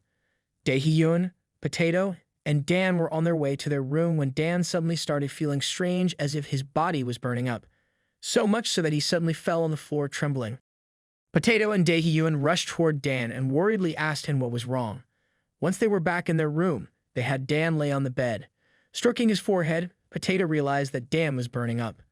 With his face beet red, Potato wonders how Dan can still hold up, but Dan explains that it could just be that he's coming down with a cold. He did feel dizzy earlier, but he's feeling better now that he's lying down. He still looked bad for a mere cold, though, so Dae-hyun had his doubts. Potato then guessed that it could be an allergic reaction, so he asked Dan if he ate something weird. But Dan responded that he didn't. That's when Potato remembers the nutrition booster from earlier. Since that's the only possible culprit, Dan accepts that conclusion. After all, nutrition shakes do raise one's body temperature. Once again, Dae-hyun had doubts since even the protein shakes do raise the temperature. The shake he had was supposed to be for dehydration. As Potato asks Dan if his throat feels ticklish or not, Dae-hyun suggests that they better have Dan get checked out at the clinic downstairs. But Dan refused, insisting that it was not that bad and that he was feeling much better now that he was in bed. That said, Dan insists on just taking a nap, and if he still feels bad when he wakes up, then he agrees to go. Dae-hyun then suggests that they at least let the coaches and Jaekyung know. Not wanting to cause any more distraction for Jaekyung, Dan strongly insists that what happened to him should stay between them. Plus, the match is tomorrow, and all of them need to get some rest. Dan then pointed out how Dae-hyun and Potato looked exhausted and thought they should really go to sleep. Seeing as that really was the case, they gave in, but only after they made Dan promise to wake them up later tonight if he still feels bad. Potato even offers him to take some cold meds. Later that evening, it was still almost 8:15, but Potato and Dae-hyun were already peacefully snoring. Dan tried to do the same, but to no avail. The discomfort he's feeling is just getting worse by the second. Dan's whole body feels so hot that it feels like his entire body is beating in sync with his heart. To make matters worse, his sword keeps on being alert for some reason. Dan wonders if the shake he drank earlier did, in fact, have some strange side effects. And so, in his attempt to alleviate the pain, he locks himself inside the bathroom. Dan hopes that if he releases it, then perhaps things will get better. However, when he tried to touch his sword, he realized it had become more sensitive than usual, which gives him more reason to do something about it, or he won't be able to get any sleep at all. Biting on his shirt so as not to make any noise, Dan starts to take care of his sword. It was awkward for him at first since he doesn't usually do it, but it's not like he had any choice. Eventually, Dan managed to release some tartar sauce. But the thing is, all of it happened in just a span of 10 minutes. And the worst part is that, once he settled back into his bed, he noticed that despite dispelling his tartar sauce earlier, the sword was still on alert. In fact, it looks like it just got worse, too. Dan doesn't understand what's happening to his body anymore, but one thing he knows is that he needs to have a release. Just as he was about to return to the bathroom, Potato suddenly sat up and walked into the bathroom half asleep. And that's when Dan finally accepted it. What he has isn't just a cold, something far worse than that actually. Because right now, all he could think about was doing it. And now that he already had some idea of what was happening, he didn't hesitate to do what needed to be done. With Potato still in the bathroom and Dae-hyun still snoring without a care in the world, Dan tries to service his own sword with his hands. And when that isn't enough, he tries to remember how Jaekyung did it in the past and soon after. Dan is also treating his black hole and nip nops. He tried to be as inconspicuous as he could and eventually reached the top. Still, he needed more, but he had no more strength left to do it again by himself. Just as he was thinking about how to take care of it, his phone vibrated. It was a text message from Jaekyung telling him to go to his room at 11, which was still about 2 hours away. Meanwhile, in Jaekyung's room, it was only 3 minutes past 9. He was trying to relax by visualizing his fight with Dominic when it was cut short by his doorbell going off. Safe to say Jaekyung is about to give the culprit hell as he opens the door. But then Dan suddenly rushed toward Jaekyung, resulting in them falling to the floor. Jaekyung is just about to give him an earful for coming so early, but Dan didn't really register it. He's already in tears as he touches Jaekyung's banana and tells him how he can't take it anymore. For the first time since these two started this relationship they had, it was Dan willingly coming to Jaekyung to be done in. And did I mention that he's quite demanding too? Well, they're in America, so they should do things they don't usually do in Korea. Heh. Jaekyung's immediate reaction is that Dan has gone crazy. This is not the usual Dan he's used to after all. But Dan won't let that be a hindrance. Now that he has finally found an effective way to help him overcome whatever he's going through, he'll cling to it. And so, Dan points out how Jaekyung brought him there for his jinx anyway, so they can just do it now. Well, Jaekyung is speechless. Dan is, after all, so fussy and always flinching whenever they do it. So, what gives? Not that he doesn't like it. In fact, he found the whole situation amusing. But being the mean son of a bread that he is, of course, he's not going to make it easier for our baby. Despite not being an actor, he can act when needed. Jaekyung tells Dan that he doesn't want to do it, at least not yet. He did tell Dan to come at 11, so Dan can just return after a couple of hours and play alone while waiting. Now that just made Dan produce another batch of fresh tears as he explained how he tried, but it didn't work. That he really didn't want to bother Jaekyung's rest, but there's no helping it since he really wants a release. And that was all that this petard of a crook needed to hear. Jaekyung tells Dan to get him into the mood, and only then will he decide if he'll agree to do it ahead of schedule. Safe to say, Dan wasn't given any choice. Then again, turns out Dan doesn't dislike the idea. While Dan services Jaekyung, he's also servicing himself with his hand. And you bet Jaekyung is enjoying every second of it. This Dan is so unlike the Dan that he's used to, making Jaekyung wonder if Dan had eaten something weird. But see, Dan didn't seem to hear anything that Jaekyung had said. In fact, when Jaekyung pulls his head off the banana, the first thing that comes out of Dan's mouth is if he can now have the banana for himself. Is it wrong for me to find this whole situation hot? I must be crazy. Maybe I also ate something weird. Anyways, Jaekyung doesn't seem to be satisfied yet, and so he made Dan give him service again, and with so much intensity this time. Jaekyung even uses his leg to ensure Dan doesn't make unnecessary movements just as he is about to reach his limit. And because he's a jerk, he made Dan swallow his tartar sauce. And Dan did. As soon as Dan finished doing that, though, he again asked Jaekyung if they could do it now. Once again, Jaekyung is astonished by Dan's shamelessness, but that's not to say that he hates it. And so, about 20 minutes before the original schedule, the two were already busy riding and dirtying the sheets. Jaekyung comments on how Dan seems to have become a sauce factory by now. He even jokes that perhaps Dan won't be able to produce any sauce after tonight anymore. But none of those comments register to Dan. In fact, all he can think about is how he feels so hot and that he has no idea what he's doing and saying anymore. It feels like he's going to melt into a puddle at any moment. Just as Jaekyung reaches Dan's sweet spot, Dan tries to ask for a break. But this time, it was Jaekyung who refused to stop. They continued doing the waka waka to the point that Dan felt like he was about to pee. But instead of letting him go, Jaekyung encouraged Dan to just do it in bed. After all, it's already filthy enough as it is, plus Jaekyung is also curious whether Dan is going to produce water or sauce. To speed up the process, Jaekyung even got a hold of Dan's sword, and soon after, Dan made a fountain by himself. He involuntarily clenched as he did, resulting in Jaekyung filling Dan's black hole with his sauce. Dan, of course, regretted it soon after. Just for a brief moment, though, because, for the most part, he felt good. Too good, in fact, that he's totally lost it. Not only did he start kissing Jaekyung as if coaxing him to do more, but he was also being honest about feeling so good and wanting more. And Jaekyung, having been coaxed, gave exactly what Dan wanted. When Dan is about to reach his limit again, Jaekyung changes position, resulting in some of Dan's waterworks getting into Jaekyung's face. Under normal circumstances, Jaekyung would have probably pushed Dan away and cursed at him. But see, this is not one of those normal circumstances. Seeing as Dan keeps on getting bolder whenever he produces a fountain. This time, Dan suddenly admits that he loves Jaekyung. And although the big man didn't really take his words at face value, he didn't reject Dan kissing him on the lips either. As for Dan, although he forgot that he just confessed as soon as he did, it doesn't really matter.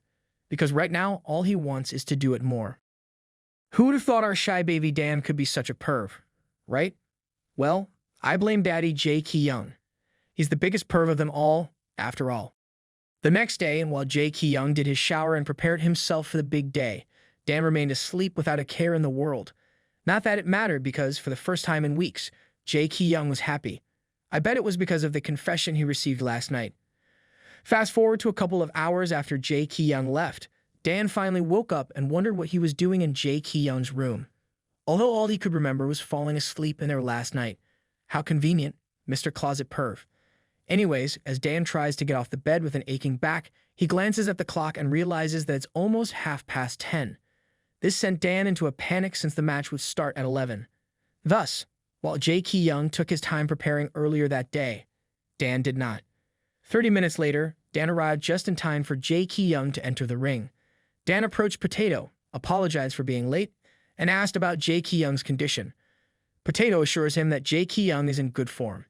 I mean, after everything they did the previous night, that muffin F-tard can't not be in good form. At least for Dan's back's sake.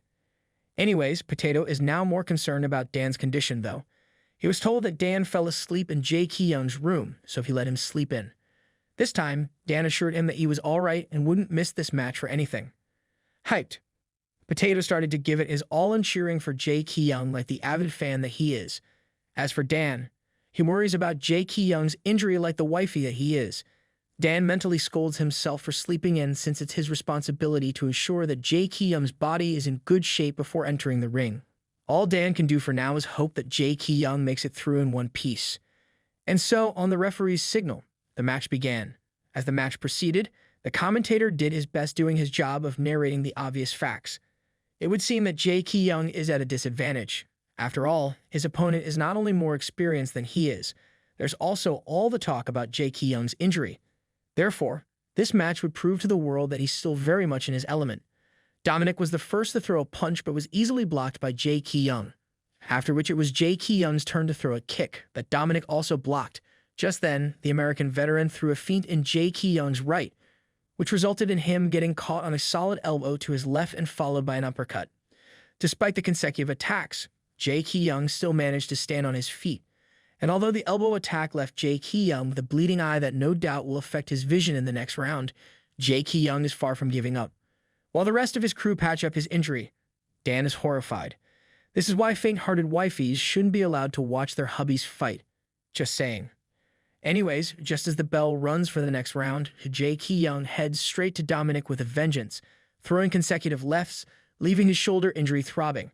His opponent didn't miss this chance, however, and started throwing consecutive kicks on Jaekyung's left shoulder. Jaekyung tried his best to block it until he saw an opportunity and gave Dominic a swift straight. Not losing momentum, Jaekyung throws consecutive punches again, even when Dominic is already down. The barrage didn't stop until the referee tried to intervene. And just like that, our hot daddy emerged victorious, once again proving himself as the undisputed champion. From the commentator's perspective, Jaekyung deliberately exposed his left shoulder to lure his opponent in, after which he swiftly launched his counterattack. It was indeed a very exciting match that ended with Dominic being a good sport. And I can't believe I actually managed to do a decent narration of it. Thank you, Ippo. Anyways, the avid fan Potato is crying tears of joy at how cool and amazing his Heung is. On the other hand, Wifey Dan's legs just gave out under him, relief written all over his face. However, it didn't seem to last long as someone suddenly tapped on his shoulder. On the team's way to the locker room, Coach Teddy Bear congratulates Jaekyung for a job well done. He then asks the young athlete if he has other injuries and if his shoulder is fine. The shoulder in question is, in fact, throbbing, but Jaekyung didn't say or show any sign of it. Tisk. This is why I have a love-hate relationship with this hot muffin F-tard, albeit one-sided. Anyways, Potato suddenly approached the coach to tell him that he saw Dan walking away with the security. The coach explains that they probably took him for questioning regarding the nutrition shake. And since nobody actually told him anything about it, Jaekyung asked what it was about, and so Coach Teddy Bear started to tell him what happened. Meanwhile, blood was drawn from Dan for testing, after which the interrogation concerning the nutrition shake he took yesterday began. The interrogator began by explaining how the MFC did not provide the shake and how it contained prohibited substances that would ground any athlete for disqualification. And thus, they plan on handing over to the forensics the supplements as well as a sample of Dan's blood to help in the investigation. After such a lengthy explanation, the interrogator started barraging Dan with the standard inquiries without giving him a chance to answer. And as if it wasn't enough that Dan is interrogated alone together with at least 5 burly, intimidating men, even the regular security guards started questioning Dan as well. When Dan tries to explain to them that he can't understand English and is asking for an interpreter, the interrogator suddenly raises his voice, and the questions quickly turn into accusatory ones instead. After all, it's the first time that they've seen Dan among Jaekyung's team, so they're not quite familiar with his face. And so, they accuse Dan of being in cahoots with the people who deliberately did this to trick Jaekyung. Like, what the flake? It's you who failed in your job, and now you're accusing the victim? Did your brain cells leave along with your hair follicles, you muffin flickers? Poor baby Dan froze up being put on a spot like this. He doesn't know what to do in this situation, as he worries that he might say something that would affect Jaekyung later. But since Jaekyung is still the ML of this series despite being a toxic betard, he came just in time to rescue our baby, as he should. Jaekyung bangs the door as he comes in and immediately calls for Dan. Non-perturbed at first, the flaking skinheads started to justify their actions, appealing that they only did it out of concern for Jaekyung's safety. Not that it really mattered because Jaekyung himself started his rant, which is basically the same as my rant from earlier. Although it saddens me to be lumped together with this betard for any reason, he's still my hot daddy, so let's just settle with the fact that great minds think alike. Anyways, the moment that Jaekyung started getting angry and pointing out everything they did wrong, they flinched, since it's not like he said anything wrong, especially about the fact that because of their carelessness, the fight today wouldn't have happened, and it's gonna be all their fault. After finishing his rant and the flicker apologized, Jaekyung once again called Dan over to him. When the interrogator tries to stop them from leaving, saying that they're still not finished with the questioning since they're still not sure about his relationship with Dan, Jaekyung is quick to tell them that Dan is one of his own. With that, Jaekyung started to leave while grumbling about how the flicker was asking dumb questions, And once again, the flicker apologizes and promises that they will get to the bottom of this. All the while, Dan is somehow taken aback by what Jaekyung just said. Anyways, Dan silently followed Jaekyung. After a while, Jaekyung broke the silence by saying that Dan's strange behavior last night was actually because he was drugged.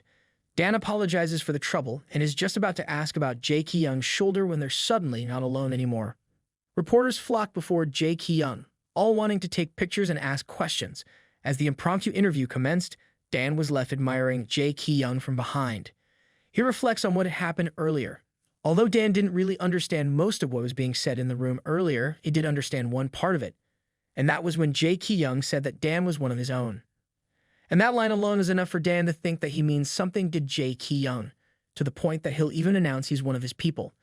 And, of course, we'll forget all the insults and rudeness he put you through for the past weeks, just like that.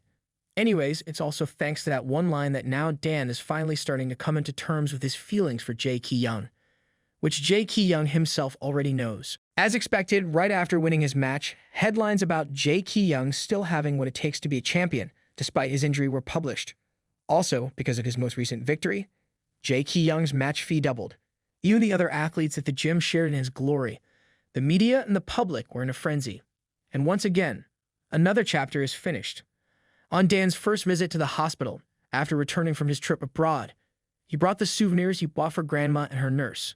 For Grandma, it was a very pretty pink shawl that she knew had cost a lot. Not that Dan minded. It was for Grandma, after all. As the nurse puts the shawl around Grandma's neck, she asks Dan about his trip to America. Dan tells her it was amazing, and that he'll take her with him next time. Grandma then brags about how she saw the match. When Dan asks how that happened, since Grandma isn't supposed to be leaving her room, Grandma explains that there's no way she'll miss the chance of seeing her grandson on the big screen, so she insists until she's allowed in the common room where the television is. And although Dan tells her that there's no way he would appear on TV, I know for a fact that Grandma was talking about Jaekyung. When she said grandson, am I right? Or am I right? Heh. Anyways, the topic quickly moved on to Jaekyung, to whom Grandma is eternally grateful for bringing Dan to America, and doing many things she was supposed to do for him. Grandma then reminds Dan how important it is to give back as much as he received. Therefore, Dan should treat him well. If only Grandma knew how well Dan treats the beatard, she'd cry. Moving on, Dan reminded them about the blood work that would be done on Grandma today, and told them he'd wait for them outside while it was underway. Grandma tries to send him back instead, since he's supposed to be busy, but he insists he's not. And so, Dan went to the hospital rooftop while waiting for Grandma to finish. While sitting on a bench, he started thinking about Jaekyung, finally accepting that he had indeed caught feelings for his employer. He couldn't believe he would fall in love with someone as bad-tempered and scary as Jaekyung. It's so unlike him. Same. Baby Dan, same. Only, I realized my feelings since episode 1, so just imagine my suffering. Anyways, there's no denying the fact that he really is into Jaekyung. He tried denying it for so long, and now that he's finally admitting to it, it feels like he's a dam that's about to burst. Why have it taken him this long to realize it? Jaekyung had always been on his mind, even when he was not working for him. Isn't that what it's like to like someone? Speaking of Jaekyung, the sun being too harsh with its rays, it could only mean that it's already the middle of summer, and soon will be his birthday. Fast forward to one typical morning in the Jew residence. Dan watched Jaekyung eat his breakfast from the side. Now that he's being honest with his feelings, Dan doesn't hold back anymore from openly staring at his employer, nor does he stop himself from ogling at how handsome he is. Something that all of us already know, but Dan took for granted until recently. When Jaekyung caught him staring, he asked Dan if he had something to say.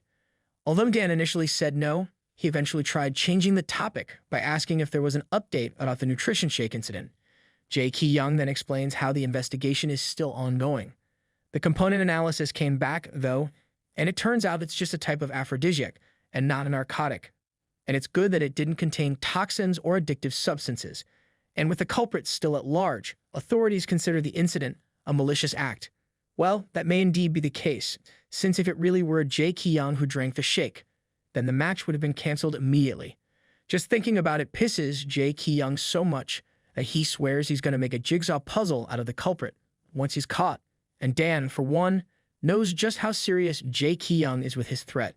To lighten the mood, Dan said that it was a good thing that he was the unlucky victim instead. As soon as Dan said that, Jaekyung suddenly turned to look at him, which surprised Dan a bit, especially when Jaekyung asks him if he really doesn't remember anything from that night. Dan says no and explains how he blacked out as soon as he got into Jaekyung's room. He then asked Jaekyung if he had made a mistake that night. "Oh, you have no idea, dear. Then again, it's better that you don't remember anything." Anyways, with Jaekyung's sick sense of humor, he tells Dan that he did make a huge mistake, and when Dan asked about it, Jaekyung cuts his meal short and leaves, making Dan wonder what exactly he did wrong, and if he actually made a complete fool of himself. "Oh, my, don't worry, dear, because that's exactly what you did." Fast forward to 3 weeks before Jaekyung's birthday, piles of boxes taller than Dan took up a huge space in the gym. They are all gifts for Jaekyung, and the incredible part is that more of them are coming. That's just how popular Jaekyung is, and according to Coach Teddy Bear, they're not just from his fans in Korea, as some of them also came from abroad. They kept coming, even though they kept telling them not to send them anymore. As the coach and Dan try to clear space by moving the gifts, the older man explains to Dan how the gym is so lively around this time of the year. Not only is there a lot of food being sent to them, but the other members also receive gifts as well. Dan wonders if Jaekyung is happy for all the attention, but Coach Teddy Bear tells him that Jaekyung hates having to pose for photos, so that isn't really the case. As for Jaekyung, he only considered the boxes a waste of space. At this point, Potato was saying that Jaekyung is practically an idol, although the other members think that no idol can hold a candle to their Heung. Jaekyung then asks Joseph how his birthday charity project is coming along. Joseph assures him that it's already in the process and that his fans even pitched in. Anyways, Jaekyung didn't really seem to care for details, and the conversation ended with that. Not far from where Jaekyung stood, Dan was again staring at his employer. Something about seeing those gifts made Dan want to get something for Jaekyung on his birthday as well. Meanwhile, Coach Teddy Bear approaches Jaekyung and tells him that the matchmaker is asking if Jaekyung is really good to go for his next match.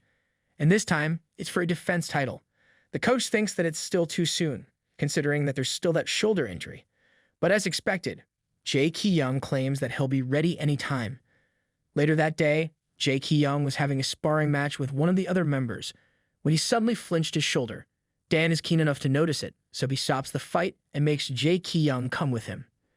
Inside the treatment room, Dan tells Jaekyung to raise his left arm, which makes Jaekyung visibly flinch this time. Realizing that the jig is up, Jaekyung immediately snatches away his arm from Dan's hold. That said, Dan tells him his shoulder is in worse shape than before, but Jaekyung doesn't really care, as he claims that he can still throw a punch or two, even under such conditions. Dan tries to persuade Jaekyung to go to the hospital, but he refuses, pointing out how he already did the post-match medical checkup. Dan tries to insist since, if left untreated, it could even affect Jaekyung's next match. Even now, it already looks like he's going to need long-term treatment.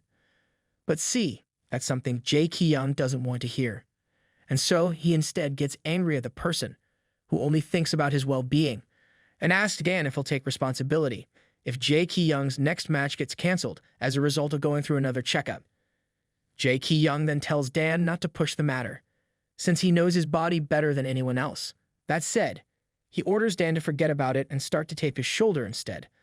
Although Dan did as he was told, he still can't help but worry about whether Jaekyung will really be fine this way. Dan is hard at work reviewing Jaekyung's old medical records and comparing them to the new ones, and he can tell just how big the differences are. Jaekyung's injury really had gotten worse. What's more, the injury is also causing issues in other areas of his body, and Jaekyung is definitely just enduring the pain all this time.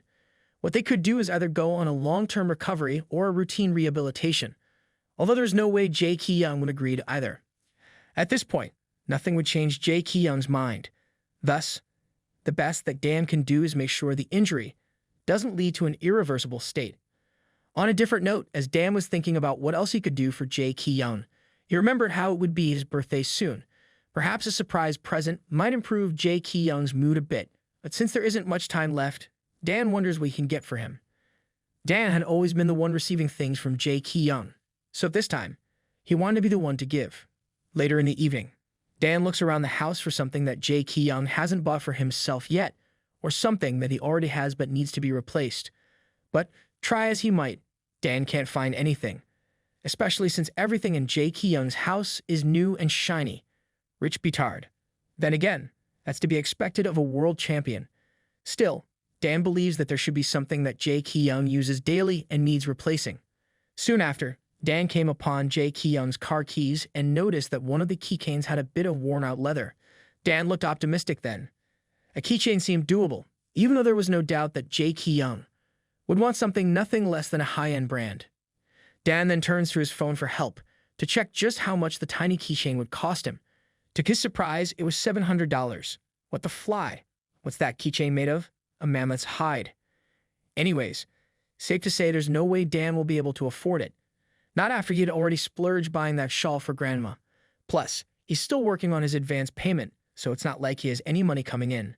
He just didn't know this since his food and housing are already taken care of, and he's not like us, who hang out in online stores. Then again, who would have thought a day would come when he needs to spend that much money on something? As Dan was thinking about how he wished he had some part-time jobs to have some pocket money, a eureka dinged.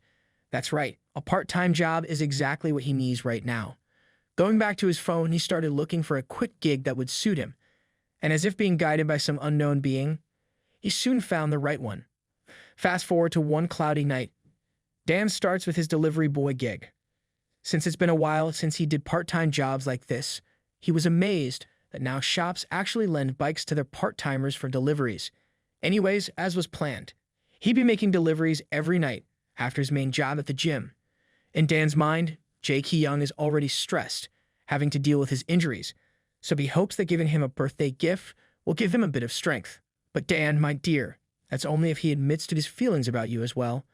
Or am I just being pessimistic about this? And so, Dan spends his evening riding his borrowed bicycle and running here and there to deliver food. Sometimes, he'd be rushed by his employer, called out by drunk old men in the street, and even asked by shameless housewives to take out trash. By the time his shift is over, the sun is rising, and he now has to rush back home since it's almost time for Jaekyung to wake up. The job was tough, but Dan didn't mind since the pay was good. If he keeps it up, then he'll be able to buy Jaekyung's gift before his birthday. Fast forward to breakfast time, Dan prepared Jaekyung's full breakfast course on time, with no problems. However, Jaekyung wondered why Dan was sleeping on the counter when he arrived from his morning run. Later that day, at the sports rehab center, while Jaekyung is doing some exercises for his shoulder, everyone can tell how he's struggling to move his injured shoulder. Dan is talking to the trainer, and, as expected, even he can tell that Jaekyung is in no condition to fight. Dan wonders if it's really impossible, even with sports therapy. And, of course, the answer is no. In fact, their best option is for him not to use his shoulder at all, or better yet, just quit training and fighting in matches for now. But of course, that isn't really an option Jaekyung would accept. The trainer added that if things go as they are, soon Jaekyung will need surgery, so he'll have to make it work with just one good arm for now. Dan promises to talk to Jaekyung about it, but we already know how that talk will end. On their way back from the rehab center, Dan asks Jaekyung if he's going back to training. And when the athlete says yes, Dan reminds him not to overdo it, as was advised by the trainer. As expected, Jaekyung got angry and, after slamming the car's steering wheel, sarcastically asked Dan if he'd be the one to fight in his place, because if that wasn't the case, then Dan should just shut up and do what he's supposed to do, which is exactly what he's already doing. Or are we talking about something else? Anyways, that was the end of the conversation. And once again, Dan is left feeling upset for getting Jaekyung angry. Later that night, the fatigue from his day and night jobs slowly catches up on Dan. He lightens up his situation by saying how this is the result of trying to live above his means, and thus, he tries to justify it by comparing what he does with what Jaekyung has been doing all this time. Jaekyung might be a world-class athlete who had enjoyed all the privileges that come with it, but at the same time, he also had to train like crazy, and he had been doing it for a long time, too. The pressure he must be feeling is no joke, although he doesn't let it show. With that as his motivation, Dan convinces himself not to give up on what he's doing. Then again, it seems like he's about to get another reality check.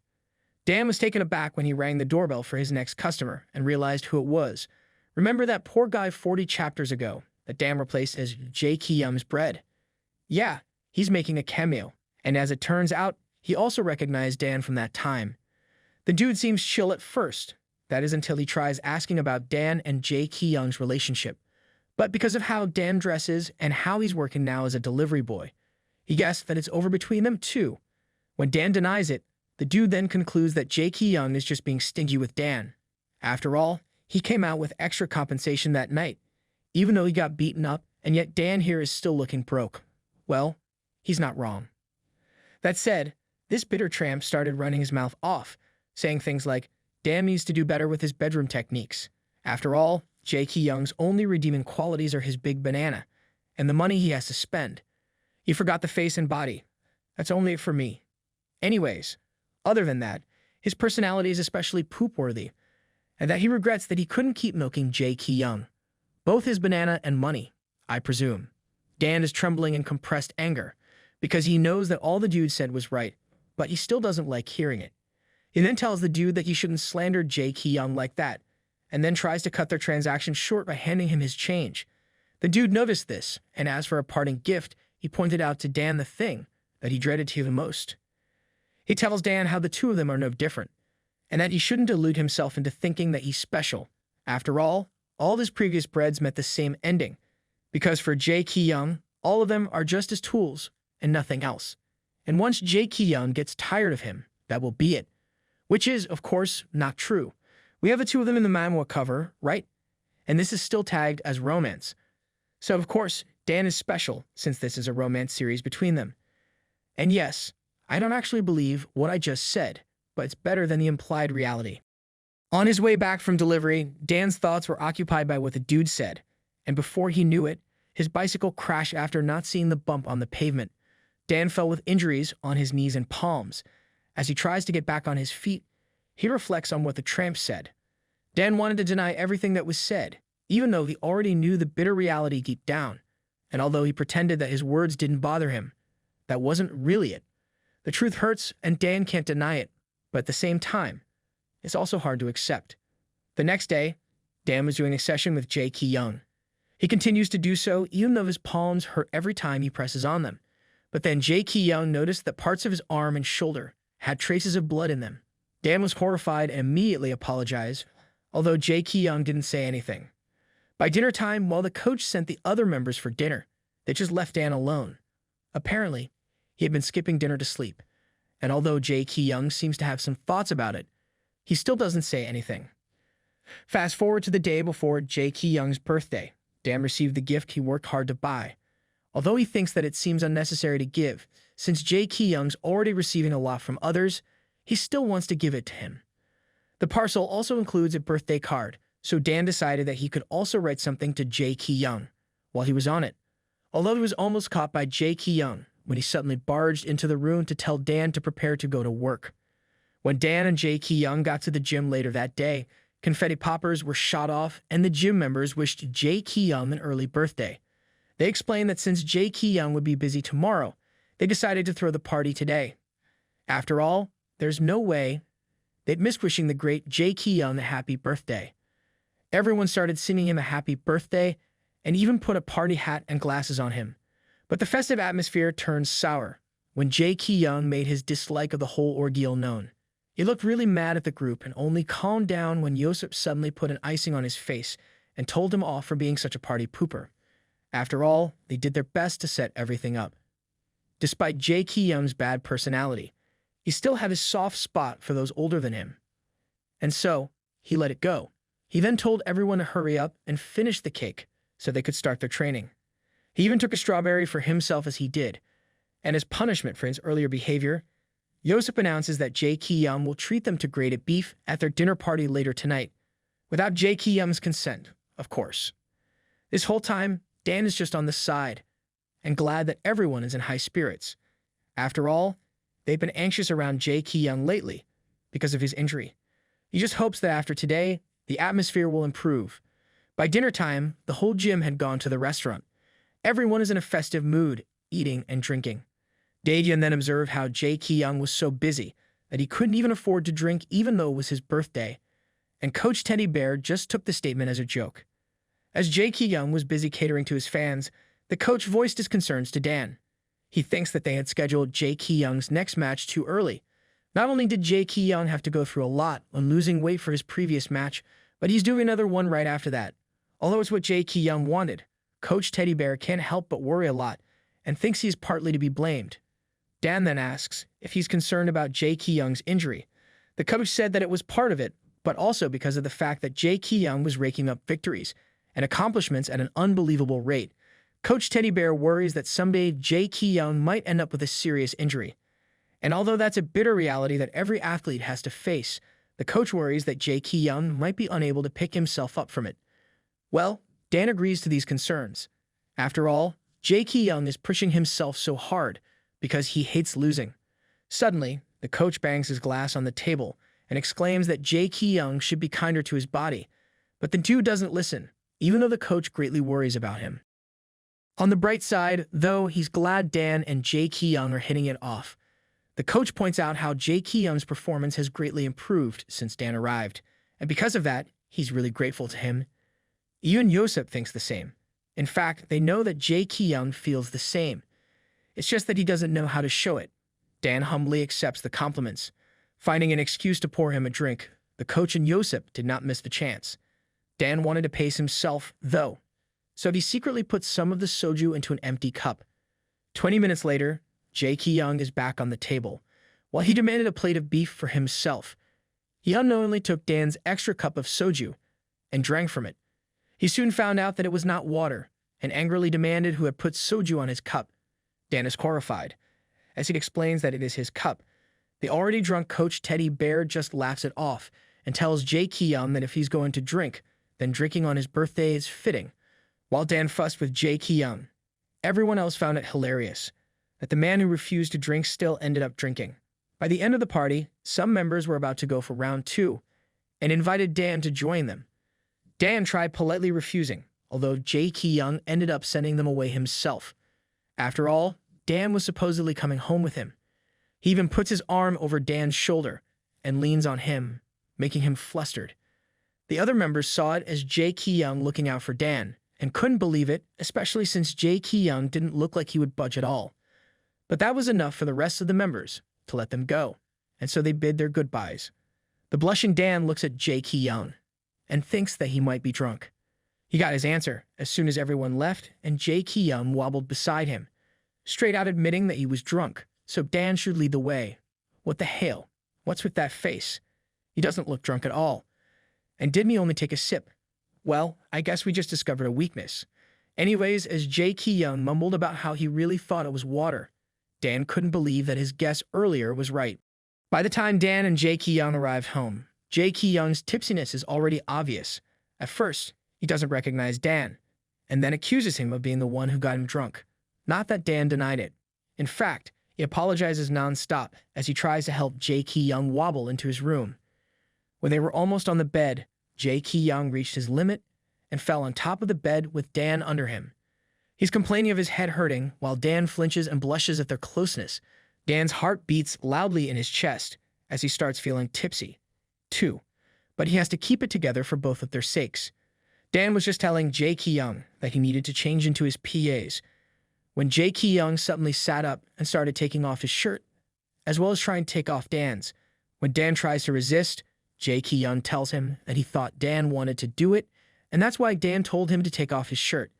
Dan then explains that he just wants to help him prepare for bed. Jaekyung then asks Dan if he doesn't want to do the rumpy-pumpy with him, because if that's the case, then he'll stop. The big man even backed off of Dan, surprising our Beatty. After all, this is the first time that Jaekyung has ever let him have a choice. Turns out, Jaekyung is like a different person when he's drunk. That said, Dan thinks that perhaps this is his chance to get to know Jaekyung more. And if Jaekyung is in the mood to be nice to him, he should take advantage of it. Dan then suddenly hugs Jaekyung and admits that he wants to do it as well. Soon after, the two of them are now in their birth suits. Dan boldly kissed Jaekyung on the lips and started peppering kisses on his face, but had to stop when he reached Jaekyung's ear. Not because Jaekyung got angry, but because it tickled him. Dan, on the other hand, noticed that Jaekyung didn't get mad, something that had never happened before as well. It made Dan wonder how someone as strong and scary as Jaekyung could fall just because of one drink. Not even one, but just a sip as well. Crazy. I know. Anyways, from Dan's perspective, Jaekyung is just like a cute sulky cat at the moment. Dan started laughing and giggling involuntarily, but instead of getting angry, Jaekyung just suddenly kissed him. Wanting to take full advantage of the circumstances, Dan shyly admits that he wants Jaekyung's lips on his body and not just his mouth. Dan tries to retract it soon after, although it seems too late. Jaekyung started by kissing Dan's neck and then moving down to his nip-nops. Dan trembles and twitches as Jaekyung's actions tickle him, although at the same time, it also feels good that it almost feels like they're actually making love. Suddenly, Jaekyung complains that his head is spinning, but then he also asks Dan why he keeps getting on his nerves lately. Dan is confused as to what Jaekyung is talking about. Instead of explaining himself, however, Jaekyung just glares at Dan and then dismisses it. Whatever it is, Jaekyung then started drowning Dan with kisses, and the latter had no choice but to return the gesture. It's the shake for Dan, and soju for Jaekyung. Seems like these two can only express themselves freely when they're not themselves. The night grew deeper, and Dan, who is now covered in love bites, is once again at the mercy of the mighty Jaekyung.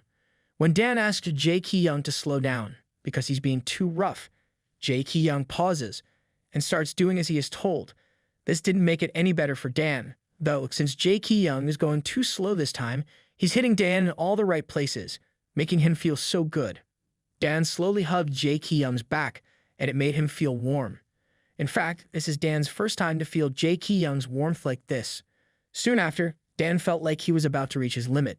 And so, Jaekyung unsheathed his sword from Dan's black hole, and then rubbed their swords together, until they both reached the finish line together. Right after, Jaekyung felt dizzy and fell on top of Dan. But Jaekyung now unconscious, Dan had more freedom to organize his thoughts.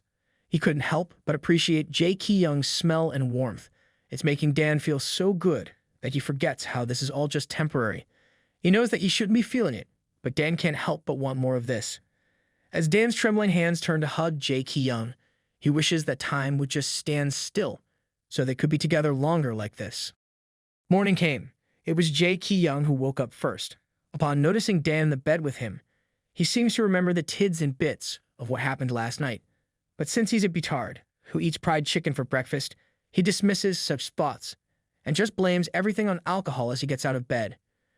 Jaekyung's head is killing him from a hangover as he rummages in the cupboard, trying to look for something to fix him up. That was when his doorbell ding-donged. It seemed like it was an express delivery for him, and it was quite big, too. So Jaekyung was surprised. Meanwhile, Dan just woke up, and the first thing that he thought of was Jaekyung. Dude, just how smitten are you with that betard? Anyways, when Dan realized that Jaekyung must have been up already, he gathered the blanket that had been covering Jaekyung to try and feel his warmth and thought of how last night was the first time that he had ever felt that good. Dan finally got up from bed after the beeping of his phone, which was a reminder about Jaekyung's birthday. Seeing that, Dan hopes to be the first one to greet Jaekyung on his birthday and thus hurries to where he is. Soon after, Dan, who is now fully dressed, arrives in the living room with his gift for Jaekyung, only to be awestricken by the sheer number of gifts already magnificently sitting in one corner of the room. Dan is quick to notice Jaekyung seated on the sofa and asks him about his head and how he's feeling. Of course, Jaekyung is not okay. And so, Dan offers to warm up some soup for his hangover. He then tries to ask about the packages, and Jaekyung explains that they're birthday gifts, which also include the ones he had purposely left in the gym. It seems that Coach Teddy Bear sent them over without his consent. Unfortunately, the coach and his kids beat Dan to wish Jaekyung a happy birthday. That said, it's just another reason for Jaekyung to get annoyed since, according to him, he doesn't need all that expensive stuff. After hearing this line, Dan is having second thoughts about giving Jaekyung the gift he prepared for him. But his desire to give something to Jaekyung is holding him back. That aside, Jaekyung started complaining about feeling sick again, so Dan hurried to prepare the soup. While Dan started doing his thing in the kitchen, Jaekyung once again noticed the hickeys all over Dan's neck. He flinches at the sight and scolds himself for being crazy for giving those to Dan. Well, at least he's not an idiot for trying to deny the obvious. Fast forward to Jaekyung finally finishing his meal. he still complains that his head is killing him. So, Dan offers to get Jaekyung hangover remedies later, though Jaekyung doesn't seem to care. Anyways, with his heart beating loudly in his chest, Dan thought this was the perfect time to give Jaekyung his gift. Oh gosh, here goes nothing. And so, Dan timidly greets Jaekyung with a happy birthday, and then hands him the gift. Jaekyung didn't say anything at first, but took the paper bag from Dan's trembling hands. Upon checking it out, Jaekyung realizes that Dan has given him a designer item. Dan explains that it's just something small. Jaekyung then asks how Dan managed to buy it when he was broke. That's when Dan told him that he took some side jobs after work. More than the gift, it seems that this piece of information interests Jaekyung more. And so, he asks about Dan's side hustle, and the older man explains how he made deliveries at night and how he did it while Jaekyung was sleeping. Jaekyung then put two and two together and remembered all those times when he found Dan acting weird, including the nights when he would notice Dan was living in the house. Jaekyung then confronts Dan, asking him a rhetorical question of whether Dan's new side hustle is the reason why he's been getting on his nerves lately.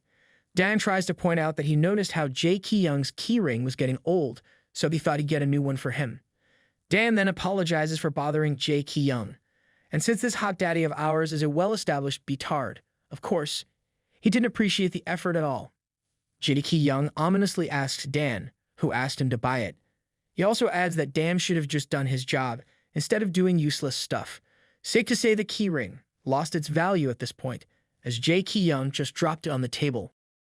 The birthday boy then reminds Dan that his main concern should only be Jaekyung's physical condition, and that there's no way he's actually happy to receive something that he considers a piece of junk.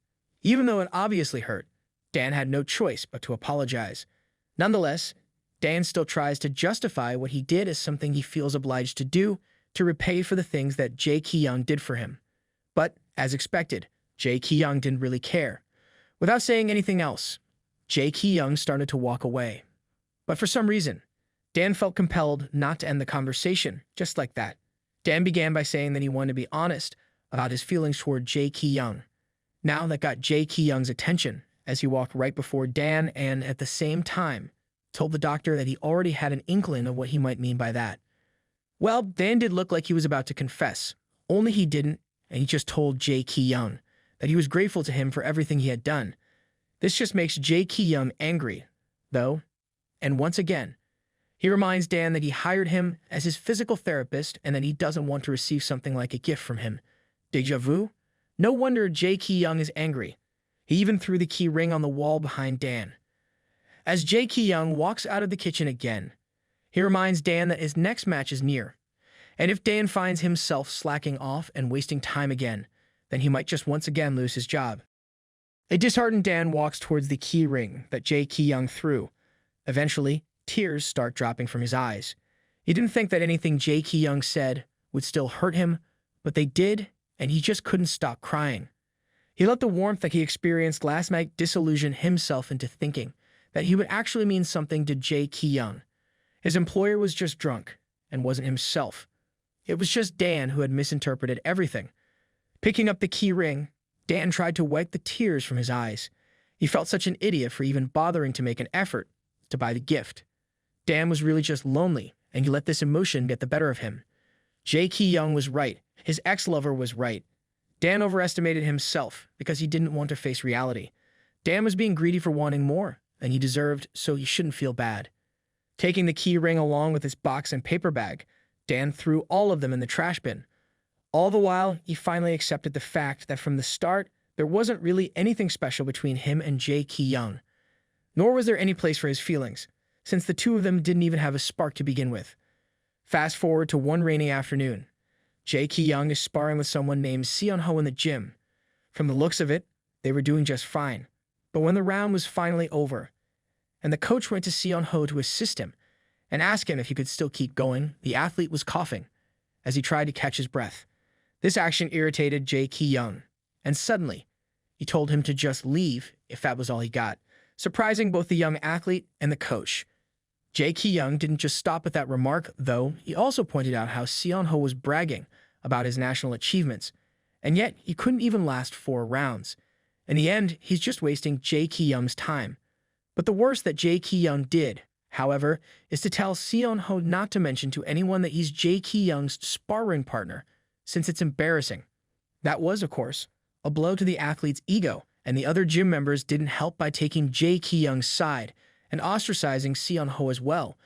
That was the last straw for the younger athlete, and he cursed at Jaekyung and returned the insulting remarks.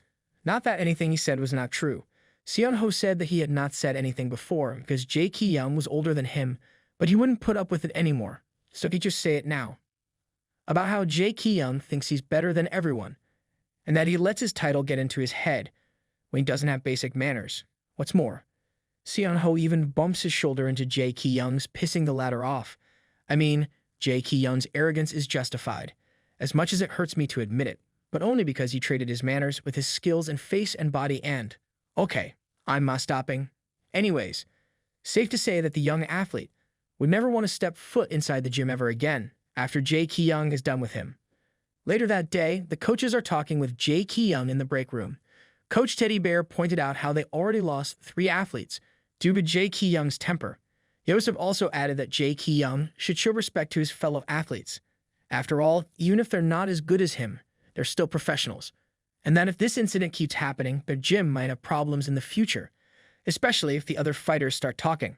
When Jaekyung doesn't say anything, Coach Teddy Bear also tells him how they have to be extra careful these days since there are rumors that people are planting spies in gyms and bribing athletes to give out game strategies before matches.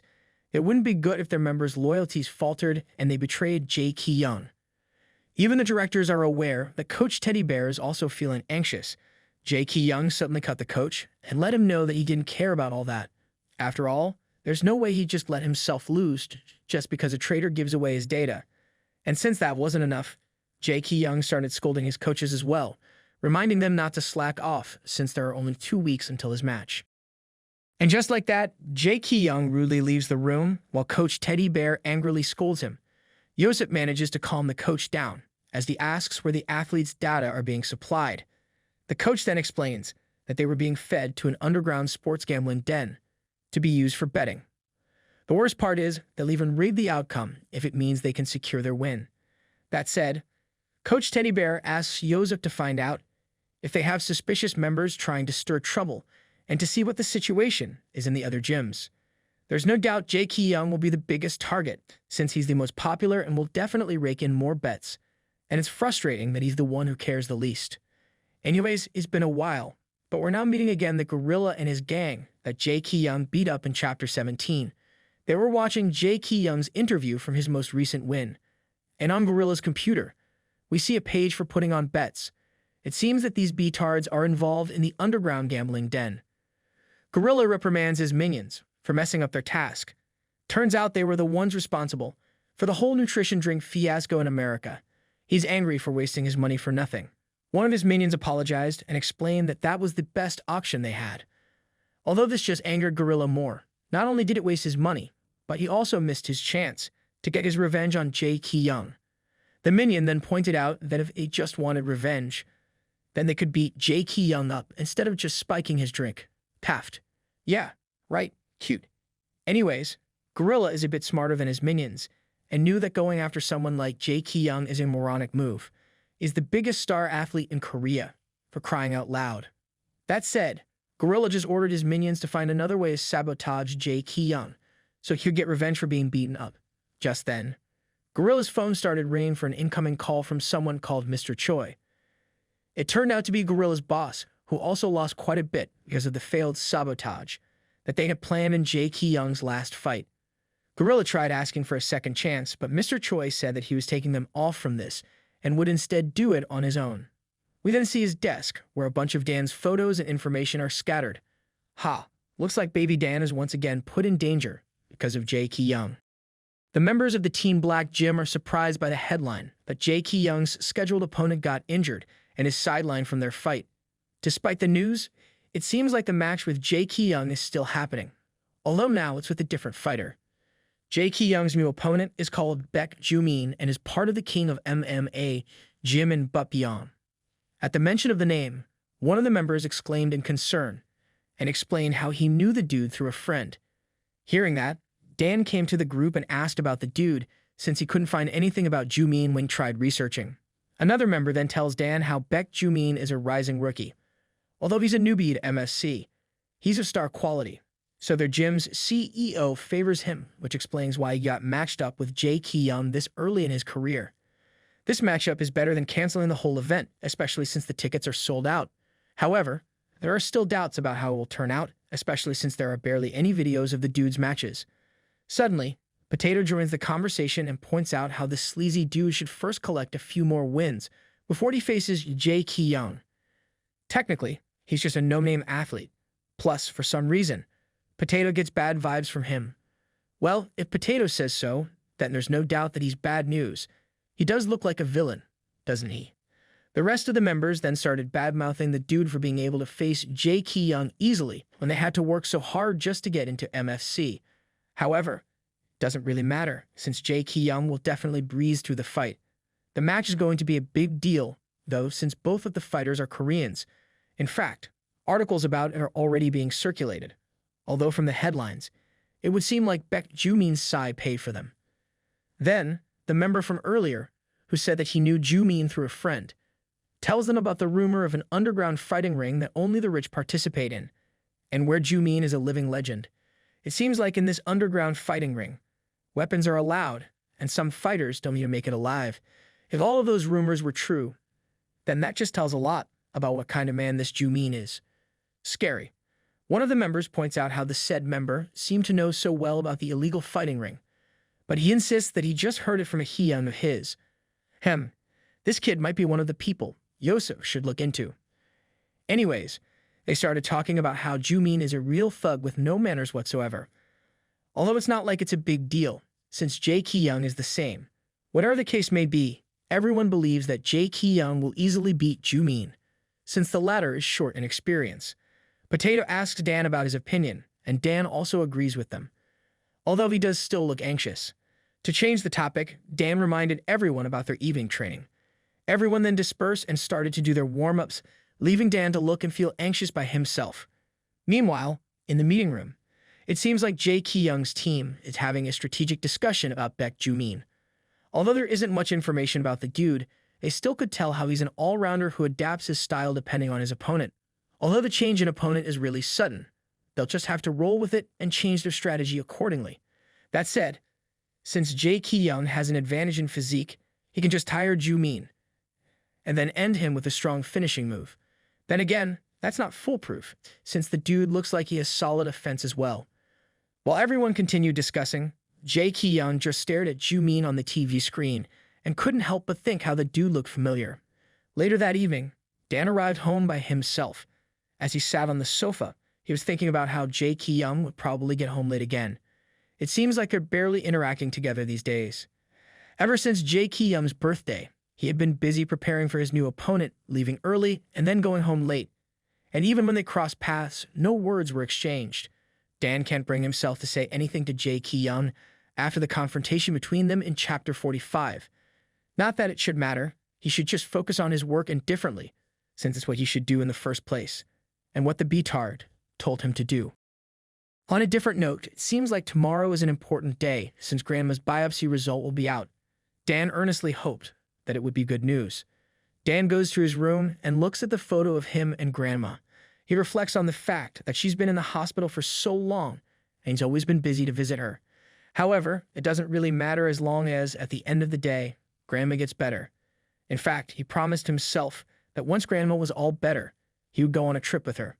After all, she had been so busy raising him, and never had a day off for herself. The next day, after Dan visited Grandma's doctor, everything became a blur.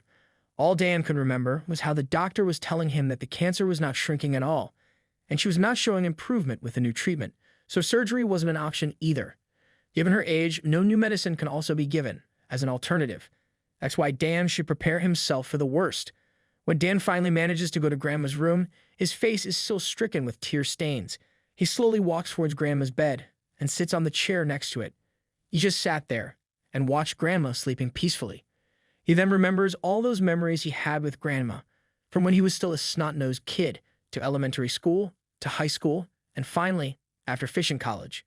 Grandma was with him in all of the milestones in his life. Suddenly, Grandma wakes up and notices Dan.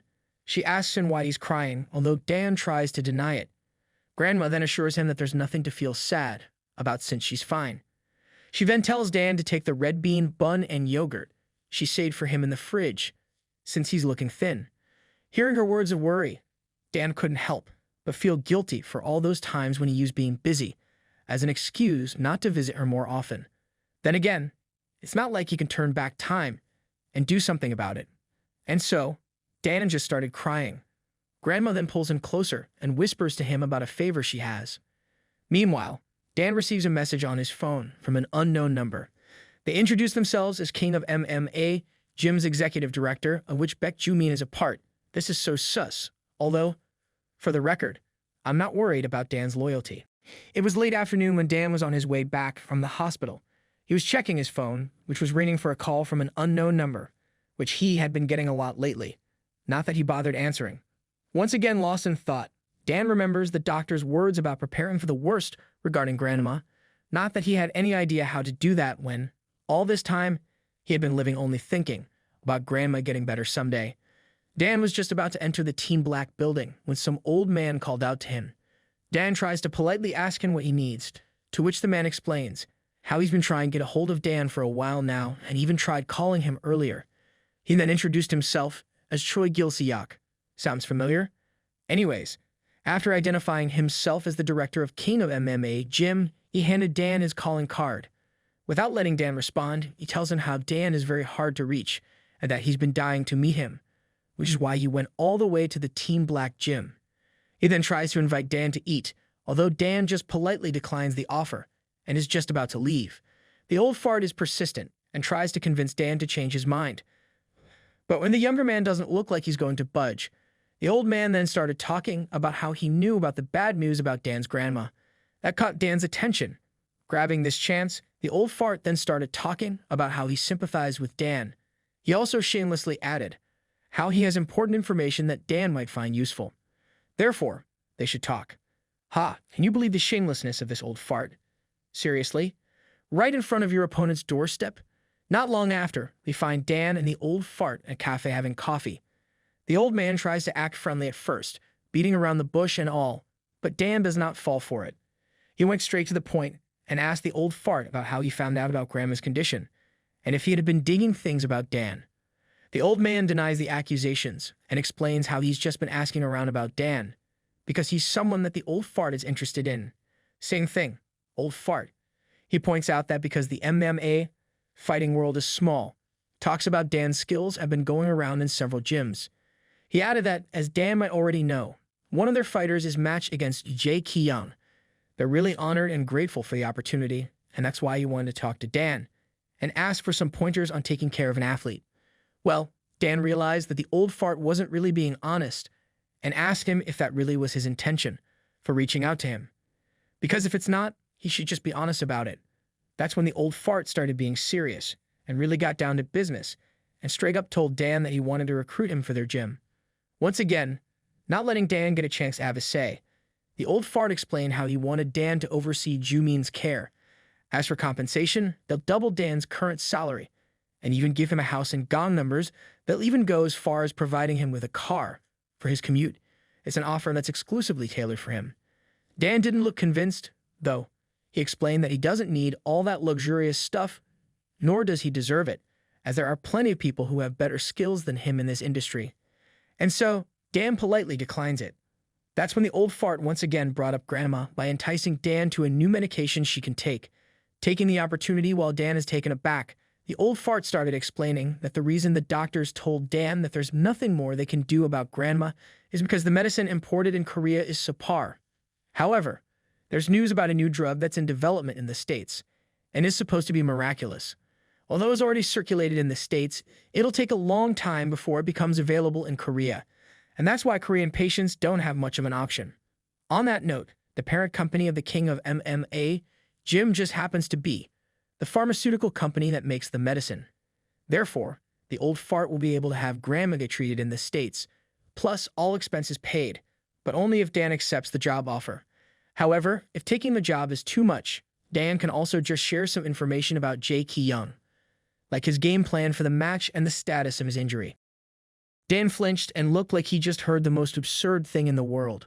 Well, he looked really conflicted. Nonetheless, after all, he's choosing between his grandma and the man he loves, not to mention his integrity. And honestly, I wouldn't blame him if he chose either, although I'm confident that he'll choose the right thing. Later that night, it was already very late when Jaekyung arrived home. Dan is also still up and is tinkering on his laptop. Noticing Jaekyung's arrival, Dan stood up and thought of giving Jaekyung a massage and letting Jaekyung know what had happened earlier. It was already past midnight when Dan went to the living room and saw Jaekyung watching a video of Jumin's fight. Jaekyung was so engrossed in the fight that he didn't notice Dan until the latter called out to him. Dan then asked Jaekyung if he wanted to get a massage before going to bed, which should help him sleep better. He also added that there's something he wants to tell Jaekyung about. Before Dan could expound on the matter, however, Jaekyung flat out declined his offer. Well, Dan didn't insist and thought that was probably for the better. After all, knowing about what the old fart did might throw Jaekyung off his game. Dan remembers what happened in the afternoon. The old fart was asking him to give the offer a thought, but of course, Dan didn't fall for it. Dan suddenly stood up and pointed out that sharing Jaekyung's information was exactly the reason why he should turn down the job offer.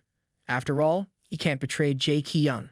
Safe to say, the old fart is surprised that Dan turned it down, as he was so sure Dan would easily give in. Dan then turned to leave and told the old man not to call him again. And since the old fart is a sore loser, his Mr. Nice Guy mask is thrown out the window as he angrily exclaims that Dan would regret turning him down. But Dan didn't look back at it at all, nor did he regret what he did. In fact, he thinks that the old fart is crazy for bringing up Grandma and asking him to betray Jaekyung just like that. Back to the present, Dan really wants to let Jaekyung know about what happened, but he's worried that it would only add to Jaekyung's stress. Not that it would really matter because, as far as Dan is concerned, Jaekyung doesn't really care even if he decides to accept the offer. Even now, all Jaekyung thinks about is looking ahead and only cares about his career. And so, Dan bids Jaekyung goodnight and makes a mental note to tell Jaekyung about it next time. Not long after, Jaekyung receives a message from his phone. It was from an unknown number, and it contained a bunch of pictures where Dan was meeting and talking with the old fart from earlier that day. Jaekyung is so surprised when he realizes who the old fart is. So, is this another case of misunderstanding and whatnot?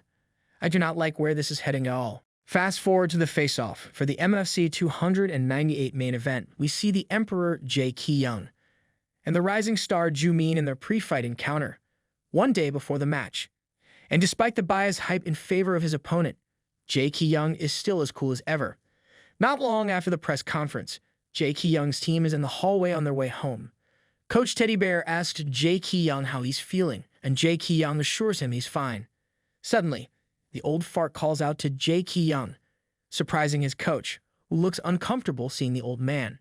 Right behind the old man is Jumin and his team, approaching the previous team in a false friendly manner. Anyways, the old fart went straight to greet Coach Teddy Bear and made small talk. Meanwhile, Jaekyung stares at the old man and then looks at Dan, who seems uncomfortable after he remembers what transpired between them previously. Jaekyung frowns at Dan's expression, but doesn't say or do anything. Whatever it is that he's thinking, however, is interrupted when Jumin calls out to Jaekyung. He offers his hand for a friendly handshake as he tells Jaekyung how honored he is to get a match with him. At first, Jaekyung just stared at the hand, but still took it in a firm grasp. That was when Jumin suddenly asked Jaekyung if he didn't remember him. Jumin then leans closer to Jaekyung and whispers something in his ear, after which Jaekyung glares at him. Jumin was grinning at Jaekyung in a friendly manner, as the old fart called his athlete over and bid goodbye to everyone. Safe to say, if that encounter was meant to taunt Jaekyung, then they obviously succeeded. Fast forward to the car ride back, Coach Teddy Bear reminds Jaekyung to get plenty of rest since the match is tomorrow morning. For some reason, though, Jaekyung had been silent and had been giving his Heung the cold shoulder. The coach thought that it was because Jaekyung was anxious about the match, so he assured him that Jaekyung had nothing to worry about since his skill level was much better than Jumin's. Not that it did anything. Later in the evening, Jaekyung was taking a shower and thinking about his encounter with Jumin earlier. Turns out, when Jumin leans to whisper something to him, He calls Jaekyung names and throws in a bunch of insults. It seems that the two of them knew each other from when they were kids, and Baldy is Jaekyung's bully. As much as I want to see Daddy as a kid, I don't think I'd like to see him being bullied. He's still a petard, though. Anyways, the taunting continued as the nasty Baldy told Jaekyung how he would be taking the belt from him. Jaekyung is, of course, very upset and regrets not ending the dude right then and there. The Baldy obviously knows Jaekyung well enough that he knows exactly where to hit him. Not that Jaekyung will just let it be, as he swore to beat the dude in his game, despite whatever it is that he's scheming. After all, Jaekyung is the emperor who never loses. The next day, everyone was in the prep room waiting for the match to start, while everyone else is fussing over Jaekyung. Dan is getting busy double-checking the drinks and other stuff that they might need, such as the sports tape, hand wraps, and massage gels. Potato notices Dan using the relief spray himself and walks to him to ask what he is doing. Dan explains that he just wants to be extra careful ever since the whole nutritional shake fiasco, just to be safe. Totally getting the idea, Potato offered to help, and the two of them tried all the stuff on themselves.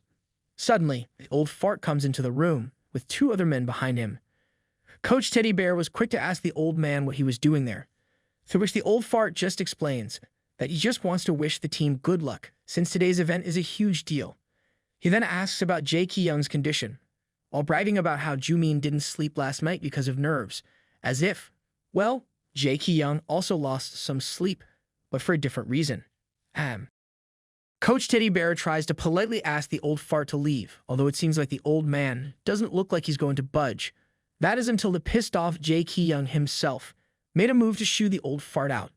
That's when the old fart started making a fuss, insulted that Jaekyung addressed him informally and called him an old man. Although whether it was just an act or he really was offended, we might never know. Also, he deserved it. The silly old fart tried to attack Jaekyung, and the younger man was more than willing to retaliate. The commotion got everyone's attention, including Dan Potato, who left their little corner to try to help break the quarrel. And right at that moment, one of the men that came in with the old fart swapped the relief spray Dan and Potato was checking earlier with another can that he had with him. Holy macaroons. So, it was all an act. I have a very, very bad feeling about this. Meanwhile, MFC staff are already hauling the old fart out of the room and telling him that he'll be escorted out of the stadium if he keeps causing problems. The old man tries to justify his actions, although it's quite obvious he's really at fault. After the old fart was sent away, Potato angrily curses after the old man. Coach Teddy Bear calms him down, explaining that the old fart was actually the representative of the Korean Martial Arts Players Federation, and that's why he thinks so highly of himself. Anyways, the match starts in an hour, so the coach advises everyone to just focus on preparing, and especially reminds Jaekyung not to mind the old fart so much. Not that Jaekyung needs the reminder. And so, Jaekyung started warming up by throwing a couple of punches with Yosep's help. Suddenly, Jaekyung felt a throb on one of his ankles, making him pause. As Dan and Yosep started fussing over Jaekyung, the latter just asked Dan to apply for pain relief on the area and asked for the spray. Dan dutifully did as instructed, but immediately regretted what he did. Jaekyung's ankle had immediately turned red, and Jaekyung was trembling in pain. In a panic, Dan was asked what he just sprayed. Now it's Dan's turn to tremble. Ah, I knew it. I don't think my heart can take what's going to happen next. Going back to the time before the old fart and his men went inside Team Black's prep room, the old man asks one of his men if everything is already set. The man in question, who also happens to be the one who made the swap from the previous chapter, explains that just one spray from the can will make Jaekyung get an instant burn. He then asks the old fart if they really had to go that far, especially since they really will get into trouble if they get caught. The old fart got angry and told the man to just man up and do as he was told. After all, even if they do get caught, they can just bribe the authorities to let them go. They had to resort to this. Since he already tried to sabotage Jaekyung and Dan's relationship with a photo, he had sent Jaekyung previously. But it never seemed to have done anything. Therefore, if they want to win the match, they can't be picky with their tactics. And so, despite his better judgment, the man had no choice but to do as he was told. Soon after, they began their plan by inviting themselves to Jaekyung's designated prep room. Back to the present, Dan dropped the can he was holding, trembling as he tried to explain that he had no idea what had just happened. Jaekyung glared at Dan, though not just him, but also the coach. The worst part is they have to go on stage in 15 minutes. The coach worriedly asks Jaekyung if he can still move and if he's still okay with fighting. As expected, Jaekyung says that he is and just tells them to cover the wound and put on an ankle guard. As Dae-Yoon and Yosep worriedly fussed over Jaekyung, they still tried to be optimistic about the situation. Dan then offers to do the dressing of the wound, but Jaekyung angrily smacks Dan's hand away. Eftar Jaekyung glared at Dan as he told him not to touch him. Without saying anything else, he declares that he's going to the MFC Medical Center. The other members tried to stop him, although it was not like they had any choice. And so everyone else followed Jaekyung out of the room, with only Potato addressing Dan and telling him to take his time before following them. Obviously, Dan is still very much shaken by what happened. As Potato followed everyone out, he couldn't help but wonder what could have happened. After all, everything was fine when he and Dan checked the canister earlier. After everyone had left the room, Dan fell to his knees and started crying. He just couldn't believe how things unfolded, despite all the precautions he had taken. Instead of helping, he just made things worse for Jaekyung. This is so heartbreaking. I feel like crying as well. Not long after, the MFC 298 main event starts. As Jaekyung entered the ring, the commentator didn't miss noticing the ankle guard he was wearing and wondered if Jaekyung had sustained a last-minute injury that might as well affect his performance in the match. Jaekyung did not make it obvious that he was hurting, though. The Baldy, however, seemed to be fully aware of it. Anyways, it was Jaekyung who made the first move by giving the Baldy a straight, although the latter easily avoided, after which he went straight to Jaekyung with a clinch and effectively pinning him against the cage. There was a struggle at first as the two of them grappled, that is, until the cheating Baldy stepped on Jaekyung's injured foot. Seeing the opportunity, the Baldy indiscriminately stomped on it, as if his life depended on it. Despite the injury being visible, the move still doesn't count as a foul by official rules, and so Jaekyung had no choice but to just hold on and try to break free. Jaekyung eventually managed to escape Baldy's grip and give him a solid hook. Unfortunately, the damage has already been done, and Jaekyung's foot is now bleeding heavily.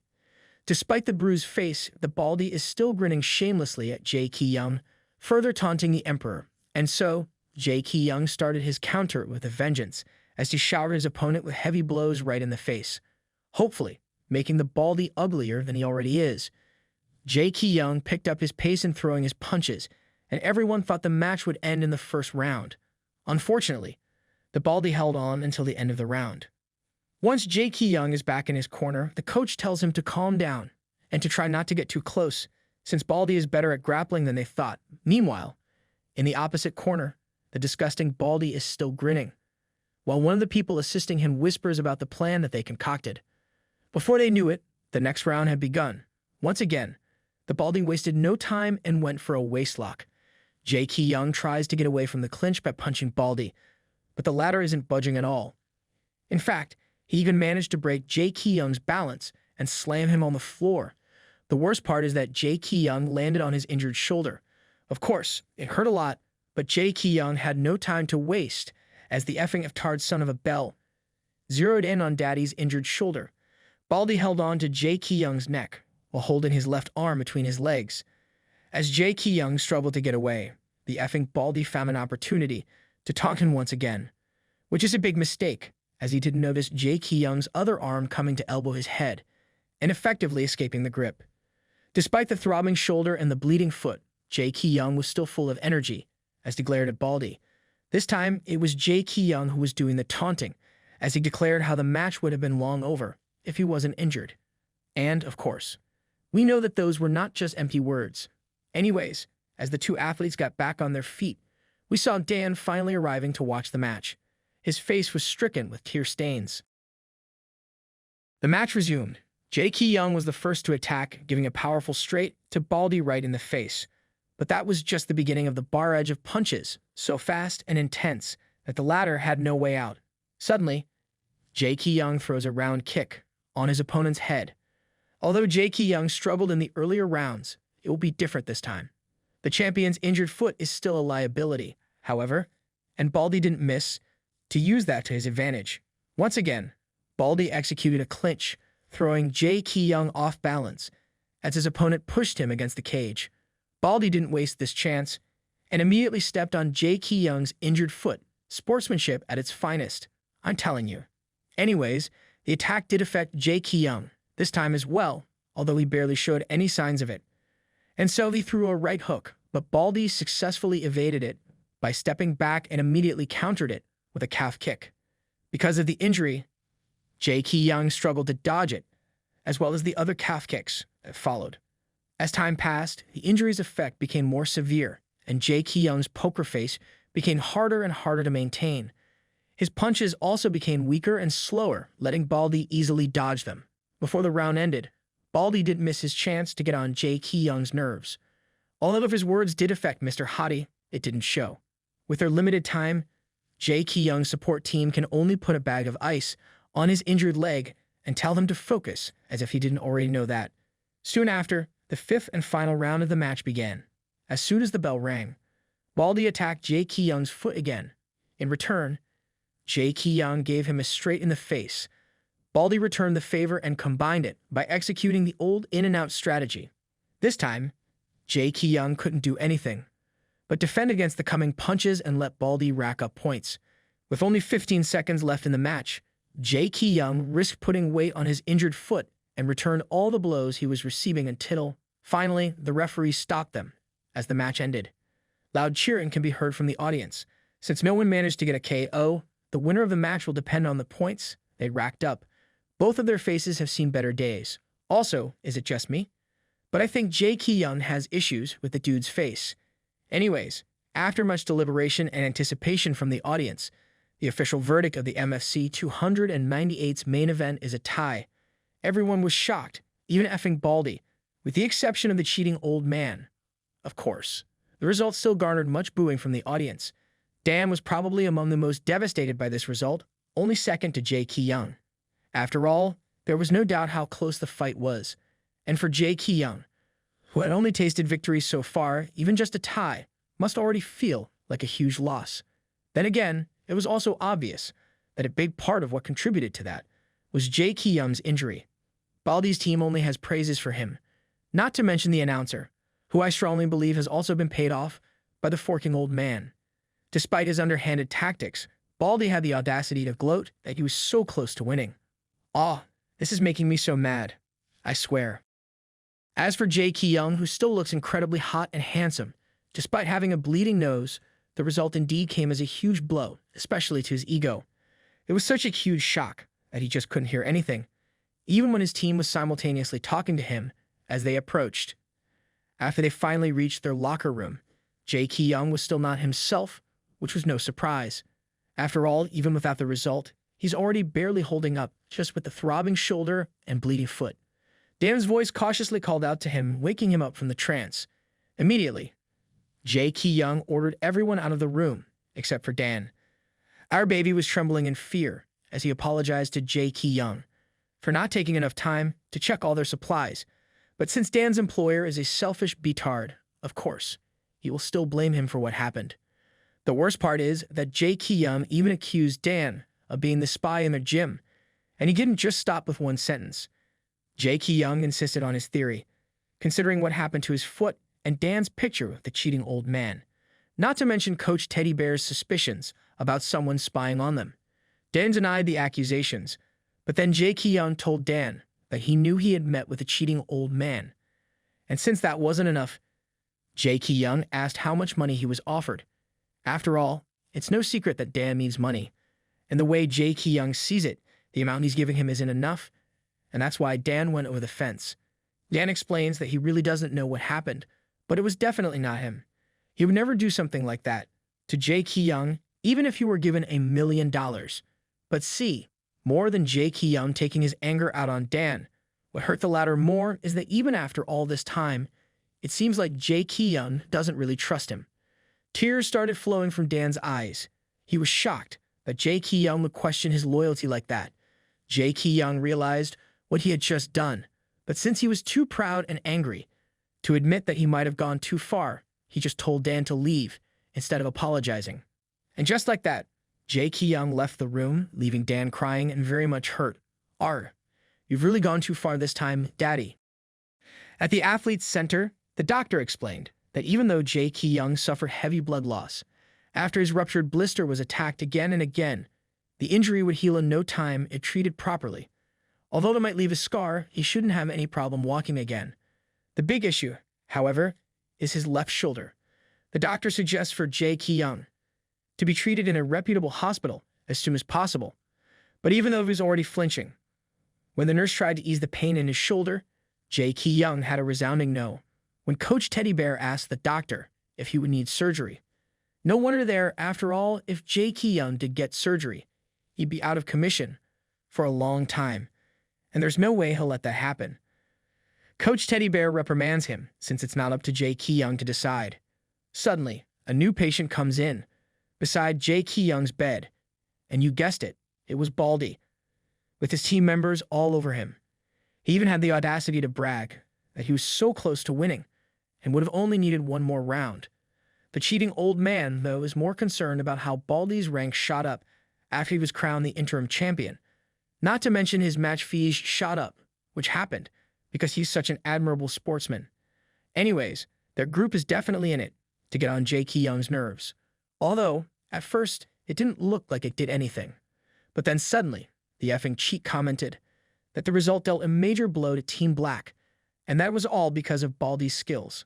Baldy then said that Jaekyung wasn't anything special. He even stopped pretending to try to accidentally get on Jaekyung's nerves by saying that he wouldn't go easy on Jaekyung next time, even smirking smugly at Jaekyung as he did. And that, of course, earned a big glare from the big man. Baldy didn't just stop there, though. He followed it up by saying that Jaekyung should not look at him like that, since he's not the champion anymore. Like, dude, you're an effing interim champion, not the effing champion. Someone got a dictionary for this hat. Anyways, Baldy soon received the result he was probably aiming for this whole time, and more when Jaekyung suddenly got up from his bed in record time and threw a left hook on Baldy's ugly mug. Jaekyung followed it up with several more punches, so fast and so strong that the interim champion will probably also need another interim champion because he will need surgery to fix his face. That said, the people around them barely managed to stop Jaekyung, who had left the Baldy with a broken nose and a missing tooth. In fact, Baldy is trembling even when he has already lost consciousness. Ha, serves you right. Fast forward.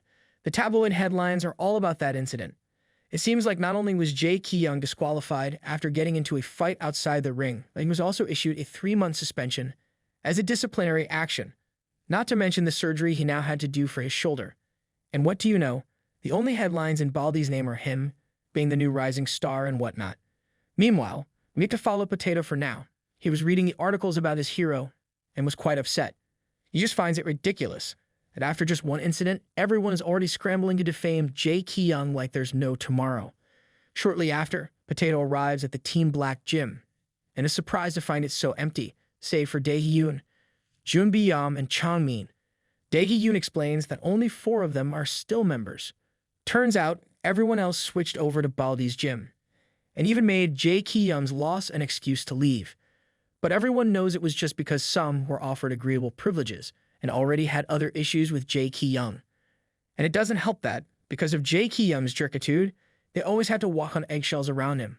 Also, since Jaekyung is now disqualified, they think there's nothing more to learn from him. Jumin is very upset, criticizing those who left after just one loss. Then again, Jaekyung was really a jerk to begin with. Anyways, Dae-hyun tells him that they should just forget about them and focus on their own training. And although Potato didn't say anything, he, too, is quite upset with the disloyalty of the gym's ex-members. Later that evening, Potato had just left the gym when Seon-ho approached him. He told Potato he missed him and wanted to treat him to a barbecue. Although Potato was initially reluctant, Seon-ho still convinced him to go. To Potato's surprise, it seemed that he was invited to a barbecue dinner party by the king of MMA gym, which most, if not all, of Team Black Gym's ex-members were already attending. Some of them even assumed that Potato was there because he, too, had left Team Black. Paffed. Yeah, right. Potato. Of all people. Anyways, as soon as Potato realized what was happening, he insisted on leaving.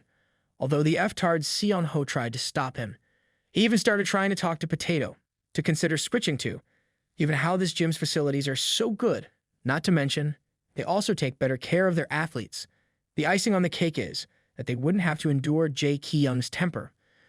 One nobody even pointed out that Jaekyung's career is practically over given his loss and injury. And so, there's nothing more to learn from him.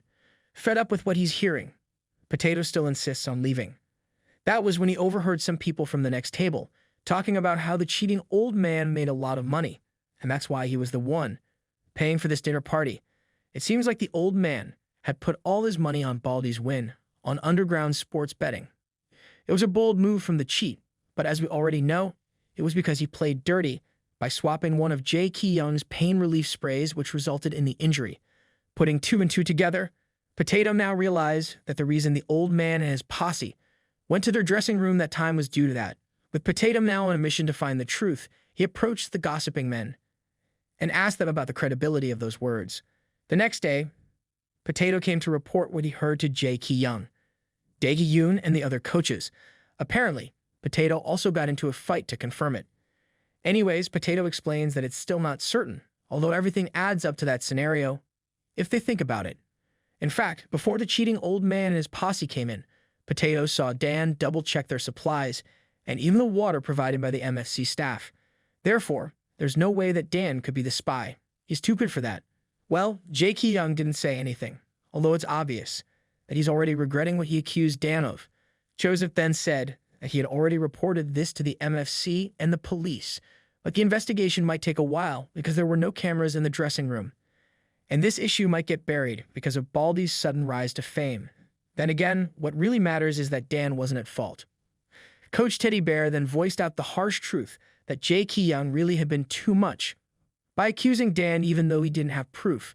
But instead of feeling bad, the B-tard's immediate response is getting angry, not at all willing to admit his mistakes. A reaction in which Coach Teddy Bear also responded by getting angry and accusing Jaekyung of being heartless.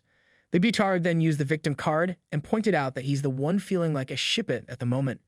And that's when the coach angrily slapped Jaekyung in the face, scolding him for acting like a kid and being so selfish. Although shortly after, he started crying and saying that Jaekyung wasn't the only one upset with the situation. Anyways, it seems like Jaekyung still has a bit of decency left in him. Instead of getting angry at his coach, he just tries to relieve the throbbing cheek and ask them about Dan's whereabouts and what he's doing now. Coach Teddy Bear then explained to Jaekyung what happened, which shocked the B-tard. It was nighttime and Dan had been busy organizing his things in the room. Not that there was much to pack, since he hadn't done much shopping lately. His gaze then landed on Grandma's bridal wardrobe, and his thoughts drifted towards the last time they had talked. Flashback to chapter 47, when Dan just heard about Grandma's results from the doctor. Grandma told Dan how she used to live on the west coast near the ocean until she was about 10. But after they had to evacuate, she never had the chance to return. She still longed for the ocean, though, and would love to see it one last time with her grandson. It was the favor she had asked of him back then, which she felt guilty about making. However, given the circumstances, Dan didn't think twice about granting Grandma this request. Back to the present, Dan had decided to dispose of the wardrobe before he left, seeing as he wouldn't have much need for it anymore. He then went back to organizing his stuff, including a brochure on a hospice for the elderly, specializing in cancer patients. Dan settled back to the bed, with his resignation letter in hand. All that's left for him to do is to submit it. His thoughts then drifted to Jaekyung, reflecting on how his life had been, living with Jaekyung all this time. It wasn't easy being Jaekyung's housemate, but it wasn't always bad, and that's why it's hard for him to just say goodbye. Dan then remembered all those times when Jaekyung got angry with him, like that time when the B-tard refused to receive sympathy from Dan, or that time when he rejected Dan's birthday gift, and just recently when Jaekyung accused him of being Baldy's spy. The way Dan sees it, he's not needed by Jaekyung anymore. He sees himself as being partly responsible for the outcome of the match, and because of that, he believes it's for the best if he just leaves. Dan sadly smiles, once again thinking about how the position is still too much for him. That said, he can't just leave without saying anything, either, although saying goodbye in person would just make things awkward for them. Therefore, the only thing he had left was to leave a letter in the study. And with that, Dan silently leaves Jaekyung's place and his home for the past months. Flashback to the events from the previous chapter. When Jaekyung asked Coach Teddy Bear where Dan was, the coach explained that his physical therapist turned in his resignation letter while Jaekyung was having surgery and recovery in the hospital. The older man tried to stop Dan, but the latter had already decided, so he couldn't really stop him at that point. Jaekyung then asks why Dan would do that. The coach pointed out that it's a normal reaction given how Jaekyung went off on Dan in the locker room after the match. That's right, Mr. Self-Centered Betard. People do resign when their bosses are being a hat. Anyways, Dan made sure to organize all his notes for a smooth transfer to his new physical therapist. Although it's really a shame, since Dan is a decent guy, not to mention really good at what he does. The coach told Jaekyung that he would need to find a new physical therapist while the athlete was on break. But all Jaekyung could think about was the fact that Dan had actually left. Jaekyung then remembers the night before the match. They had just finished doing their special session. Dan had been acting weird then, leaving as soon as they were done, despite wobbling on his feet, and just telling Jaekyung to get some rest. Back to the present, Jaekyung had just left the hospital and is returning home. He still couldn't wrap his head around the fact that Dan would actually quit on him. Jaekyung was in the parking lot when he saw some men carrying Grandma's wardrobe, and it had a notice taped on it, saying that it was for disposal. Jaekyung recognized that wardrobe, of course, and wondered what it was doing in there. He hurriedly returned to his place and started looking for Dan all over the house. But Dan was nowhere to be found, nor were there any traces of him left either, except for a single piece of paper in the study. Jaekyung picks up the letter addressed to him. Dan began by apologizing to Jaekyung since it was rude of him to just leave a letter instead of properly saying goodbye in person. He also apologized for ruining Jaekyung's match. That said, Dan is resigning from his post as Jaekyung's physical therapist and will also leave his place. Dan then thanked Jaekyung for everything he had done for him. He also promised to wire some money to Jaekyung's account at the end of each month to pay off the debt he paid for him, not to mention Grandma's hospital bills that he also shouldered. Dan ended his letter with hopes that Jaekyung would find a more skilled physical therapist and that his shoulder would get better as soon as possible. Finally, Dan apologized again for all the trouble he had caused him. Jaekyung returned to Dan's bedroom and sat on his bed, where the jacket he had given him before was folded neatly. Jaekyung picks it up and remembers that time when Dan reluctantly accepted it. It was the only thing of Jaekyung's that he gave Dan, and even that the latter had left there, as if saying he doesn't want anything to do with Jaekyung anyway.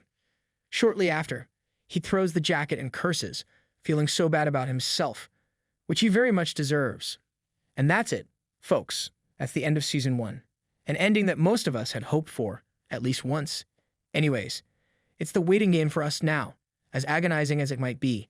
See you in the next season.